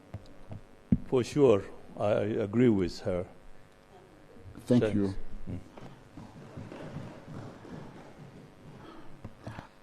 I now put the question that this amendment be part of clause 2 of the bill. Those in favor say aye. To the contrary say nay. The ayes have it. Clause 3. I propose the question that clause 3 be part of the bill. I put the question that clause 3 be part of the bill. Those in favor say aye. To the contrary say nay. The ayes have it. There is an amendment. Clause 3. No, the chair has first moved it. I have already alluded to on my explanation. On clause 2 and clause 3. Yes. Oh. As amended. So I put the question that clause 3 be part of the bill as amended. Yes. Those in favor say aye. To the contrary say nay. The ayes have it. Clause 4. I propose that clause 4 be part of the bill. I put the question that clause 4 be part of the bill as. Did you amend it, clause 4? Clause 4 be part of the bill. Those in favor say aye. To the contrary say nay. The ayes have it. Clause 5. I propose the question that clause 5 be part of the bill. I put the question that clause 5 be part of the bill. Those in favor say aye. To the contrary say nay. Clause 6. I propose the question that clause 6 be part of the bill. I put the question that clause 6 be part of the bill. Those in favor say aye. To the contrary say nay. The ayes have it. Clause 7. I propose the question that clause 7 be part of the bill. I put the question that clause 7 be part of the bill. Those in favor say aye. Those to the contrary say nays. The ayes have it. Clause 8. I propose the question that clause 8 be part of the bill. I now put the question that clause 8 be part of the bill. Those in favor say aye. To the contrary say nay. The ayes have it. Clause 9. I propose the question that clause 9 be part of the bill. I put the question that clause 9 be part of the bill. Those in favor say aye. To the contrary say nay. The ayes have it. Clause 10. I propose the question that clause 10 be part of the bill. Chair of the Right Honorable Speaker, the committee has proposed that clause 10 on page 11 be amended. Immediately after paragraph E, insert the following new paragraph, word, if reported to the Accreditation Committee on the implementation of the decision of the Council related to accreditation. Why do we request this? Is to provide for the liaison office to report to the Accreditation Committee on the implementation of the decisions of the Council relating to the accreditation. I submit, Right Honourable Speaker. I now put the question that this amendment, Council, are you in agreement with the chair? Yes. Thank you. I now put the question that this amendment of clause 10 be part of the bill. Those in favor say aye. Aye. To the contrary say nay. The ayes have it. Clause 11. I propose the question that clause 11 be part of the bill. I put the question that clause 11 be part of the bill. Those in favor say aye. Aye. To the contrary say nay. The ayes have it. Clause 12. I propose the question that clause 12 be part of the bill. I put the question that clause 12 be part of the bill. Those in favor say aye. Aye. To the contrary say nay. Clause 13. I propose the question that clause 13 be part of the bill. I put the question that clause 13 be part of the bill. Those in favor say aye. Aye. To the contrary say nay. The ayes have it. Clause 14. I propose the question that clause 14 be part of the bill.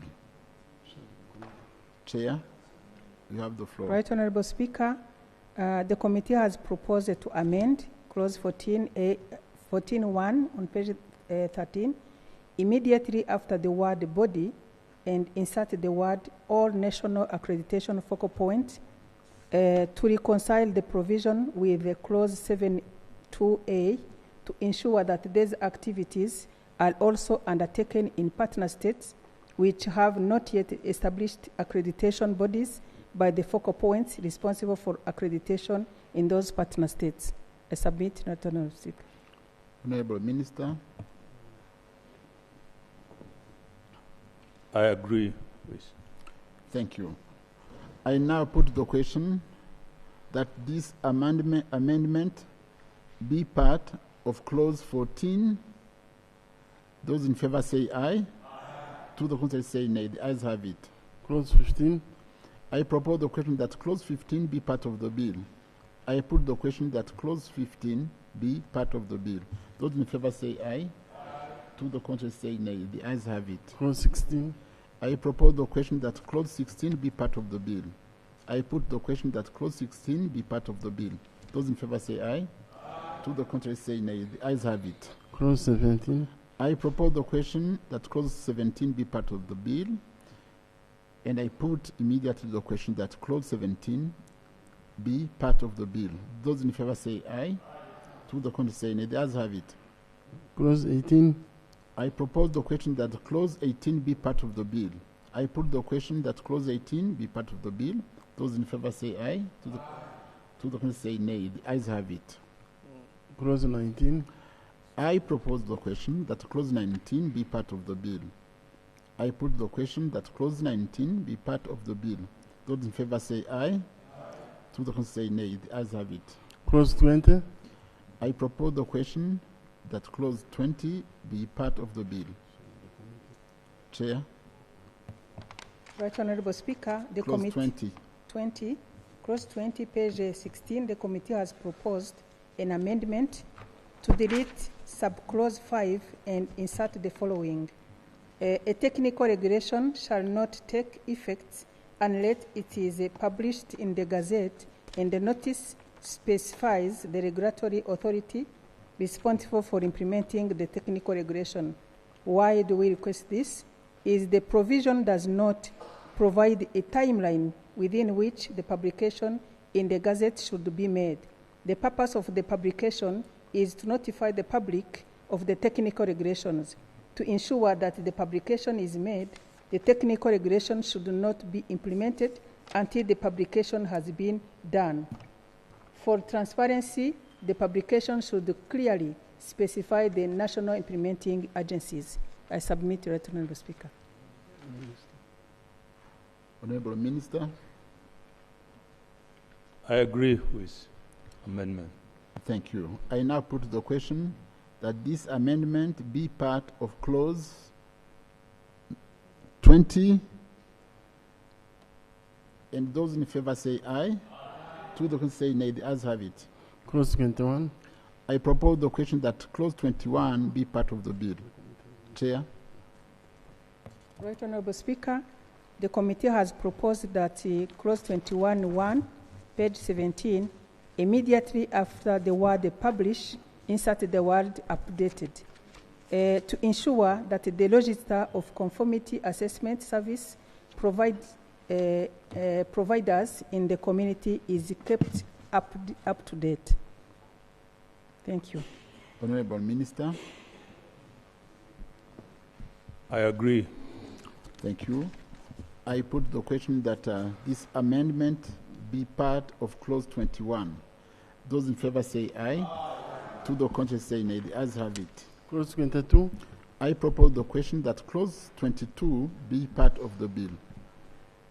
I now put the question that clause 22 be part of the bill. Those in favor say aye. To the contrary say nay. The ayes have it. Clause 23. I propose the question that clause 23 be part of the bill. I put the question that clause 23 be part of the bill. Those in favor say aye. To the contrary say nay. The ayes have it. Clause 24. I propose the question that clause 24 be part of the bill.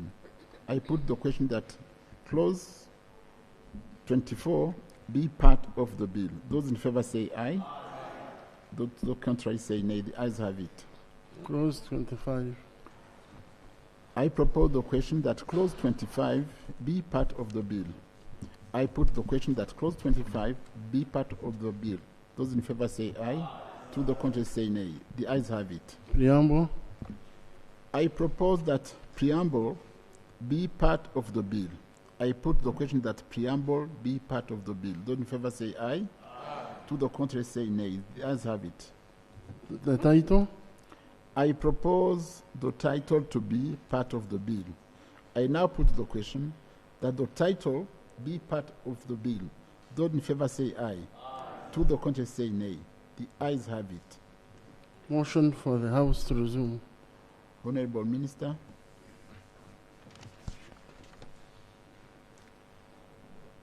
Bring the motion.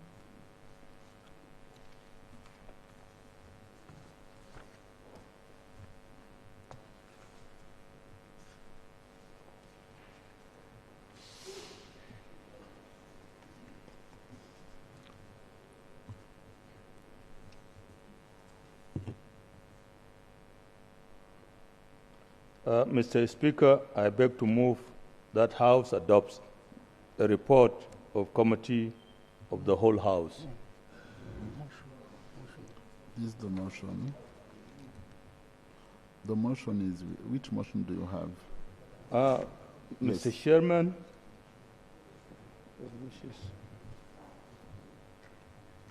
Go ahead, please.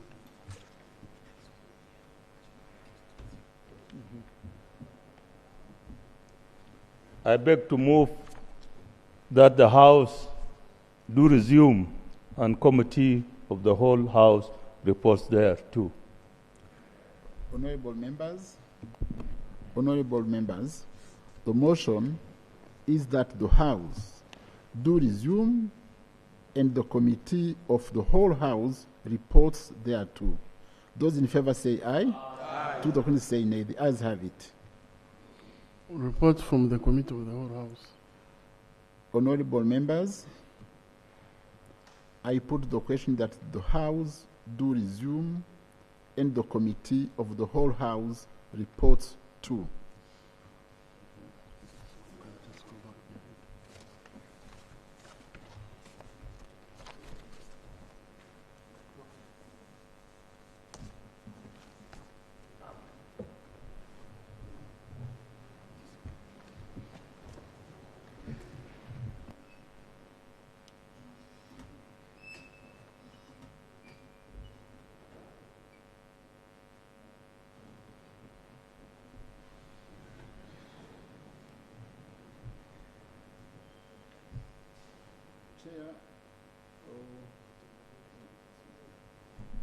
Honorable Minister, you have the floor to report.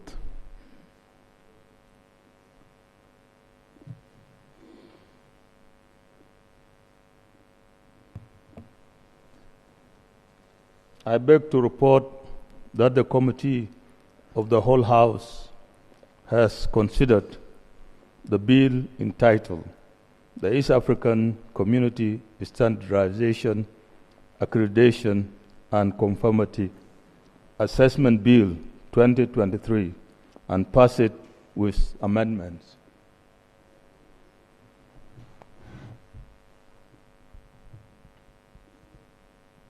Adoption of reports from the Committee of the Whole House.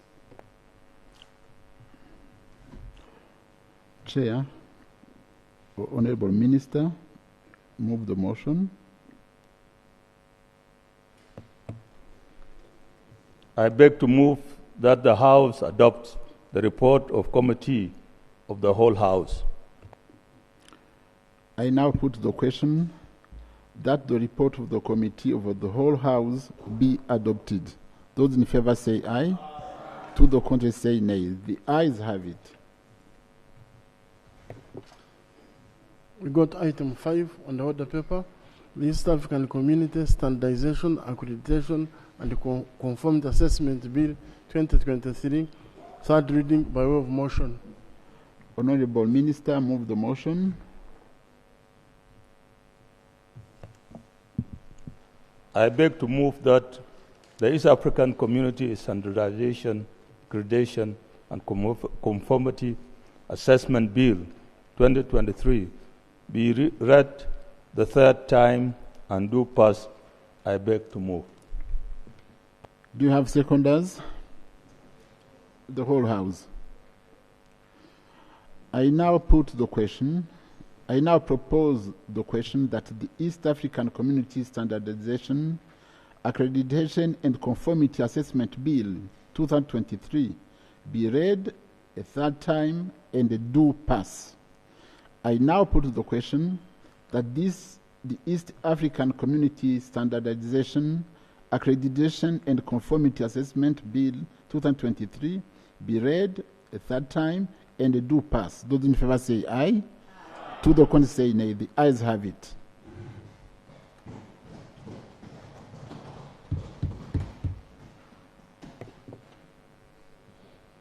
A bill for an act entitled East African Community Standardization, Accreditation and Conformity Assessment Act 2023, an act of the community to provide for standardization, accreditation and conformity assessment of products produced or traded in the community in order to facilitate industrial development and trade, to make provision for ensuring the protection of health and safety of society and the environment of the community, and provide for related matters.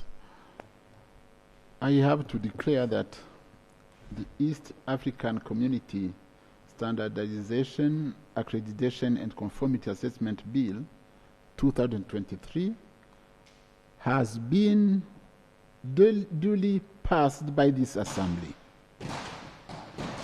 And with this, I have to congratulate our ministers, our honorable ministers present here, for having been capable to help themselves to pass it. It was there since 2023.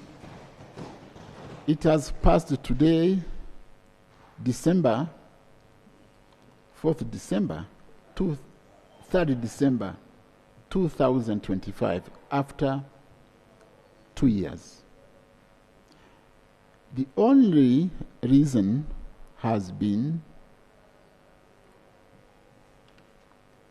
that when the House was ready to pass it, we couldn't get ministers to come and defend their bill. It's only today, after 2 years, that you could pass it. The minister would have been present when you were in the previous plenaries. This bill would have passed. This is a signal that our ministers in charge of EAC ex-officio members, they have to be present when we have our plenaries. With this, congratulations, honorable ministers. The bill has passed. Thank you. Next item. Mr. Speaker, sir. Item 6. Mr. Speaker, sir. Yes, Honorable Mary Mugenyi. Thank you, Mr. Speaker. Mr. Speaker, excuse me, I would like to take this opportunity to thank the chair of CTI and the entire committee for a job well done. Mr. Speaker, as you realize, at the last sitting in Arusha, this same committee passed an important bill. And today, we've passed another one. That doesn't just come on its own. It takes hard work. So I'd like to congratulate our chair, the Honorable Francine Rutazana, for really working hard and making sure that she chairs us and steers the work forward so that this House is able to pass very important bills that we have been passing. I also thank the Council, through you, Chair Council, because this is a Council bill. Thank you for being present and for aiding Parliament to do its work. Thank you, Mr. Speaker. Thank you, Honorable Mary Mugenyi. This is a kind of reminder to me. Even me had been impressed by the way this committee has been doing its jobs. Maybe we will find a special way one day to recognize you, because look, it has been only, you have been leading this committee from August, was it June, July? Now we are in December, 6 months, but what you have achieved is tremendous. So congratulations to you. You should be an example to others committees. Clerk, proceed. Item 6, report of the Committee on General Purpose on consideration of annual reports of activities of the community for the period 2021-2022, 2022-2023, and 2023-2024 by way of motion. Chair of the committee. Mr. Speaker, thank you very much. Allow me, Mr. Speaker, your indulgence to commend the General, the acting chairperson of the Council, and the Minister of ESC from the Republic of South Sudan, the youngest member, for having ably participated and ensuring that the bill which you have just passed has passed. So the General, you've just confirmed to us that this being General is indeed up, and also to thank the CTI for their good job. Mr. Speaker, that was on a note of appreciation to the colleagues of CTI and also the General, because it was a very good job, and the bill was passed very timely. And I believe my brother, Honorable Gideon Gatpan, moved the motion in good faith because that to facilitate this motion to move this bill to pass, and also for the other business to be cleared. Thank you, Honorable Gideon. And now, Mr. Speaker, I'm moving a motion that the report of the Committee on General Purpose on consideration of annual reports of the activities of the community for the periods 2021-2022, 2022-2023, and 2023-2024. These are 3 periods or 3 different reports. Combine them in one to be adopted, Mr. Speaker. I beg to move.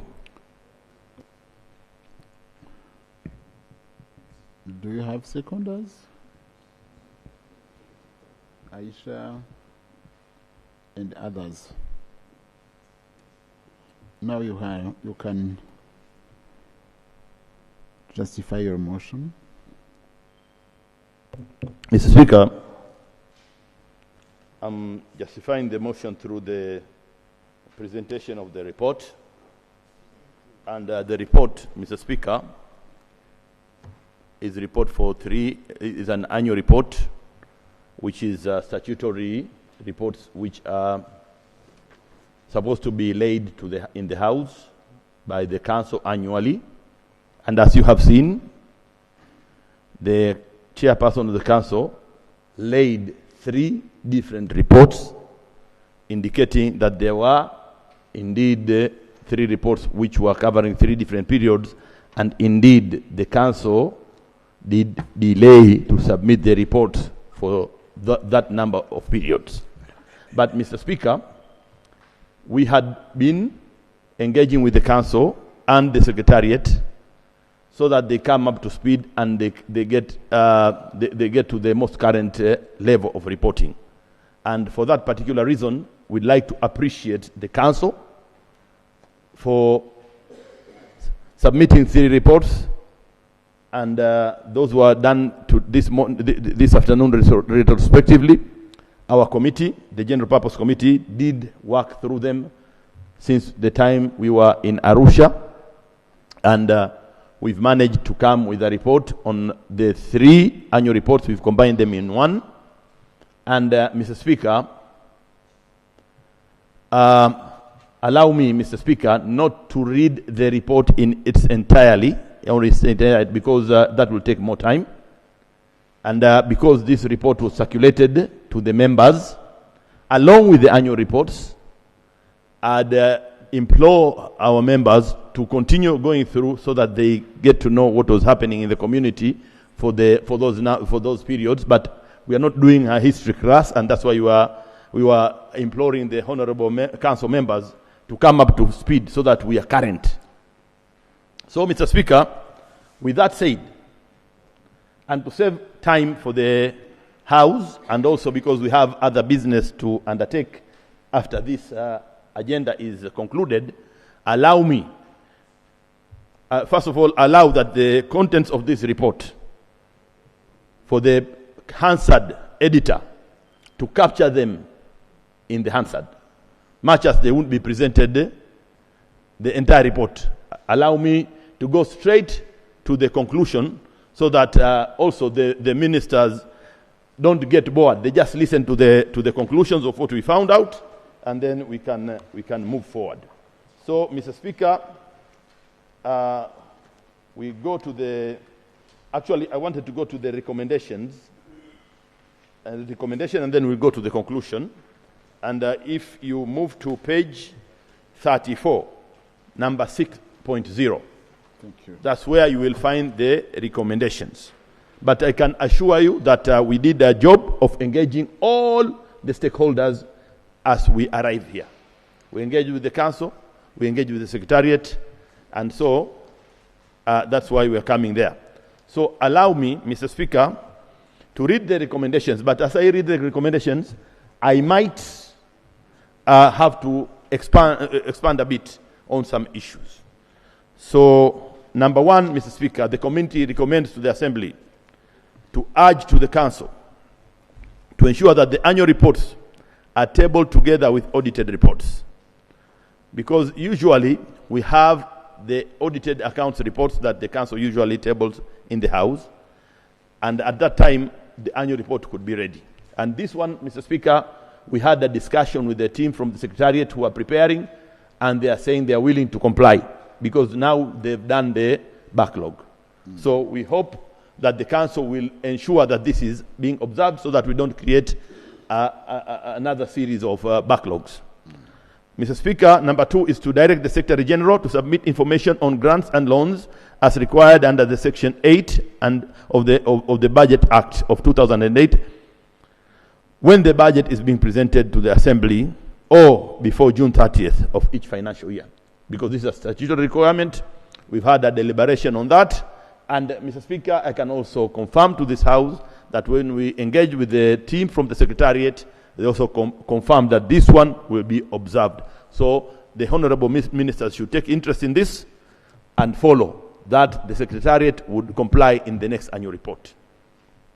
Mr. Speaker, the third one is to direct the Secretary General to submit reports on the non-exemption of taxes as required under Section 10 of the ESC Budget Act 2008, either when the budget is being presented to the Assembly or before 30th June. Mr. Speaker, and this is the same as the one above.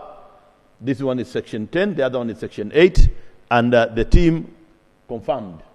So I move to item number 4, to enforce timely remittances of partner states' contributions through binding commitments in line with Article 132 of the treaty as read together with Rule 23 of the ESC Financial Rules and Regulations of 2012. This matter, Mr. Speaker, is an issue of remittances and has been read out even with the previous presentation.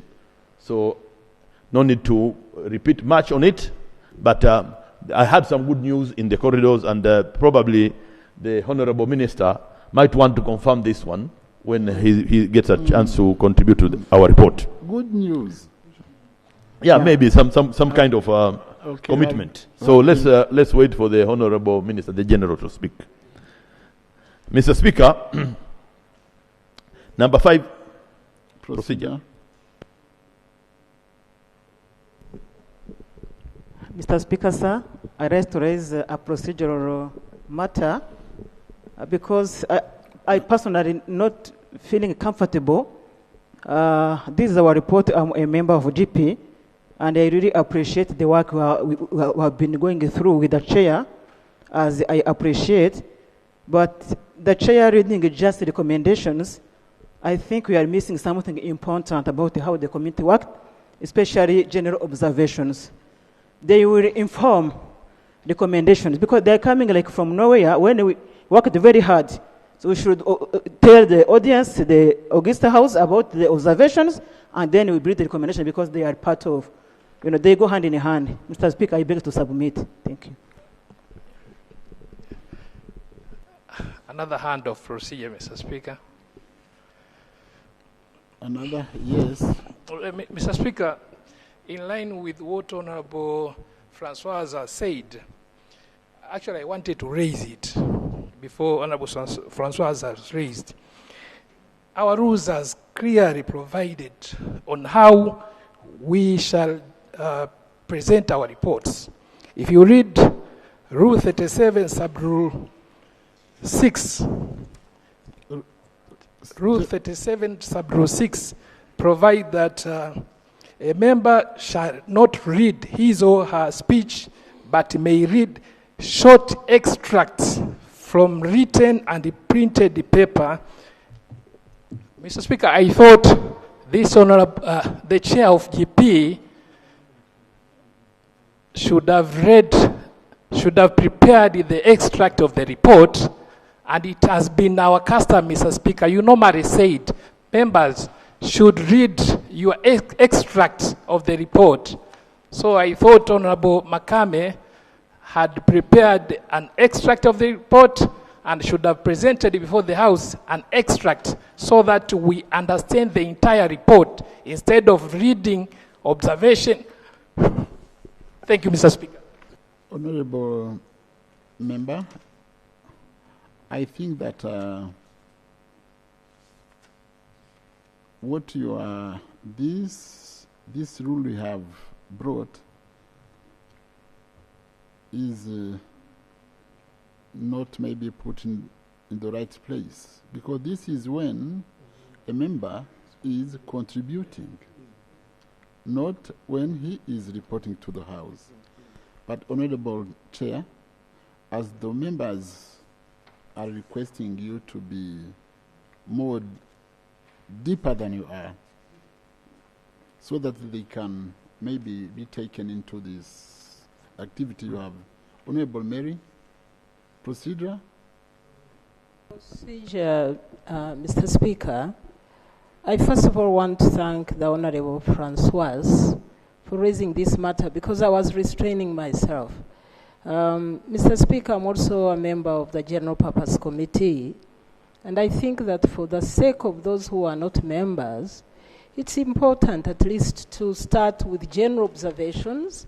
If you want to be short, the least you can do is to show what we observed and then show us the recommendations that were made based on the observations. Yes. When we start with observations, with recommendations, it's like it's coming from nowhere. So I would like to beg, Mr. Speaker, that we take that observation from Francoise and we start with observations, Mr. Speaker. I thank you. Thank you. You have the floor. Honorable Chair, I think that you can find a way to take us into everything you did. How you proceeded, the challenges you have faced, and these recommendations, where they come from. Thank you very much. We want to ask you to read from page 1 to page 29. No, I don't know. But try to be, we need... thank you very much, Mr. Speaker. Mr. Speaker, the reason why I must also respond to the matters raised here by my colleagues. They are accusing that I'm not doing justice to the report. I beg to differ with them, Mr. Speaker, because when I was presenting their recommendations, I was specifically going and I was saying that ensure annual reports, and I took a moment to even elaborate how they come. Okay? So, I would have read the observations and then come to do the duplicate work of reading the recommendation. Because these, as you said, the members were saying here, the recommendations are informed by the observations. So should I read the observations and then I come and give the recommendation? Or I go straight to the recommendation and I expand on it? You know, Mr. Speaker, there are different methods of skinning a cat. And what we are just doing is we are trying to be very simple, straightforward to the point, so that we give information and we provide also time for members to debate, but we have our members of the council here so that they just hear what we need from them. And then also to provide time for the other report, because I have colleagues, the chairperson of the Committee of Accounts, to come and present. Now, if I start reading the observation, then come with the recommendation, I'll come until 6 o'clock, Mr. Speaker. Apparently, you have supporters. Yeah. And also, Mr. Speaker, I indulge you from the beginning that the report be recorded verbatim in the Hansard. So I think, Mr. Speaker, let's try to be different for this time, but more efficient, to save time for the House and provide members time to debate and also complete the agenda. Mr. Speaker, now because you've seen the claps, it means even the House is endorsing this. I beg to move forward. Thank you. No. Mr. Speaker, thank you very much. On item number 5 in the recommendation is to enhance quality of annual reports with clear objectives, timelines, and measurable outcomes. Mr. Speaker, we noted in the annual reports these objective timelines and measurable outcomes were not there, or they were there in a scanty way. So we need measurable, scientific, smart outcomes that are there, so that the Secretariat should be preparing information whereby we can see. We are in this year, we are looking at the annual report. We see where we were and what has been done for the year, so that we can clearly see what has been achieved. So, Mr. Speaker, that is the recommendation. And number 6 is operationalize regional laws and policies to ensure that the people of East Africa enjoy benefits of integration, especially the common market, rights and freedoms. Mr. Speaker, here we were very particular on the common market, but we were saying all the laws, and the reason is the Custom Union, we have the community law, the Customs Management Act. It caters for the Customs Union. Save for the ratification of that protocol, we said the Article 24 on establishing the Committee on Trade and Remedies. That the Customs Department is really fixed. And now we've just updated the SQMT Act, and we've seen what has been left. But in the area of common market, which has so much work to do, but we have barely scratched the surface in terms of harmonization and approximation of laws, Mr. Speaker, and even policies and systems. So the Council needs to do more work in this area so as to, and I think I'm trying to be as elaborative, and that is not coming from the air. It is informed by the report, but I'm just not going to read the report section. So you see? So now, also, number 6, Mr. Speaker, to expedite operationalization of the East African Monetary Institute and finalize legal frameworks for the monitoring and of the Monetary Union. Again, Mr. Speaker, even in the last week when we were talking here, we were having debate here, issues of monetary union came in, and it was reported that the monetary union was shifted. The target, the initial target was to have it operational by 2024, but now it moved to 2031, and I can attest here, Mr. Speaker, with the rate we are going, I doubt it whether that will be possible in 2031. Why? We don't have the Monetary Institute. We passed bills on the Statistical Bureau, the issue on surveillance and enforcement, but all of those are not operational yet. We just have them on paper. And now we are dreaming of having the Monetary Institute, the Monetary Union, while the Customs Union has not been implemented, and even the common market, as you can see, Mr. Speaker. So, Mr. Speaker, we need the Council also to take note of this recommendation very seriously. And number 8, Mr. Speaker, is to develop and implement a clear roadmap for political federation with defined milestones and stakeholder engagement. That is very clear, Mr. Speaker. And to report, number 9, to report regularly on the status of implementation of the recommendation and resolutions of the Assembly. Mr. Speaker, allow me to take more time here on number 9.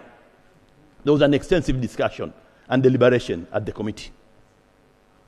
And this affects not only our committee, it affects the entire House and all the committees of the House. Why? We make recommendations, we make resolutions, but there is no feedback from the Council on implementation of those recommendations and resolutions. We are told, when we ask from the experts, they tell us that recommendations and resolutions of the Assembly are non-binding. That's what they say. And okay, we agree, they are non-binding, because the Council is not required by law to implement any recommendation and resolution of the House. But, Mr. Speaker, when we are making recommendations and resolution, we sit in committees. We use public money. So those are generated by our taxpayers who fund these activities. And it will be, even if it is not binding, but it will be courteous, as a matter of courtesy for the Council to report on implementation of such. And Mr. Speaker, our colleague who is not here today, he went on a campaign because the Republic of Uganda, we're having election in the Republic of Uganda, so there are campaigns happening. And our colleague, senior colleague of the House, and once a minister here in the Republic of Uganda, Honorable James Kakoza, informed us of the practice in the Parliament of Uganda, that there's something they call Treasury Memorandum. And also colleagues from other parliaments who have served in other parliaments like Kenya also say that this is a practice. Now, this practice is not there in regard to the resolutions and recommendations made by the East African Legislative Assembly. And for that particular reason, that is why this recommendation is there, and that is what we are appealing for the council to do. Mr. Speaker, item number 10, to address overlapping mandates among institutions through functional reviews. Mr. Speaker, it was observed that there are some institutions that have overlapping mandates. And I can give an example. There are some, in the area of fishery, there's some overlapping mandate between the LVFO and the LVBC. The LVFO being the Lake Victoria Fisheries Organization, and the LVBC being the Lake Victoria Basin Commission. So the council might want to interest itself in this and do justice so that there's no overlapping mandates in these institutions of the community. Mr. Speaker, number 11 is to enhance accountability by publishing performance dashboards and implementation trackers in annual reports. So that is the modern kind of reporting where you have these as the way to portray how we are moving, the integration indicators. And number 12, Mr. Speaker, is to implement the communication strategy and roll out civic education campaigns to enhance visibility of integration benefits, public participation, awareness, and ownership of the integration process. Mr. Speaker, you will agree with me, Mr. Speaker, and the entire House, I believe they will agree with me, because, Mr. Speaker, I would like to address myself to the first day of this assembly when the female caucus presented a report. And it was very clear that East Africans who need to benefit from the integration of this community are not very much educated. They are not aware of the opportunities and the facilities that have been provided by the treaty and the protocols. A good example was the cross-border traders who avoid passing through the official border post, despite their goods being attracting a zero rate of taxation. And procedure.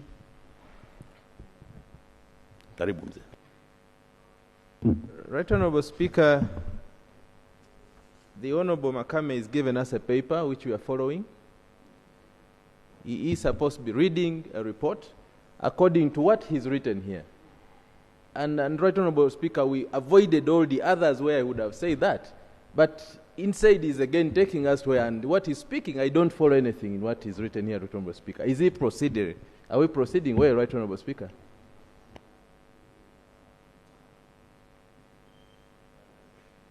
Mr. Speaker, I'm in the last but one. Thank you. So do you want him to be... So he could be taking you to the pages which are maybe... Because I was on number 12, I was just elaborating. So I think, Honorable Seranda, maybe you didn't want to... Okay, Mr. Speaker, through you. So the issue is civic education or sensitization is very important. And the honorable ministers are required and are implored to implement the communication strategy and roll out civic education campaigns to enhance visibility of the integration benefits, public participation, awareness, and ownership of the integration. That's what I read. And I just expanded by referring to the issue in the female caucus, just to give substance. You know, these matters are intertwined and interrelated. And finally, Mr. Speaker, not in the report, but we are inserting recommendation number 13. Because, Mr. Speaker, when we looked in the report, it was not there, and informed that today is the day, International Day of Disabilities, and the disability policy is missing. So it's an issue to urge the Council to expedite the conclusion of the PWD policy. Mr. Speaker, that ends our recommendation, and the conclusion is the committee acknowledges notable progress in advancing EAC integration agenda over the 3 financial years, particularly in trade facilitation, infrastructure development, peace and security coordination, However, persistent changes ranging from delayed reporting and legislative bottlenecks to financial constraints and limited public awareness continue to impede full realization of the objectives of the treaty. Mr. Speaker, there is also a dire need to prioritize compliance with the treaty and community laws, strengthen governance, and accelerate implementation of strategic initiatives that will bolster realization of the ESC integration agenda. A renewed commitment to transparency, accountability, and stakeholder engagement is indispensable to deliver this integration agenda. Mr. Speaker, adoption. The committee, therefore, recommends to the Assembly to adopt the report of the Committee on Consideration of Annual Reports of Activities of the Community for the financial years 2021, 2021-22, 2022-23, 2023-24. Mr. Speaker, I beg to move. Thank you. Thank you, Honorable Dr. Makame, Chair of the Committee. Honorable members, the motion on the floor is that the report of the Committee on General Purpose on the consideration of annual reports of the activities of the community for the periods 2021-2022, 2022-2023, and 2023-2024 be adopted. The debate is open.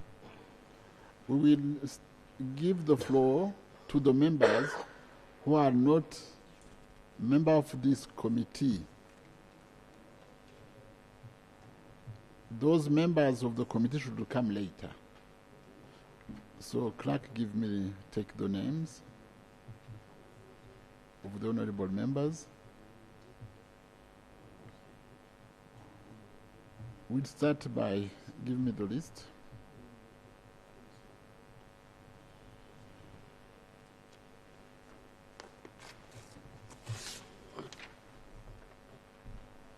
We'll start with Honorable Siranda, then Honorable Kalonzo, then Honorable Ambassador, who's Ambassador?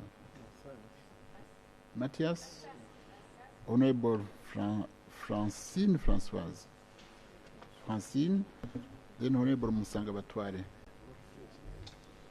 Honorable Siranda, you have the floor.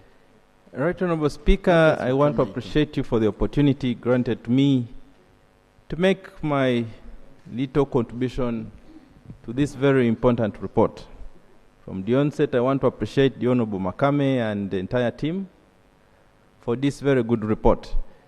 I know that they've given us a summary, but I've taken an initiative to scan through this report. But, Honorable Speaker, I want to appreciate the contribution of the joint submission of the audit report together with the annual report. Right, Honorable Speaker, an institution, a public institution like that of the ESC, with several other entities or organs and institutions within, will do justice to the role of Parliament, whose duty is an oversight. Right, Honorable Speaker, you cannot oversight without information. At a time of submitting the audited report, together with annual report, will help Parliament in enforcing its role in accountability. It also helps us to show the world that we are transparent.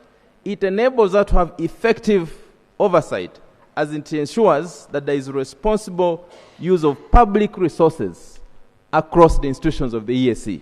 Right, Honorable Speaker, sometime we are doing oversight to the reports that have been submitted 3 years after. We've already, appropriated without report. The oversight and accountability reports will inform us in terms of going to the next budget, in terms of how resources are being used. And when the GP committee sits down to evaluate the annual report, it should be working hand in hand together with the accounts committee, because the accounts committee informs what GP will be doing the oversight around. Right, Honorable Speaker, most of the time, if you're lucky, you can have the audited report, and then if you're lucky, you will again be dealing with the annual report, and there is no time where we even meet. These two committees at one time should be in position to meet and harmonize to look into each other in terms of what have they identified within the audits. The audits report are done by independent audits without compromise. It helps us in terms of informing whatever annual report we are doing to also look at the areas of priority and how much has the money been used, Right Honorable Speaker. The importance is, I've talked about oversight, but it also helps to verify in terms of verification and credibility of the report that is being tabled, Right Honorable Speaker. It is also very important for accountability as a mechanism, because this one looks into the other, and then this one fits into the other, so that when we come to the House, we are doing a complete review of the entire accountability and audited reports annually. And the law says annually. But most of the time, like I said, you look at today, we are looking at 3 reports.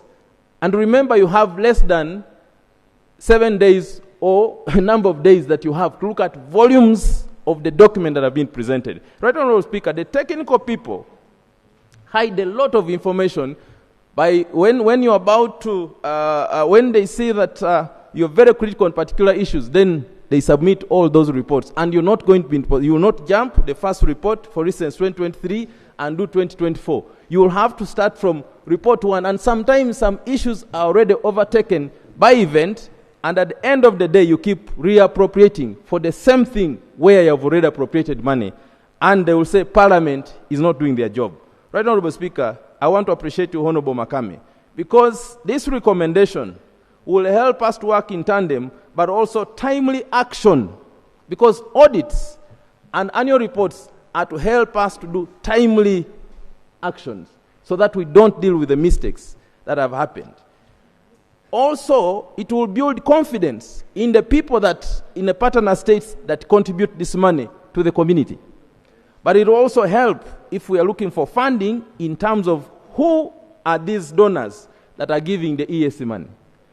Do we give them annual report, or we just tick boxes? Finally, public confidence. The entire process, including public scrutiny, the report to the committees, it enhances public confidence that the funds that are disbanded by partner states are being put to proper use and proper management, Right Honorable Speaker. I therefore want to appreciate the committee for helping us and making this very important recommendation, because it eases our work. Finally, from me, if you ask even all these committees, it will be difficult for you to tell. Sometimes we meet in different engagement, different workshops with even people who fund the ESC, but sometimes you do not know who are these. And the law says we should appropriate. Even if the monies are from the funding, Parliament should appropriate. But most of the time, we are being used as rubber stamping. We are talking about the monies after the donors have already submitted reports. We have not seen the report. Now the GP comes in on the last end. Right, Honorable Speaker, this will help us to understand exactly how much monies have come in to the community through funding and those other agencies that are not our partner states. I want to appreciate you, Right Honorable Speaker, for the opportunity, and I believe that if these recommendations are put to use by Council, will help this community build the credibility in terms of how we use the resources of the community. I beg to support the report, Right Honorable Speaker. Thank you, Honorable Siranda. Thank you. Now we go to Honorable Kalonzo. Thank you, Right Honorable Speaker. I'll be very brief. I just have 2 points. Let me first begin by thanking the chair and his committee for a job well done. I know it's not easy going through 3 reports in the limited time that we have. That said, I am supporting this report with, and I'll request the indulgence of the chair. I would want an amendment on page 34 point number 4 to read immediately after the comma there. I'm proposing we include fast-tracking the operationalization of the sustainable financing mechanism. Then finally on page 35, I just want to emphasize on bullet point number 7, and this one is especially for those of us here who may consider themselves politicians. I just want to remind us or them that being without the people is one of the most dangerous places you can be. And the reason why I'm saying this is this delay on the bills on the monetary union. The people have already moved. So for example, you may go to KCB, here you want Kenya shillings, they don't have, but yet we're forcing our traders, now maybe the business owner who does buses, on his bus he has to have a Forex, he has to have an M-Pesa. I think I would really want to emphasize and urge Council to really look at how they can expedite the operationalization of these 3 institutions. I submit, Right Honourable Speaker. Thank you. Honourable Ambassador Matthias. Thank you, Right Honourable Speaker, for giving me this opportunity. Right Honourable Speaker, I do support this report, which is tabled by this committee. I wanted to thank and congratulate the chairperson and the members of this committee for the work well done. I do really wonder how they were even able to dig deep in reports tabled for 3 years. And this should remind us that though I agree that this House has the task to help the community to achieve its 4 pillars, but the Council, the Secretariat, are the driving machine of any failure or achievement in the business of this community.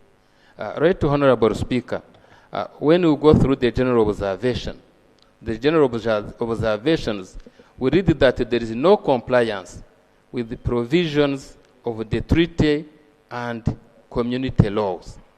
And this is an activity, this is from the Secretariat, this is from the Council.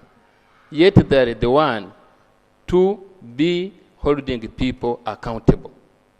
They are the core managing people of the core business of this community. So, Right Honourable Speaker, we are happy that council members are here with us.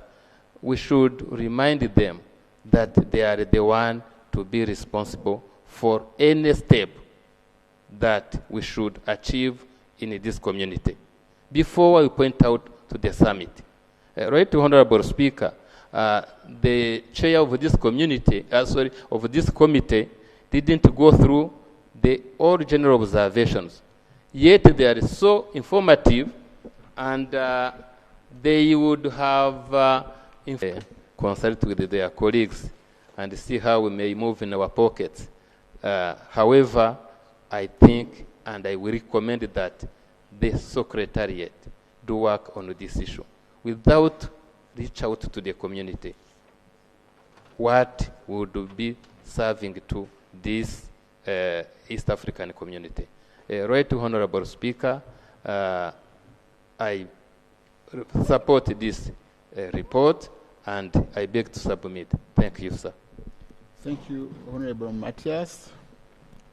Now we have Honourable Francine and Musanga Batware. Thank you, Right Honourable Speaker, for the opportunity. I would like to thank the committee, chair and members for a hard but good work. 3 reports is not easy to handle in like 7 days, but I'm glad that at least for now, for the community, we don't have a backload for the annual report, but also for the account reports, because also the account report had to clear two reports, so that for the future we will not have the backload of those reports, which is good for the community. On the report of GP, they are talking about the lack of targets and indicators for the implementation of activities. And in the account, they are reporting the same, which means there is no monitoring and evaluation framework for the community to go for the implementation of project and the program, which is a very big gap. I have never imagined in an institution like the East African Community, which is now leading a lot of programs and the project, and how they can be adopted by the council without having the framework of monitoring and evaluation to know where are we starting and where are we now projecting the program. And I know in our ministries, in our parliament, wherever we are in institutional frameworks, we have those frameworks. How can we not having them in the community? Council ministers, we have never understood, and no one can understand how, when the council is adopting the budget and the project, how do you not go to know and make sure that there is a monitoring and evaluation of programs? It is not really understood. So, Right Honorable Speaker, the same query was reported to the accounts, which means it has a very huge weight in the community so that we can move forward. Right Honorable Speaker, the report also is talking about the overlapping of mandates. They have alluded to the LVFO, Lake Victoria Fishery Organization, and the Lake Victoria Basin Commission. But there is also an overlapping from the East African Health Research Commission and the Department of Health at the secretariat level. You can't know who is doing what. And you can imagine a health commission, which is supposed to go for the high level, for the coordination of research at the level of the policy. But now they are doing the same program and the project as the Department of Health is doing at the Secretariat. And now we are asking ourselves, who is now coordinating what? And how the Secretariat is now designing the mandate of those institutions. Right Honorable Speaker, we have also observed that throughout the implementation of project and the programs, the staff or the head of institutions, they have reported that they never have any management meeting with the Secretariat, which is supposed to coordinate their activities and the program. They have reported that never have had any meeting of management as you have them in our institution. And now we are asking ourselves, who is now managing them?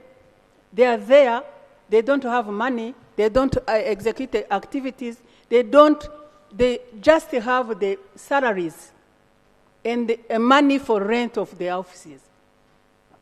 Council ministers, we are now asking ourselves, who is now managing the Secretariat to know what they do? And also from the Secretariat to know how are they monitoring what the institutions are doing. So it's really very sad. When you go through what is going on in the community, you can cry. Right Honorable Speaker, I have also to report that there is a huge gap for the Kiswahili Commission, for the ESTECO, for the East African Health Research Commission, when it comes to the money they are spending for their offices. It's only money for offices rent. Honorable ministers, I think you need to come back because you are in charge of the East African affairs in your respective ministries, and you have the mandate to coordinate and know what is going on in the community through the secretariat. We are really appealing to you to come and discuss with the SG of the community to know exactly what is going on in the community. Without further ado, Right Honorable Speaker, I support the report. I appreciate the work done by the GP committee and submit, Right Honorable Speaker. Thank you, Honorable Francine. Now, Clement. Thank you, Right Honorable Speaker, for the opportunity. I stand to raise my voice to support this report of general purpose on consideration of annual reports of activity of the community for the 3 years. I want to congratulate the chair of GP, Honorable Dr. Makame, and all members of this committee. They did a great job. Right Honorable Speaker, honorable members, the committee of GP acknowledges remarkable progress in advancing the EAC integration agenda over 3 years. I can just mention a few: facilitation in trade, infrastructure development, among others. Besides this remarkable development, Right Honorable Speaker, honorable members, EAC is facing persistent challenges, mainly financial constraints, limited public awareness, and governance issues, among others. Governance issues is mentioned on page 27 of this report. There is a slow implementation of regional laws and non-compliance with the regional commitments, delay in providing legal inputs in key legal instruments. Right Honorable Speaker, honorable members, we have a number of bills saved from Eala 4. I just want to mention one, EAC Integrity and Corruption Bill.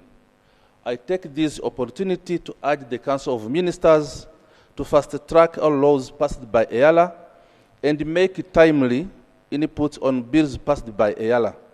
One of our mandate is registration. With these few words, I declare that I support once again this report.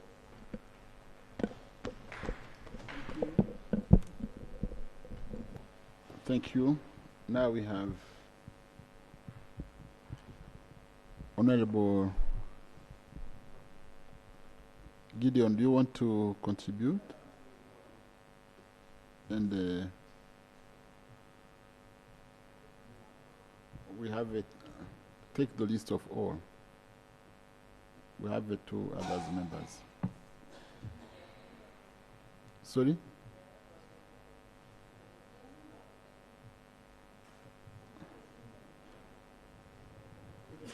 But if they want maybe to clear, I remember of the committee. Yes.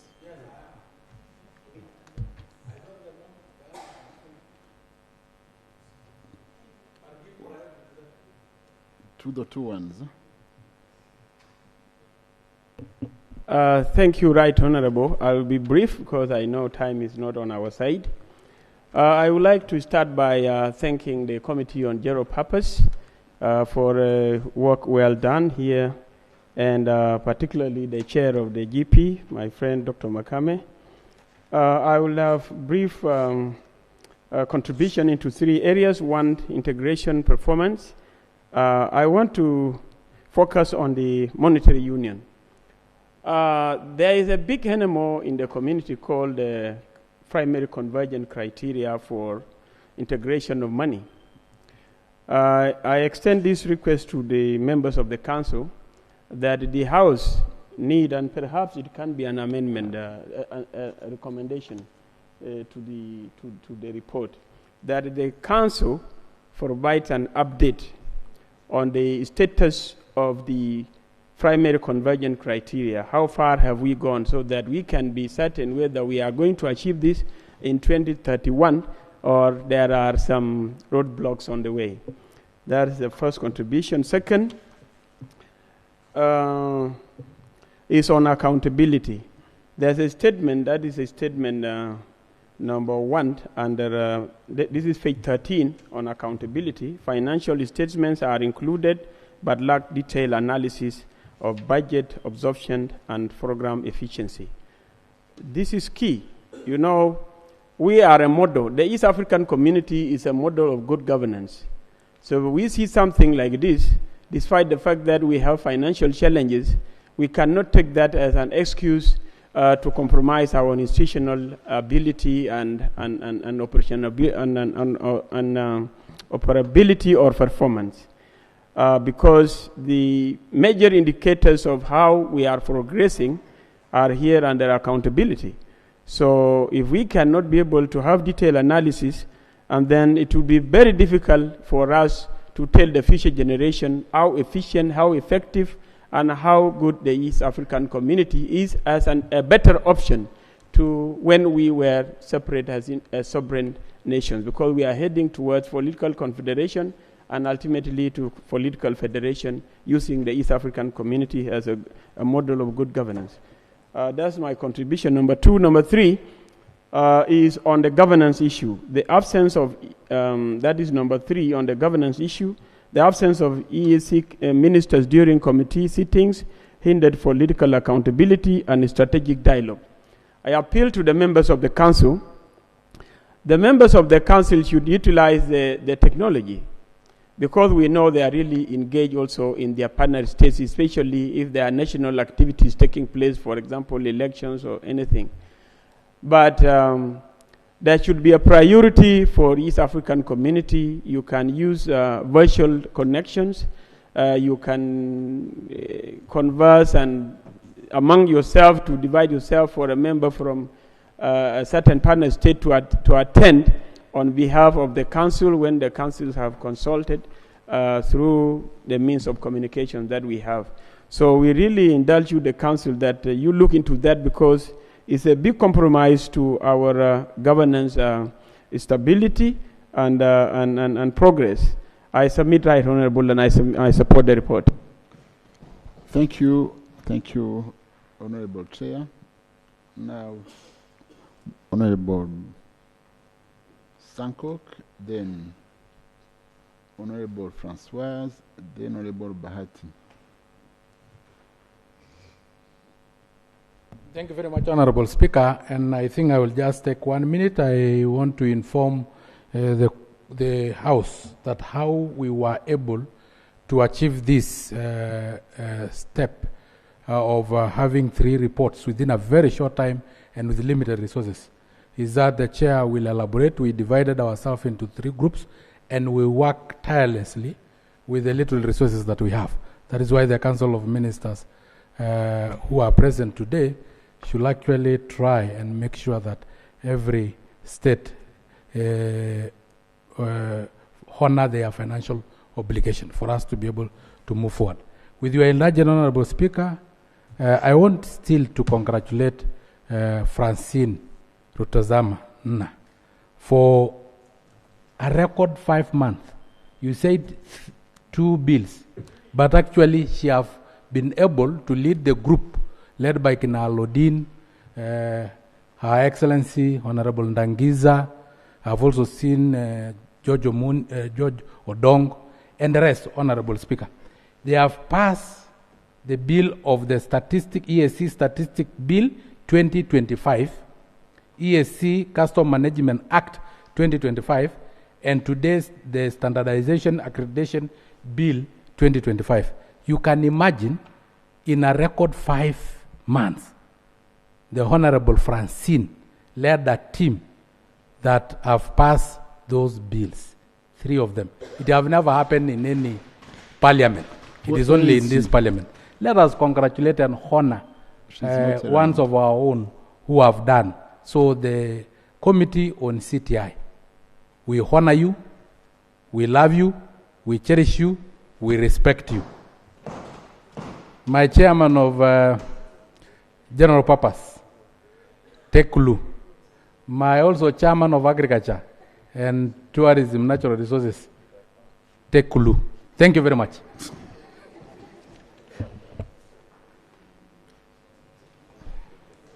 I also congratulate you because I've been informed that when your chair was abroad, you had been given the responsibility to replace him as the chair of the committee of GP. Congratulations. Thank you very much. It's good to come forward to congratulate the Committee on the CTI under the able leadership of Honorable Francine Rutazana, my dear sister, and also the entire team, members of the committee. Mr. Speaker, mine will be short. I wanted to clarify as a member of the committee because you said that we may come later on. You know, when we talk of legally binding laws, Eala is the only legislative organ in Africa that can enact laws that are called legally binding. It's something we have to be proud of. We are empowered or powered by Article 49 of the treaty to make those laws. But also in my views, when I was reading through the treaty, our able chair, Honorable Dr. Makame, said our resolutions, our recommendations, observations may not be legally binding to the Council of Ministers. And I checked the treaty. This is Article 14, sub-Article 3L of the treaty on page 21, starting from page 20. If you can go there, Mr. Speaker, functions of the Council. When we say, for purposes of paragraph 1 reads, the Council shall be the policy organ of the community. Of this article, the Council shall, now I go to L, endeavor to resolve matters that may be referred to it. Mr. Speaker, this is a legally binding, endeavor to the Council, and the House has full powers, to make sure the recommendations, even resolutions of the House are implemented by the Council as binding because they receive these powers from the treaty. So I think even our recommendations are binding, legally binding. Since we have the Council with us, there is a way the Council can sit and revise the way they transact their own businesses. It's a high time that recommendations of the House be given due attention. Mr. Speaker, I was also, as a member of the committee, to highlight something important I have observed when we were dealing with the report. The soft copy of it is better, is clearer because it has got even colors. When you go to page 30 of this report, the hard copy is not highlighting things properly because it's showing customs union is almost at 0.01% for the budget allocation per pillar per year. Honorable colleagues, if you can go there, because they wanted to reflect together about what the EAC, the Council of Ministers, they are doing. So I was just impressed by customs union receiving the lowest amount and even a political federation. But when it comes to reporting and the performance, they have the best consumers of their funds. Another thing that attracted my attention is that, cross-cutting, under GP, if I can say, gender, youth, elderly, culture, sport, those are the cross-cutting matters. But it's as if they receive almost 100% of the budget when it comes to budget allocation. So I think there's something here, and they are the ones crying, complaining that they are less funded. So maybe, this chart, I don't know if it's correct. Of course, it's our report, but you have also to make sure as we move forward, we comply with the reporting practices, and we make sure we correlate the budget allocation and the performance. Mr. Speaker, I beg to submit, and of course, this is our report I support. Thank you. Thank you, Honorable Francoise. Now, Honorable Bahati. Thank you, Mr. Speaker, for giving me this opportunity to contribute or say something about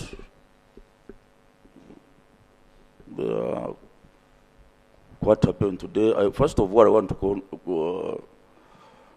I want to wish you a good day for the International Day for Persons with Disability.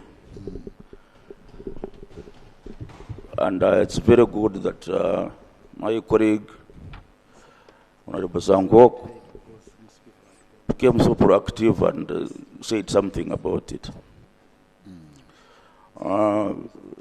Before I go to say about this report, I want to talk about the way they are congratulating CTI committee.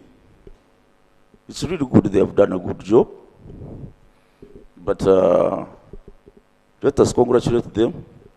But again, Mr. Speaker, we have to congratulate you as well, because without you, as a serious speaker we have, we couldn't be here. Yes.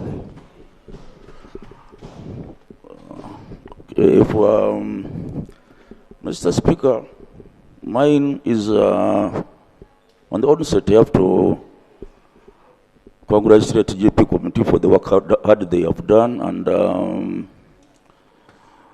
it has been hard work to make all these reports at the same time, and you just wonder why it takes all these 3 years without making a report annually. Mr. Speaker, for mine is not. It's about a procedural matter that I found it wouldn't be good, or I wouldn't be doing justice to our work we are doing without saying this thing. Mr. Speaker, when you get these reports,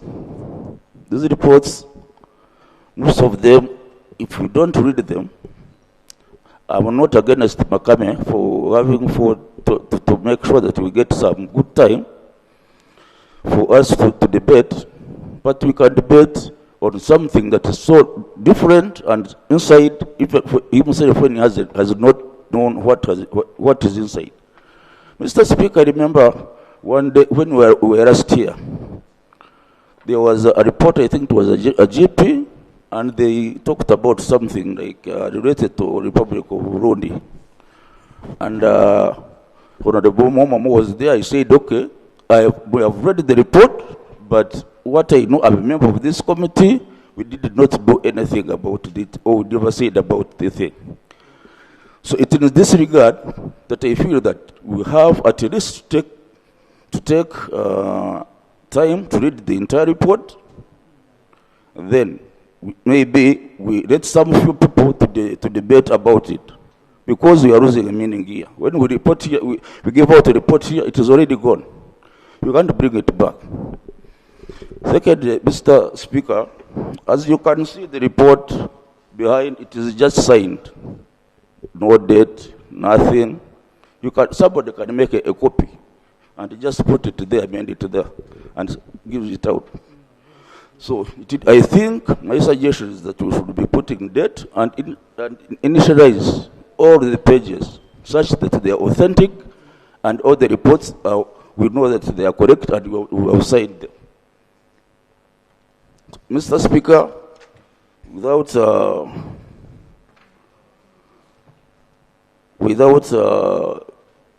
talking much the procedure, I want to talk about the report. The report of the general purpose, I thought it would be including, since it is, we are the legislative body of the community, we should be knowing where the bills we pass, where they are going, where they are, what happened to them, what they are pending, what's the problem, and we work on that. Otherwise, we finish 5 years, we have passed bills, not a cent, they come back, they hold other people, new ones, you find it is something that is just rolling over and over. Mr. Speaker, I think we have to think about this thing, because it is very important to follow up about the bills that we do pass here. We make sure that they are assented, and if they are not assented, they bring them back. Then we see what we can do with them. With those few remarks, Mr. Speaker, I support the report, and GP, thanks for the good work. Well done. Thank you. Thank you. Now I give the floor to honorable ministers.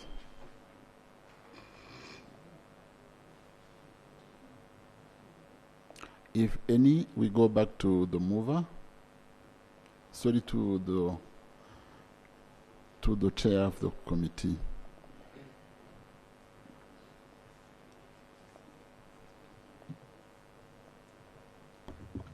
Thank you very much, Mr. Speaker. Mr. Speaker, the report has been debated, and thank you for providing sufficient time. As 11 members in total have, actually it's 12 members who have debated this bill. This report, Mr. Speaker. Mr. Speaker, and there was an amendment from my brother, Honorable Kennedy Kalonzo Musyoka, and I would like to acknowledge the amendment that is going to add substance to the report. Now, if he could kindly send the written amendment so that it can be factored in the relevant sections where those amendments are supposed to be made. So you accept it? Yes. Now, Mr. Speaker,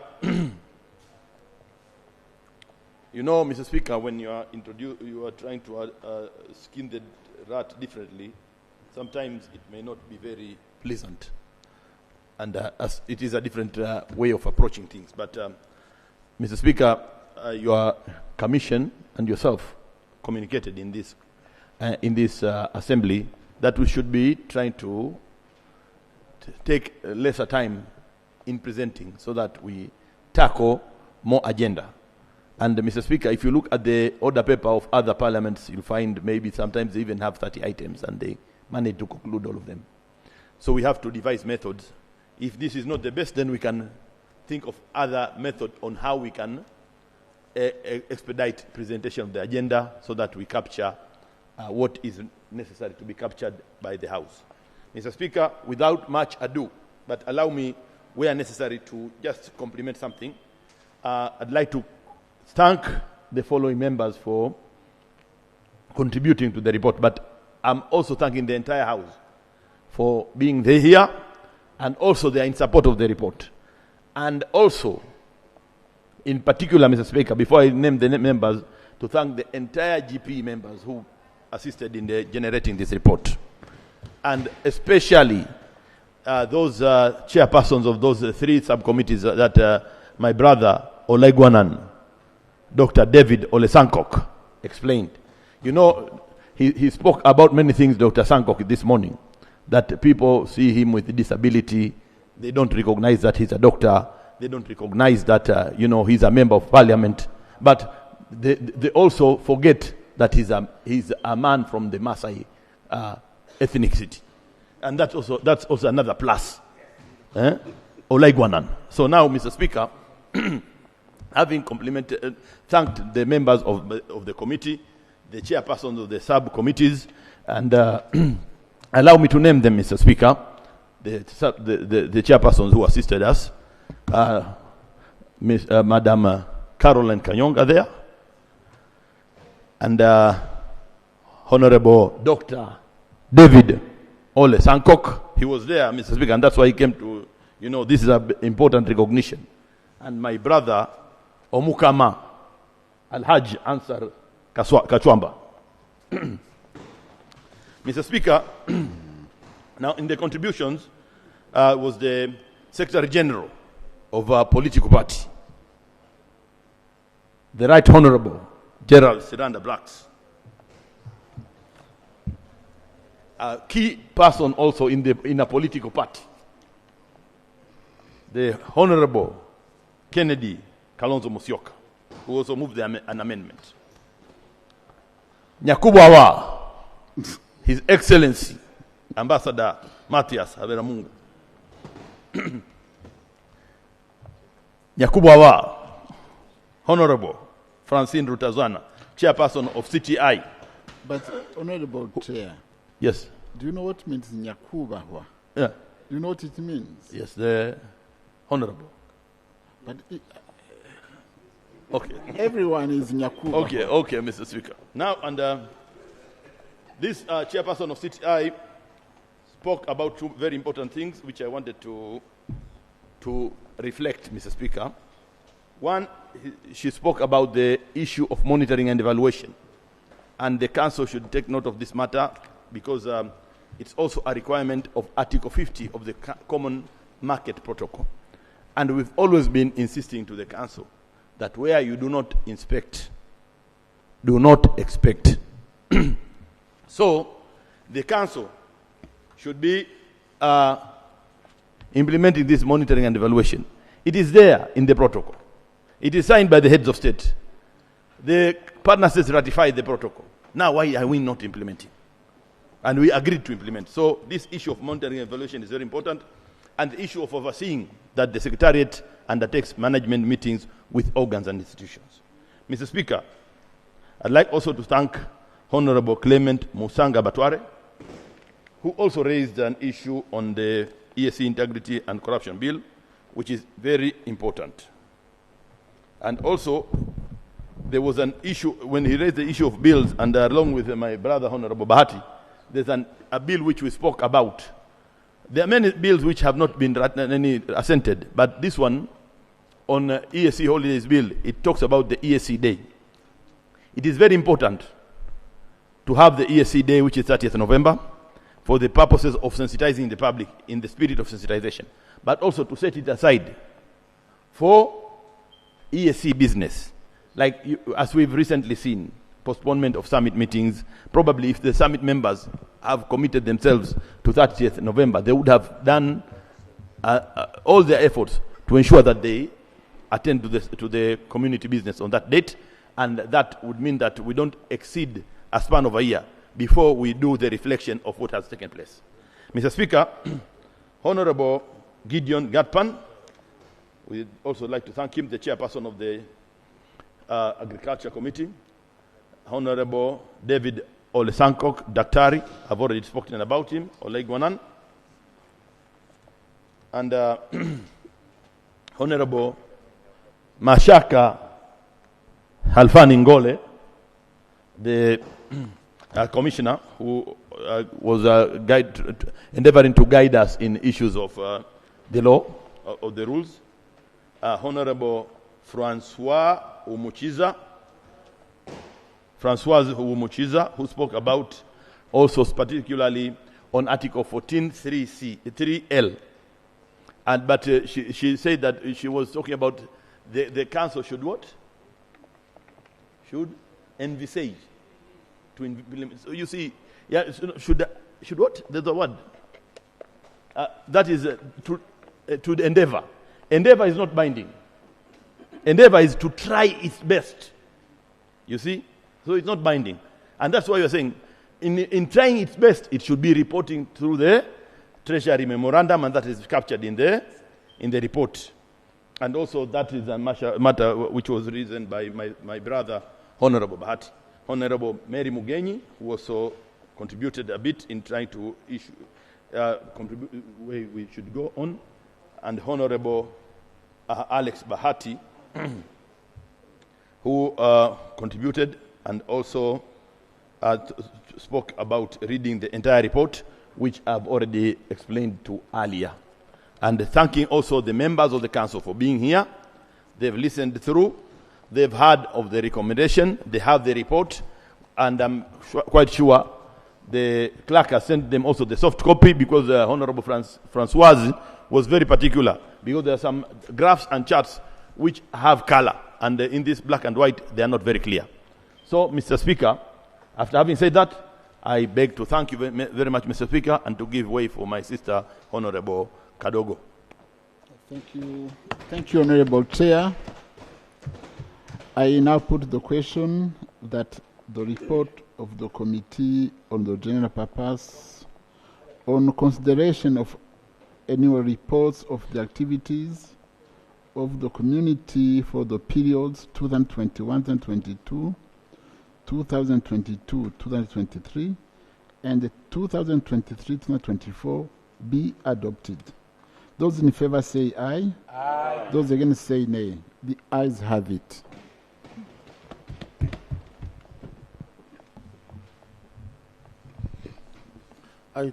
Item 7, report of the Committee on Accounts on the audited accounts of the East African Community for the years ended 30th June 2023 and 30th June 2024 by way of motion. Chair. Honorable Veronica. Mr. Speaker, sir, allow me to read the report of the Committee on Accounts on the audited... Do you have the report? Do you have the report? The report is being circulated, and even we have emailed the reports to members' emails. Mr. Speaker, sir, allow me to read the report of the Committee on Accounts on the audited accounts of East African Community for the financial year ended 30th June 2023, and therefore, after the report be adopted. Right Honorable Speaker, I will read the executive summary. But you have to get seconders. You have Clement, Caroline, and you have everyone. Yes, everyone. You can proceed. Thank you, Right Honorable Speaker, and the seconders.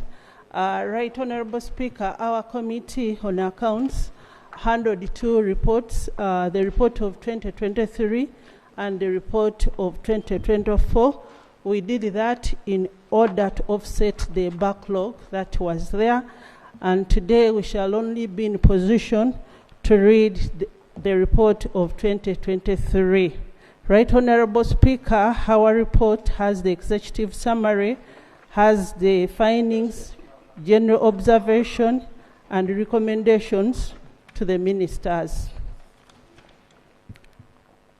Mr. Speaker, sir, during the review and consideration of the Audit Commission report in the financial statements of the East African Community, organs and institutions for the financial year ended 30th June 2023, issues presented were examined and recommendations were proposed.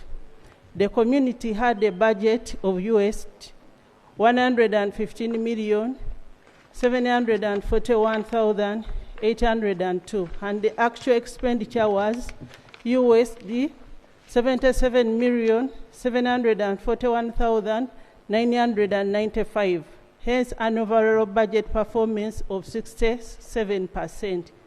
ESC organs, institutions, projects, and programs continue to face challenges of low absorption due to delay and non-remittances of funds.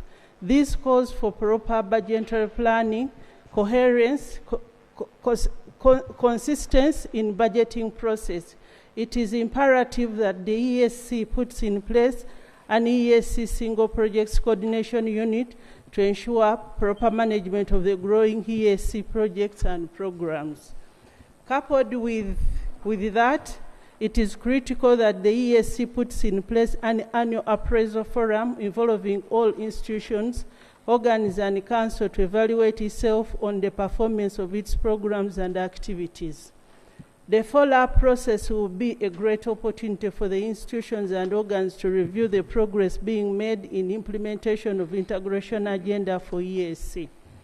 The key audit findings highlighted in the report include irregularities in procurement process, absence of strategic plans and delays in timely updates, and delays in passing the bills, delays and non-remittances of contributions by partner states, long outstanding VAT refunds, inadequate staffing, weaknesses in asset management, non-integration of information system, non-implementation of performance contract system, opening and closing of bank accounts without council approval, non-implementation of previous audit recommendations, and incomplete membership in governance boards commissions in some EAC institutions.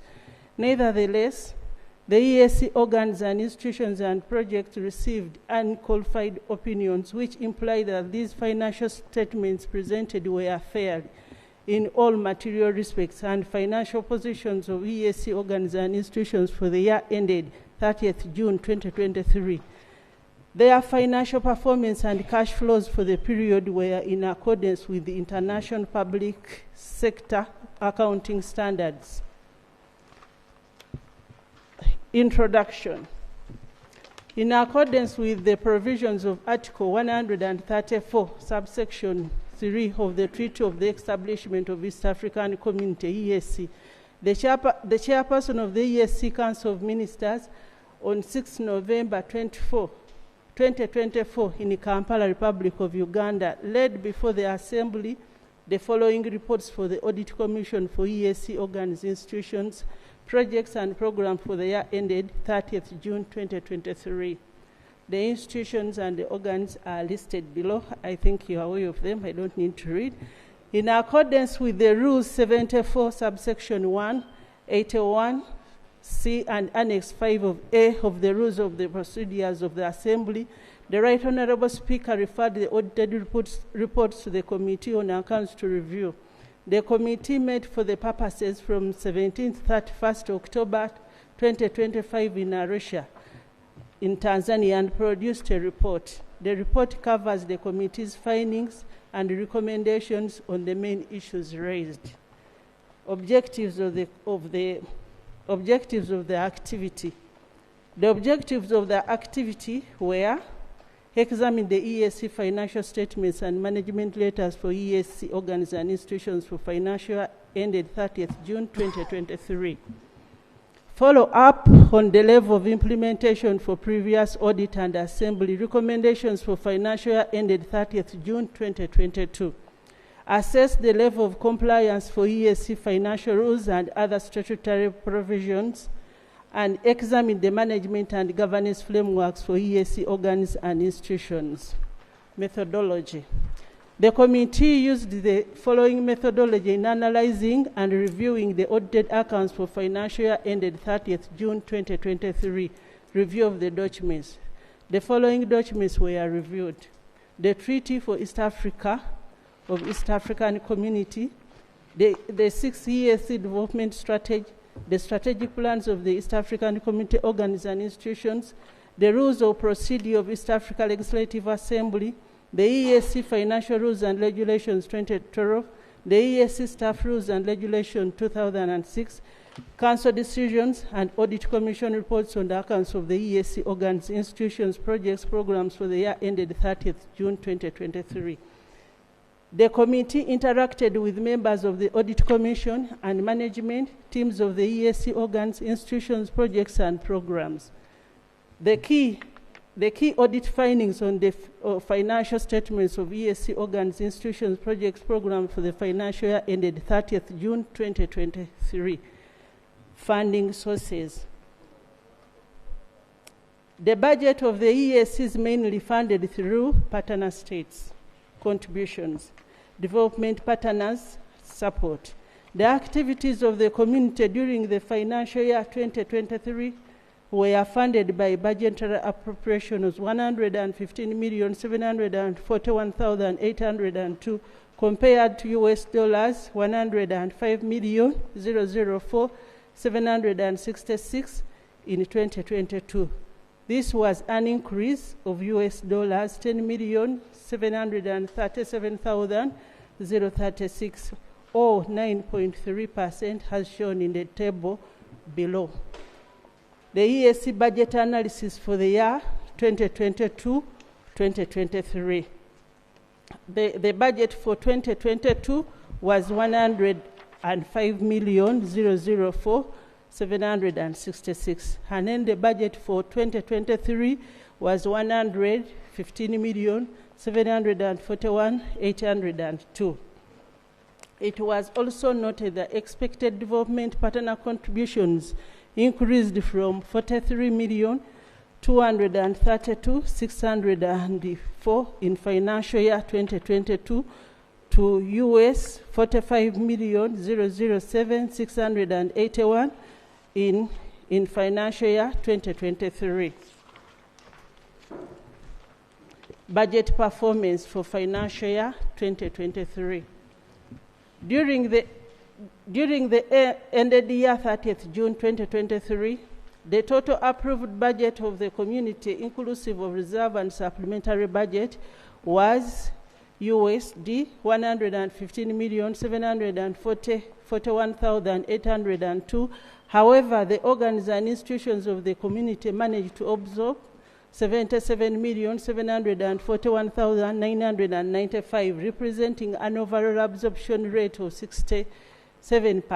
The low absorption was associated with the delayed and non-remittances by partner states and understaffing in ESC organs and institutions. This implies that the community could not implement 33% of its planned activities during the respective year. Committee recommendations. The committee recommends to the Assembly to urge the Council of Ministers to direct ESC Secretariat to establish a well-coordinated budget formulation mechanisms that will ensure that the budgeted resources are utilized in the implementation of the planned activities. 2, fast track the implementation of the institutional review report that was approved by the Council.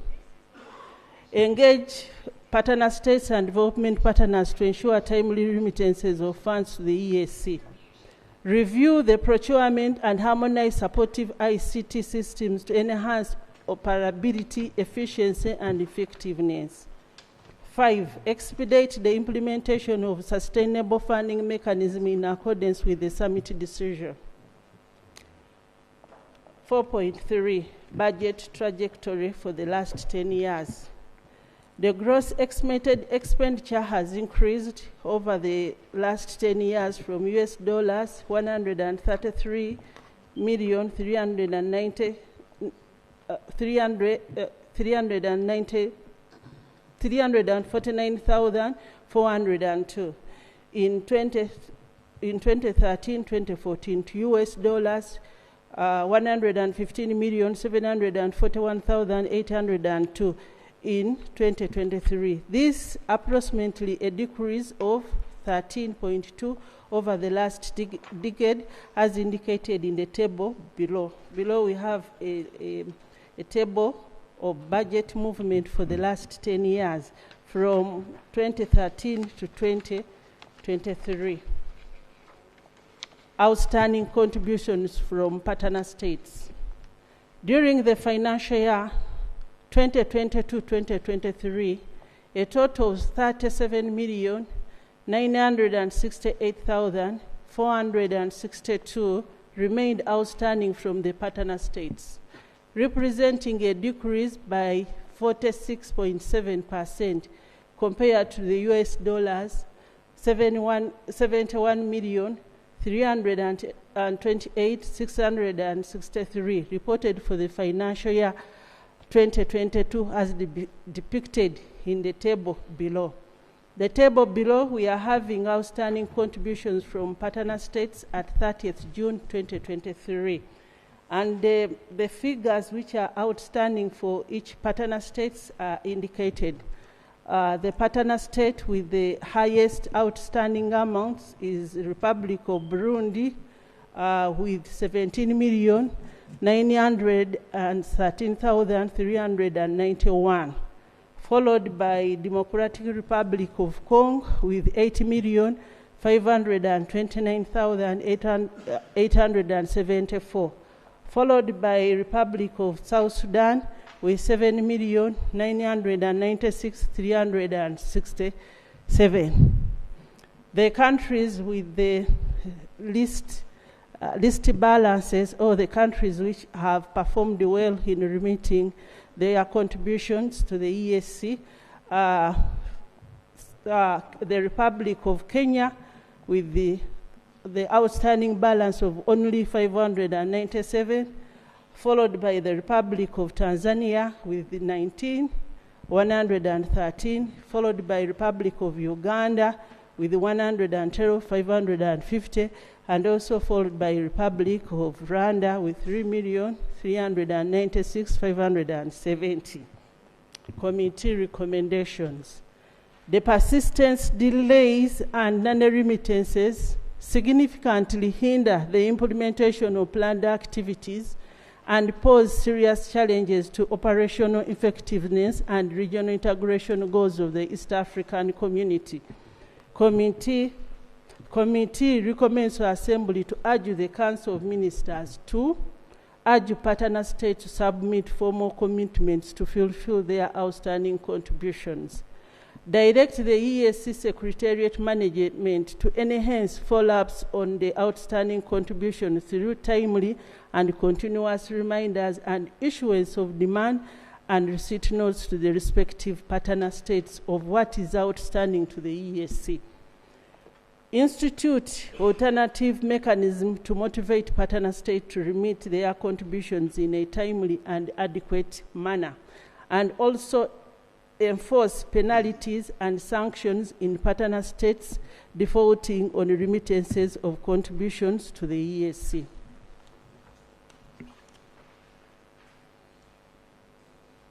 Members, we are on page 7. Long outstanding taxes. We are going on page 8. Long outstanding taxes recoverable. The committee established that the amount of unrefunded VAT claims remains significantly high, having increased from $5,006,568 in 2022 to $5,760,363 in 2023. This persistent issue is of concern, particularly in light with the headquarters agreement signed in partner states, which explicitly exempt the East African community from all forms of direct taxation, including value-added tax.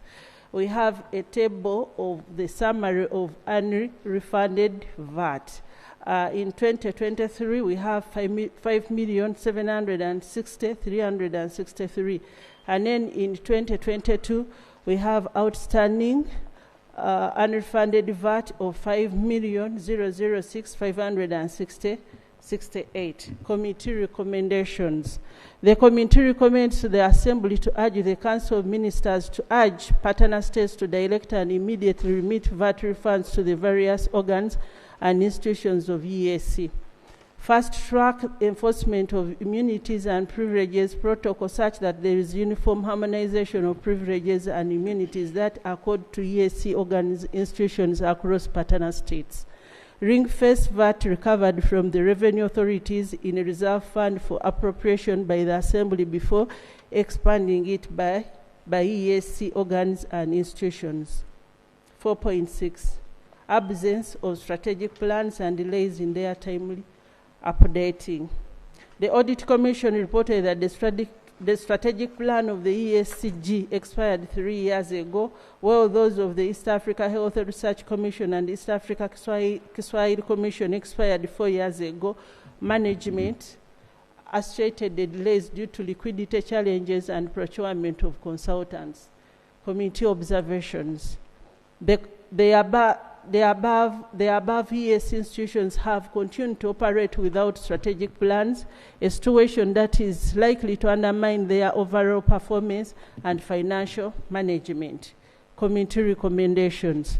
The committee recommends to the Assembly to urge the Council of Ministers to direct the management of ESCG, Eala, East Africa Research Commission, and East Africa Kiswahili Commission to fast-track the update of their strategic plans by first quarter of 2026. 4.6. Incomplete membership in governance boards and commissions. The Audit Commission noted delays by some partner states in nominating representatives to the governance boards and commissions of EAC institutions such as ESTICO, CASOA, and East Africa Competitive Authority. Committee observations. The absence of the board members, commissioners from certain partner states may result in lack of ownership of activities and decisions undertaken by those institutions. Committee recommendations. The committee recommends the Assembly to urge the Council of Ministers to direct ESTICO, CASAO, and East Africa Competitive Authority Management to collaborate with the Secretariat Management to expedite the nomination of board members, commissions from running partner from the remaining partner states. 4.8. Non-audit of East Africa Development Bank by EAC Audit Commission. The Audit Commission reported that the Council of Ministers made a decision during its 40th ordinary meeting that allowed the East Africa Development Bank to maintain the current arrangement, whereby the East Africa Development Bank Governing Council approves the appointment of external auditors. Committee observations. The failure to audit the East Africa Development Bank by the Audit Commission constitutes an infringement on Commission's independence as provided under Article 134 of the EAC Treaty. Committee recommendations. The committee recommends to the Assembly to urge the Council to clarify the relationship between the East African Development Bank and the East African Community. 4.9. Irregularities during assets disposal. The Audit Commission reported that 11 motor vehicles were sold to the highest bidders, generating proceeds of US 39,688.40 in Tanzanian money, 92,553,348. In addition, a computer equipment and furniture were sold, bringing the total value of all auctioned items to US dollars 42,775. The auctioneer Rosella Company Limited reported that the Tanzanian money 76,719.4 in US dollars 32,613.8 was collected from successful bidders and deposited into the ES Secretariat's shilling account at NBS. However, Tanzanian money 23,699,585.40 US dollars 10,162.7 remained outstanding, raising concerns as the 14-day payment deadline had already lapsed. All furniture and computer equipment, as well as vehicle number TCD 177 ESC Toyota Hilux, were collected by the successful bidders. On 18th, 2023, ESC management returned the amount previously deposited to the auctioneer. The auctioneer had deposited a lump sum without specifying individual bidder contributions, creating uncertainty about the payment status for assets already collected. The Secretariat's decision to refund the entire amount further compounded the issue, as some issues had already been raised to the buyers, implying that no proceeds from the sale were retained. One successful bidder sued the EAC Secretariat for failure to release a vehicle. On 8th August 2023, the High Court of United Republic of Tanzania dismissed the case, citing lack of jurisdiction. No evidence was provided of any further suit or appeal. On 2nd November 2023, EAC management wrote to the Ministry of Foreign Affairs of the United Republic of Tanzania to halt the deregistration process of the 11 vehicles sold through the auction. Management subsequently removed the assets from the register, citing disposal through auction. However, documentation was insufficient to establish clear link between assets sold and those marked for disposal. Except for vehicles, most assets listed in the auction reported lacked identification codes in financial reporting system, SAN system, making it impossible to verify whether the auction assets matched those officially removed from the register. Committee observations. The EAC Secretariat could not have experienced substantial financial loss due to auction, with the auctioneer failing to remit the full amount collected. The decision to refund the entire amount to the auctioneer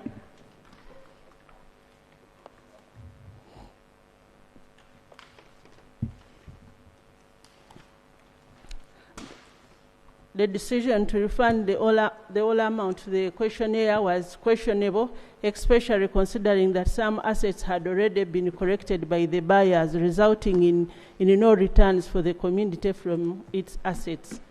Committee recommendations. The committee recommends to the Assembly to urge the Council of Ministers to urgently conduct further investigations on the matters. 2, hold management responsible individuals accountable and liable for the loss. Bullet 4.10, irregular procurement of conference facilities of East Africa Health Research Commission. The Audit Commission reported the East Africa Health Commission management engaged Ms. Radisson Blue Hotel and the Convention Center for provision of conference facilities on its 9th East Africa Health Science Conference held on 27 and 28 September 2023 in Kigali, Rwanda at the cost of 65,510.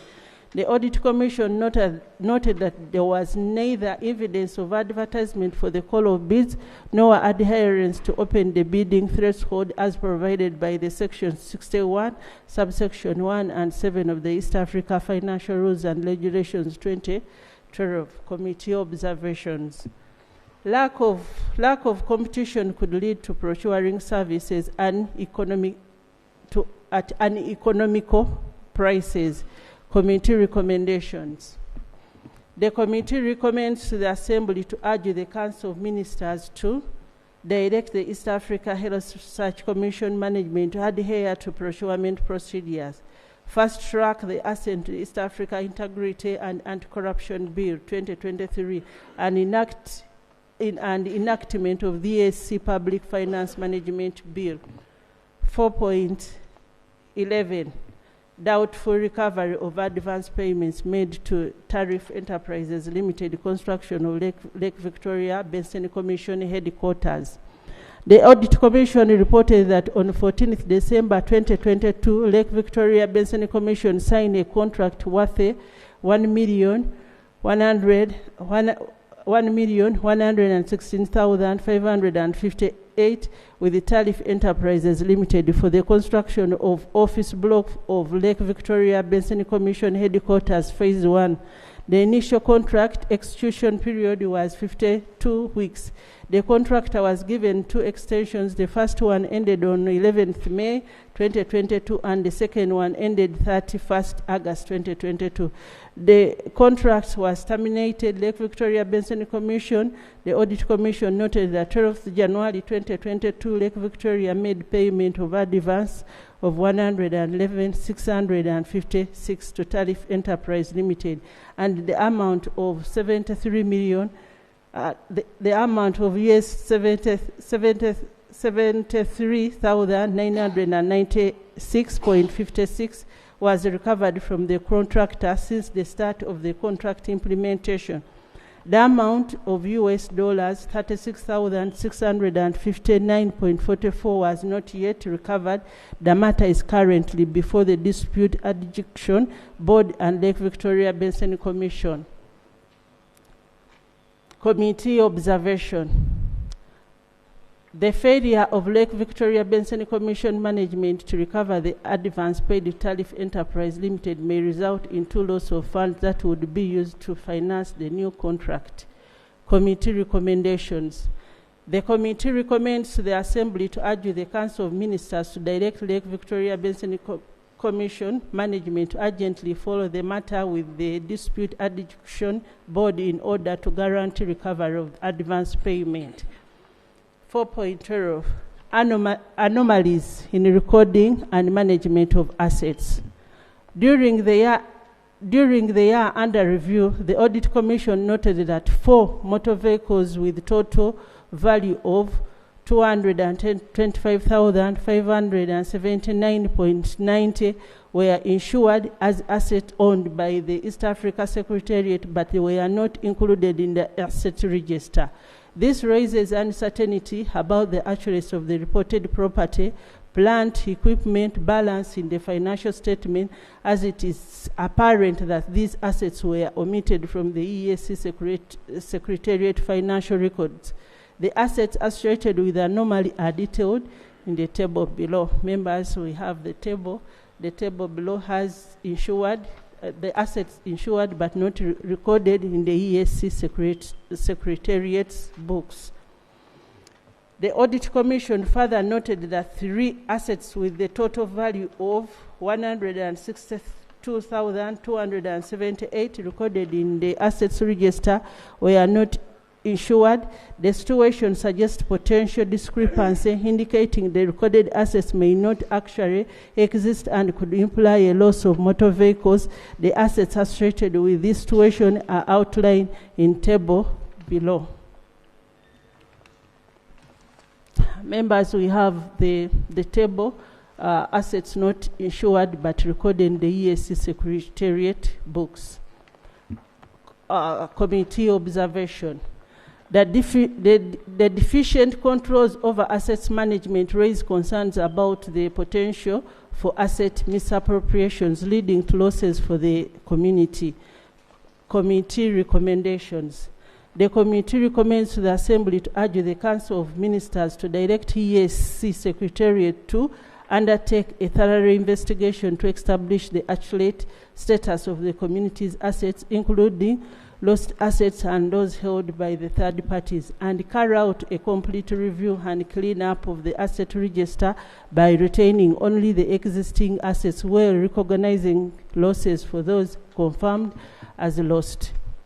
4.13 Delayed issuance of title deed for Kasao headquarters.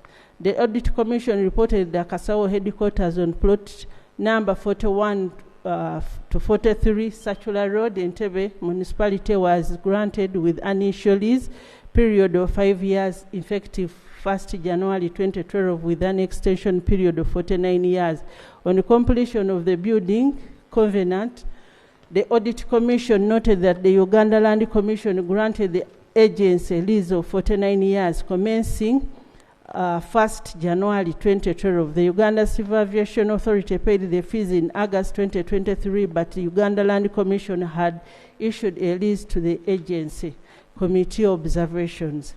A title deed serves as a legal proof of ownership, providing land ownership with the legal protection against encroachment, trespassing, and unlawful occupation. Committee recommendations. The committee recommends to the Assembly to urge the Council of Ministers to direct Kasao management to engage the Government of Uganda, Republic of Uganda, and other relevant agencies to conclude the remaining process of title deed. 4.14 Delayed construction of Extico and East Africa Health Commission headquarters. The Audit Commission reported that East African Science and Technology in the Republic of Rwanda and East African Health Research Commission in the Republic of Burundi are incurring high costs by renting private commercial properties for their headquarters, despite having been allocated land by their respective host governments for the constructions of permanent offices. Committee recommendations. The committee recommends to the Assembly to urge the Council of Ministers to provide budget allocation in financial year 2026-2027 for the construction of permanent headquarters for Extico and East Africa Health Research Commission. 4.15 Borrowing of project funds for operations. The Audit Commission reported that an amount of $71,000 was withdrawn from the project account on 22nd July 2022 and deposited the EAC Secretariat account. Through the amount was refunded on 18th December 2022. There was no evidence that the borrowing was duly authorized. Committee observations. The utilization of development partner funds contributed for specific activities for recurrent activities was irregular.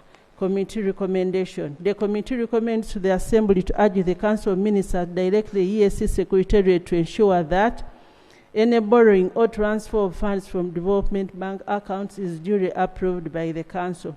Project funds are used strictly for their intended objectives in accordance with agreements between the financier and the EAC for timely refunds where specific approval is granted for other purposes. Donor projects should incorporate oversight by Eala. Annual progress reports are prepared and submitted to Eala. Opening and closing of bank accounts without council approval.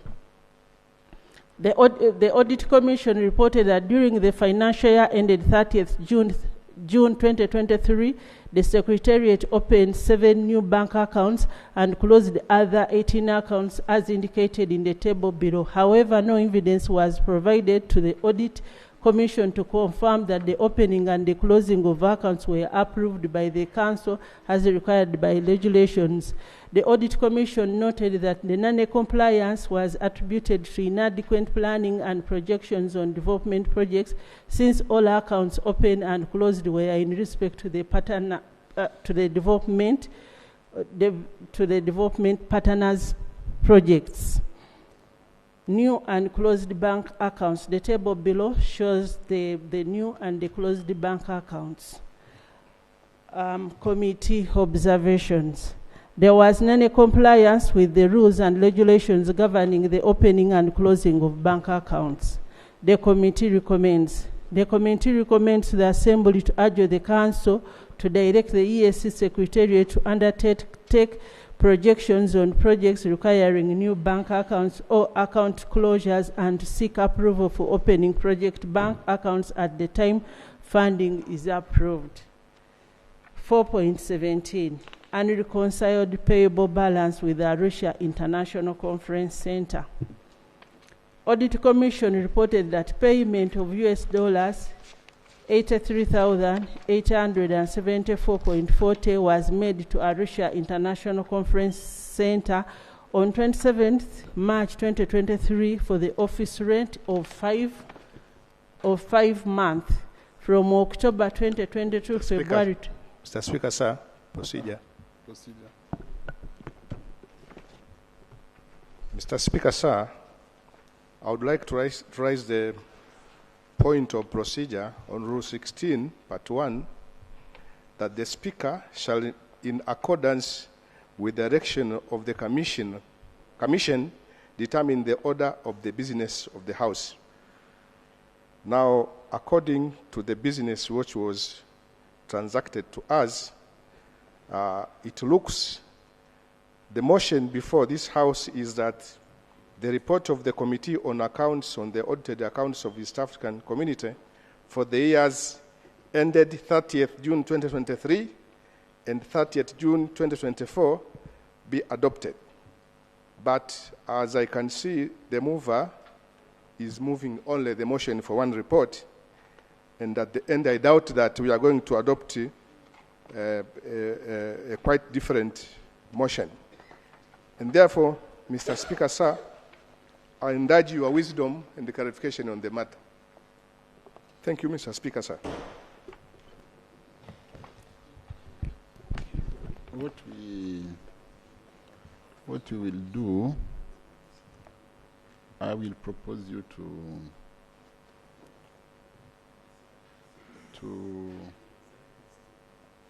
we'll not debate this, but you will go to study the report and the audited accounts.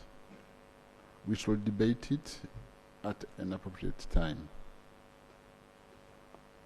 It will not be done now.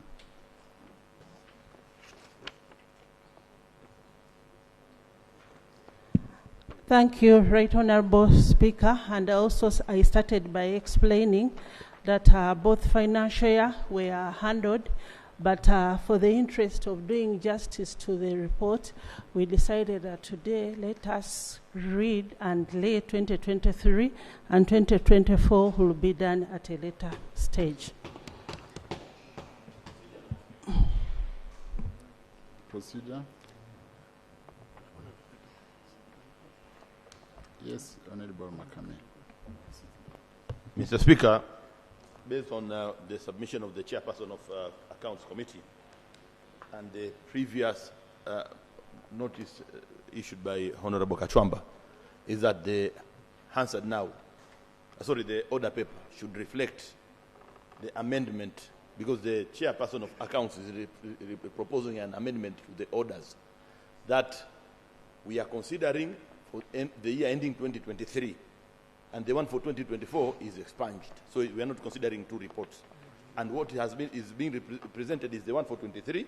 So the one for 24 should go out of the order paper. I think that's what was meant. Thank you, Mr. Speaker. Amendment. So we will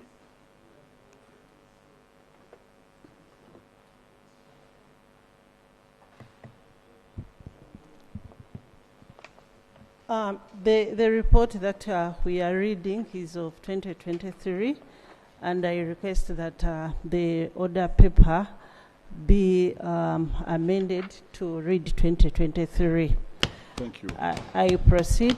The Audit Commission further reported that the Eala International Conference Center still has an outstanding claim of US dollars 193,449 from the EAC based on their invoice dated 30th June 2023. However, EAC records indicate payables of 63,100 for the Eala International Conference Center as at 30th June 2023. Committee observations.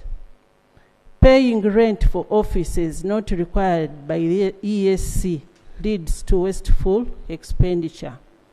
Failure to reconcile with the supplier on amounts outstanding may pose a risk of future dispute over unreconciled amounts. Committee recommendations. The committee recommends to the Assembly to urge the Council of Ministers to direct EAC Secretariat to pay for office spaces based on staff, reconcile the alleged payable amounting to 193,449 with the Eala International Conference Center. 4.18. Tickets purchased at price exceeding the ceiling set in the budget guidelines. The Audit Commission report on examination of 77 sampled payments for air tickets revealed 15 instances totaling to shillings 15,034 were tickets for staff, delegates traveling in economy and business classes within the region were purchased at prices that exceed the limits stipulated in the budget guidelines. The table of the tickets purchased at different prices is shown below. Tickets purchased at prices above budget guideline ceiling may cause over expenditure in this budget item, which would result in reallocation of resources and untimely effect after other activities for which funds were voted for. Committee recommendations. The committee recommends the Assembly to urge the Council of Ministers to direct EAC Secretariat to enforce compliance within the line with the Council decisions on tickets. 2. Integrate budgetary controls into ICT system to automatically block off large purchases that exceed budget ceilings. 3. Urge the Council to review the pre-qualified ticketing agents to provide an opportunity for ticketing agents from all partner states to compete. 4.19. Utilization of funds beyond approved budget.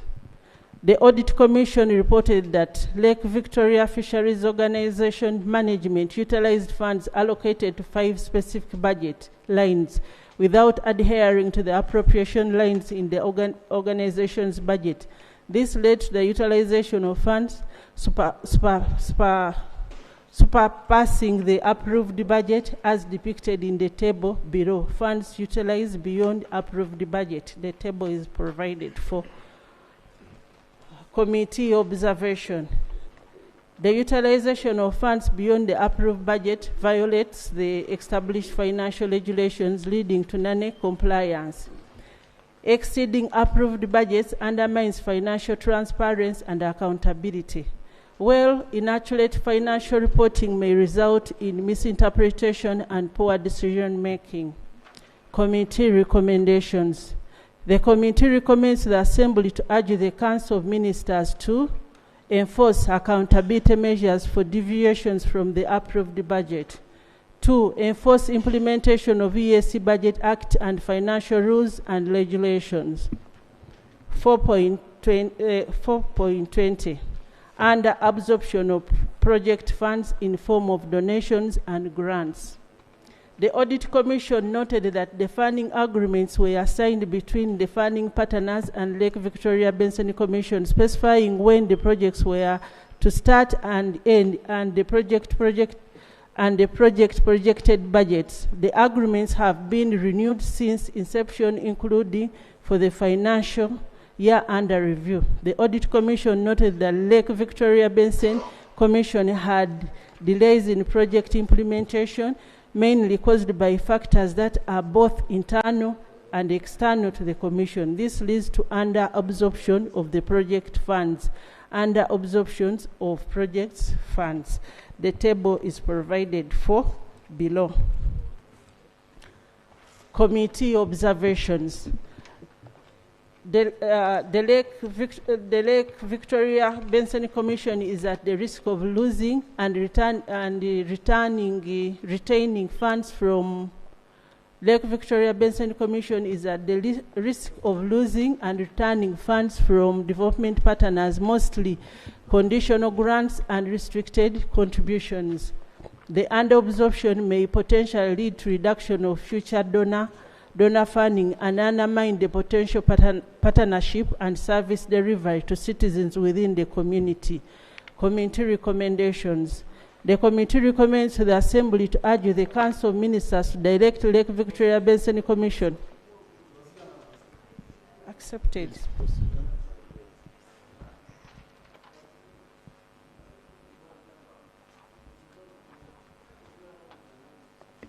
Honorable Speaker, this is a House of Rules, and we have our own procedure and rules. Number 11. Sitting shall, unless the Assembly otherwise resolve, ordinarily commence from 9 in the morning up to 1 p.m. in the afternoon and resume 2:30 p.m. in the afternoon and conclude at 6:30 p.m. It's already 6:32. So whatever that is transacted after 6:30 is null and void. I move. Oh, no. Was it procedure or was it a motion? Maybe you want to move a motion. So unless we extend, Honorable Speaker, so I move the motion for extension, even though we have already surpassed, because it should be moved before 6:30 for extension. But now we have already extended illegally. So you can guide me, Honorable Speaker. You can move the motion so that you can extend till. I move the motion for extension of time beyond 6:30 to allow the mover to finish moving. Oh, no. Do you have seconders? You are seconded. Now I put the question that those who are in favor of his motion say aye. To the contrary, say nay. The ayes have it. Proceed, Chair.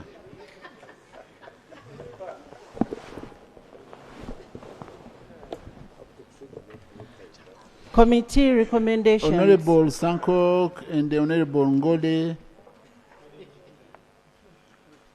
Honorable members Ngole and Sankok.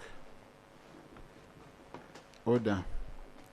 Committee recommendations. The committee recommends to the Assembly to urge the Council of Ministers to direct Lake Victoria Basin Commission management to enforce M&E and performance appraisal so as to avoid under-absorption of project funds and maintain donor confidence.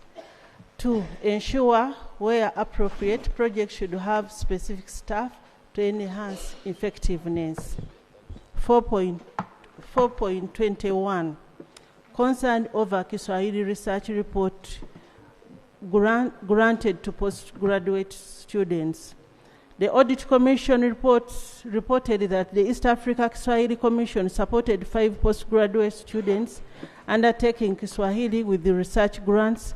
Through a competitive selection process, the successful applicants signed the funding research grants totaling to US $14,980 and agreed to make paper publication on the funded research in the peer-reviewed journal of the applicant choice and submit a progress report signed by the supervisor on the status of the research by 30th November 2022.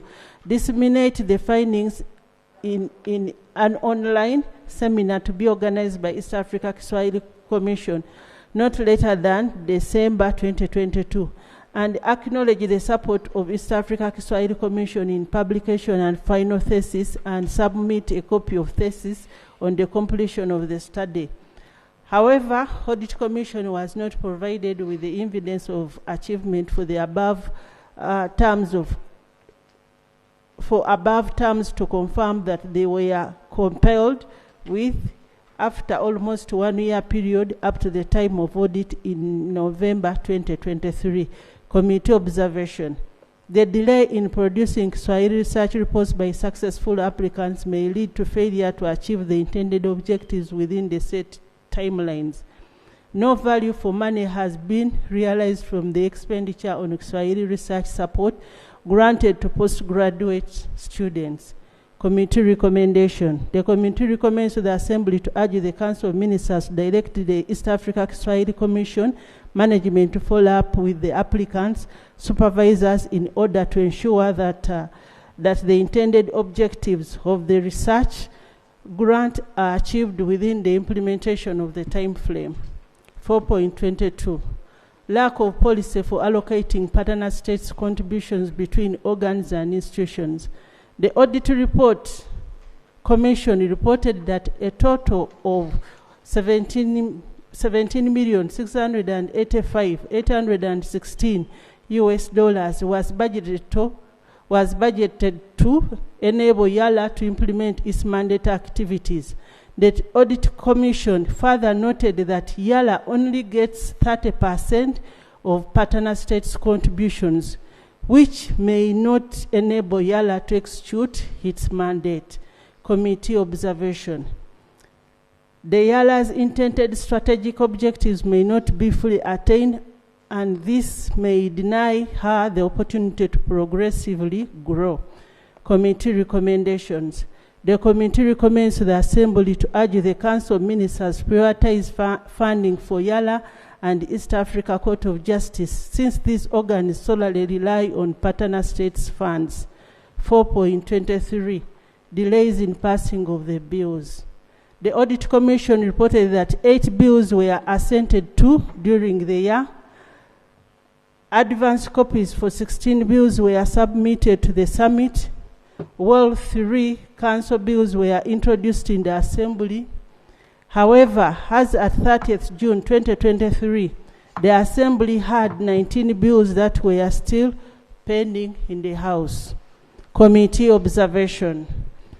The delays in passing the bills have affected the overall outputs and performance of Eala as an organ and the community in general. Recommendation. The committee recommends to the Assembly to urge the Council of Ministers to fast-track enactment and assent to the bills. Grant 2 additional days for Assembly to process bills. 4.24. Lack of access to online electronic filing system for litigates. The Audit Commission reported that online functionality of electronic filing module in East Africa Court of Justice is still not operational. One of the goals of SESSION-3RD software was supposed to transform the litigation process by providing digital services for filing, serving documents and requesting court orders through the e-filing module. Committee observed litigants must physically travel to court registry or send documents by mail, which leads to slowness of judicial and administrative procedures. Committee recommendation. The committee recommends to the Assembly to urge the Council of Ministers to ensure that East Africa Court of Justice management implements an electronic filing module to enable litigants to submit their cases online, thereby enhancing convenience and saving time. 4.25, absence of national competition institutions in some partner states. The Audit Commission noted that the culture of competition within the EAC region remains limited, as partner states have consistently faced challenges in enacting competition laws and establishing institutions to enforce them. The Audit Commission further noted the Republic of Burundi has the act in place but is yet to establish the competition authority, while the republics of Uganda and South Sudan are yet to enact the national competition laws or establish national competition authorities. Committee observation. Absence of national competition institutions in some partner states may hinder economic growth in the region.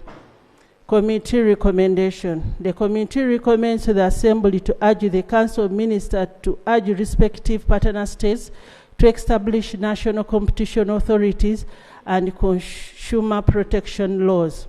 4.26, non-implementation of performance contract system. The Audit Commission reported that the EAC Secretariat had not implemented the performance contract system as directed by the Council, Contract Regulation 33 subsection C of the EAC Staff Rules and Regulations 2006. Committee observation. The absence of staff evaluation deprives the committee of an objective basis for assessing whether employees can efficiently and effectively perform their assigned duties. Committee recommendations. The committee recommends to the Assembly to urge the Council of Ministers to direct the EAC Secretariat to urgent harmonize and implement the mandatory performance contract system and effective staff evaluation. 4.27, status of implementation of prior year's audit recommendations. During the period ended 30th June 2023, a total of 423 recommendations relating to 11 EAC organs and institutions audited by the Audit Commission were outstanding. From the assessment of these recommendations, the Audit Commission noted that 103, that is 24%, have been fully implemented. 173, that is 41%, were under implementation. 147, that is a percentage of 35%, had not been implemented, as indicated in the table below. Committee observation. The continued non-implementation of the audit recommendation underscores persistent weaknesses in internal controls, governance structures, and accountability mechanism across EAC organs and institutions. The committee recommends to the Assembly to urge the Council of Ministers to ensure that all outstanding recommendations in the EAC organs and institutions are fully implemented. Establish a proper mechanism to enable the Assembly to receive periodic reports on the status of implementation of its recommendations.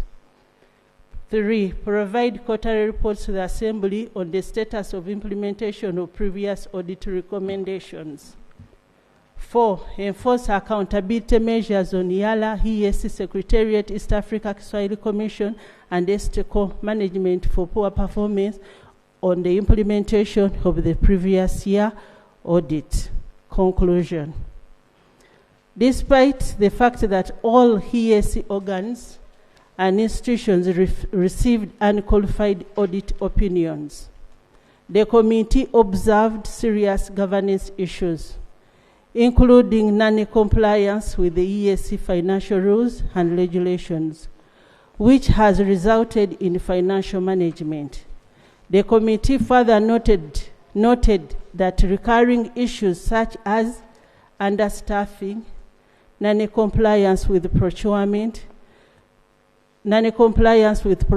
regulations, delay and non-remittance of contributions by partner states, long outstanding VAT areas, and lack of integration of financial management systems.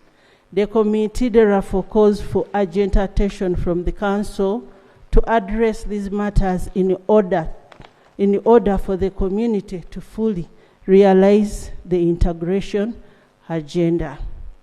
Honorable members, I beg to submit.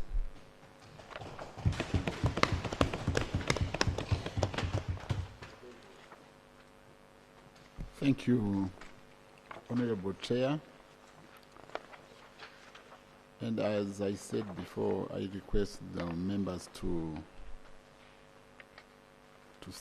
go to carry this report and study it. We not debate it today because we still need more information, but we'll debate it when we will find that it's time. So for today, honorable members, it comes time for me to adjourn this plenary. But before this, we have a meeting, a workshop tomorrow of the EAP at 9 in this National Assembly, right? And we are inviting you to participate in this workshop because you will be engaging with our donors. Those who will be capable to do that should participate. Is there another announcement? Yes.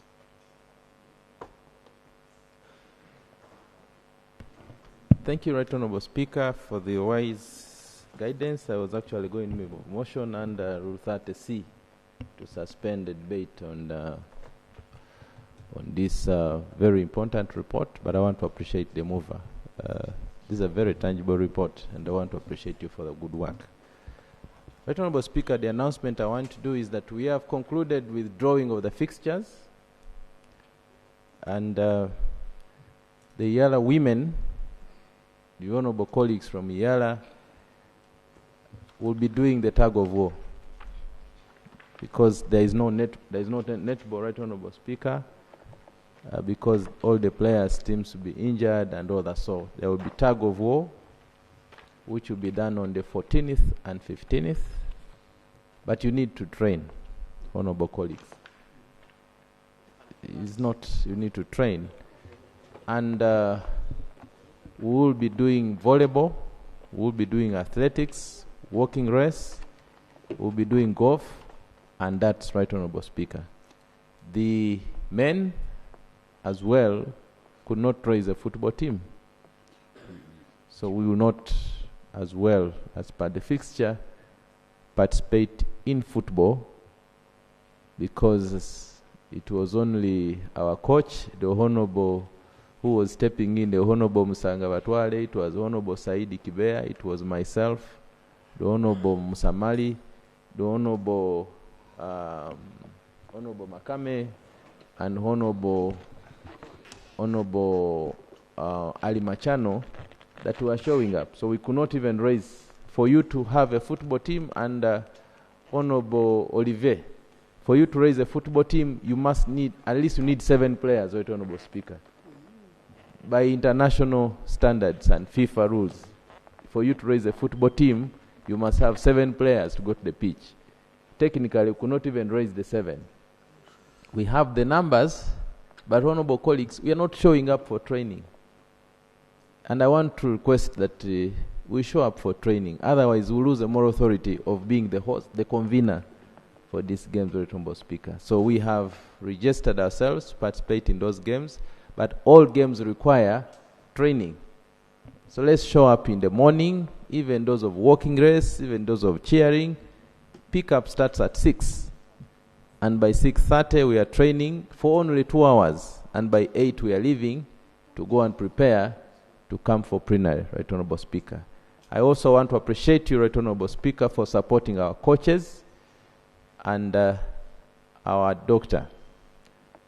They are arriving this evening. I've been informed by Mr. Kikwai that this evening they will be here. And then tomorrow, those that do the training will be doing the training, and then we'll be doing 2 trainings. We do a general one and volleyball, and the other thing that require a bit of teamwork building, we'll be doing it in the evening as well. Thank you so much, Right Honorable Speaker, for this time. Thank you. Thank you, Chair. Honorable members, now we have come to the end of our sitting, but before I adjourn, allow me...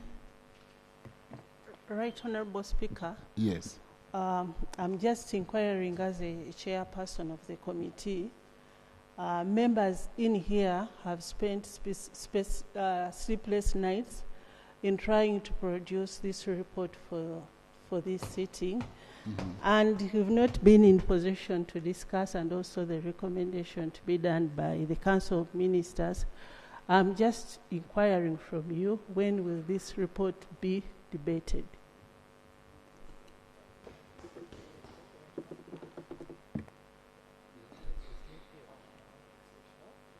Do you mean that you will... I didn't get you well. What do you mean?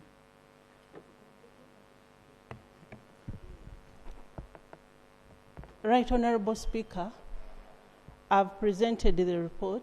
Yes. And it was due for debate, and the Council of Ministers, they are available to respond. Because one of the reasons why this report was not being put on the order paper, it was because the ministers were not available. But today we are lucky that we are having 2 council members who are in position to respond to the report. That is the issue that I'm inquiring from you, Right Honorable Speaker. But you have this 2023 report only. Honorable members, are you willing that we can debate it and approve it?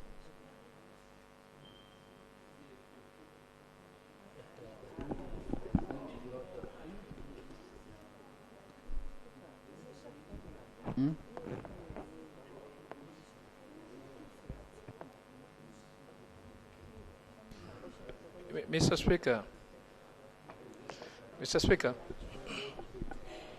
Speaker, in my view, we cannot do justice to this report. The report is very good, and we need to concentrate and make our contribution while we are not tired. As you can see, members here are very tired, Mr. Speaker. We need to do justice to this good report. Let's adjourn this, Mr. Speaker. Point of information. Honorable members. Matter of information. To who?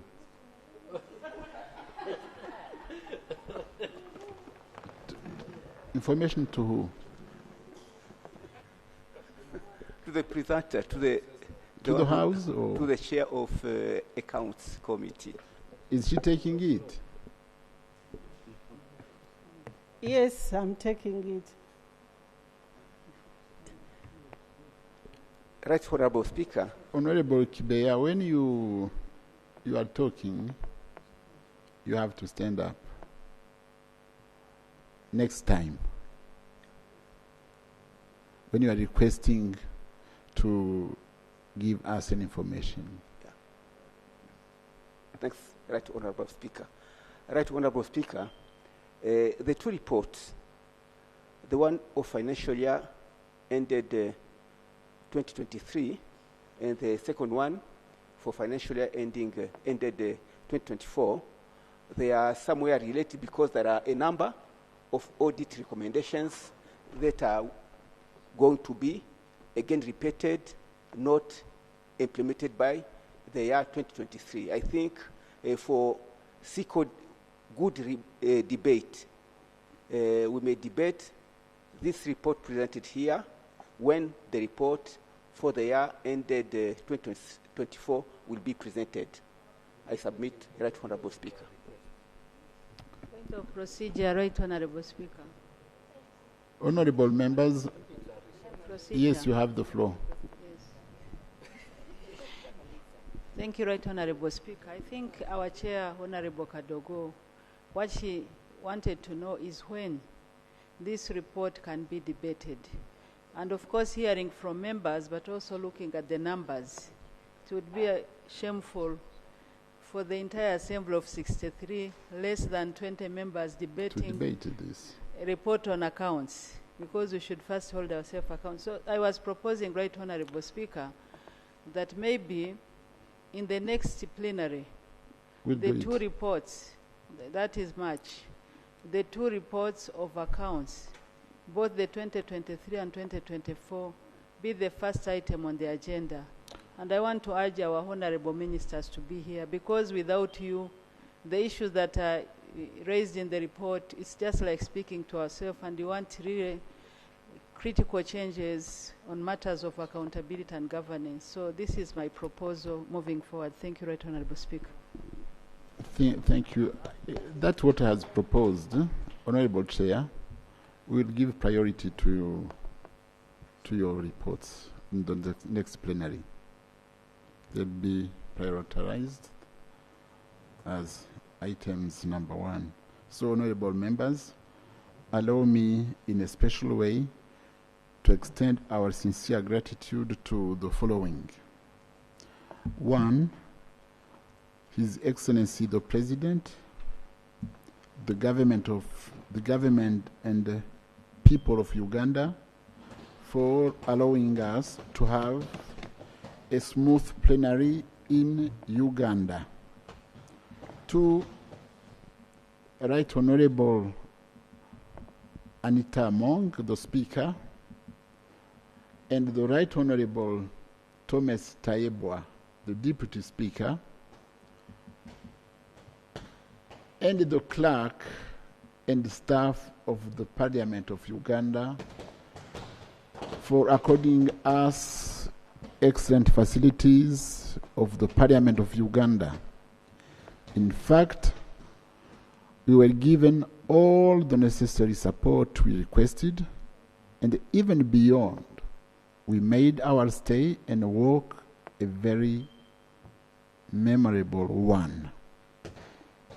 3, you, honourable members, only you, for the commitment you showed during this plenary from the beginning till now, the end. I mean you who are with us at this time, because others, you can see yourself, they have been busy somewhere else. They could have waited till the end. 3,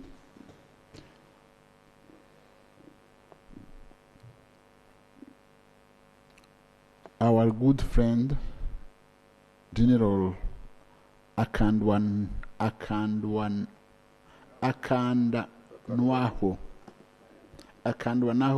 Salim Saleh, for hosting Eala members at Kapeka Namuhekera Industrial Park, where members took full advantage of transforming the areas into the lives of young people with job creating and many able to earn their first pay. This model is good for East Africans as well on the journey to wealth creation. As you noticed, all the directors were also present, meaning that what we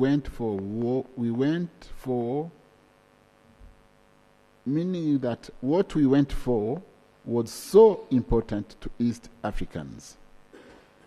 To all those who took care of our protocol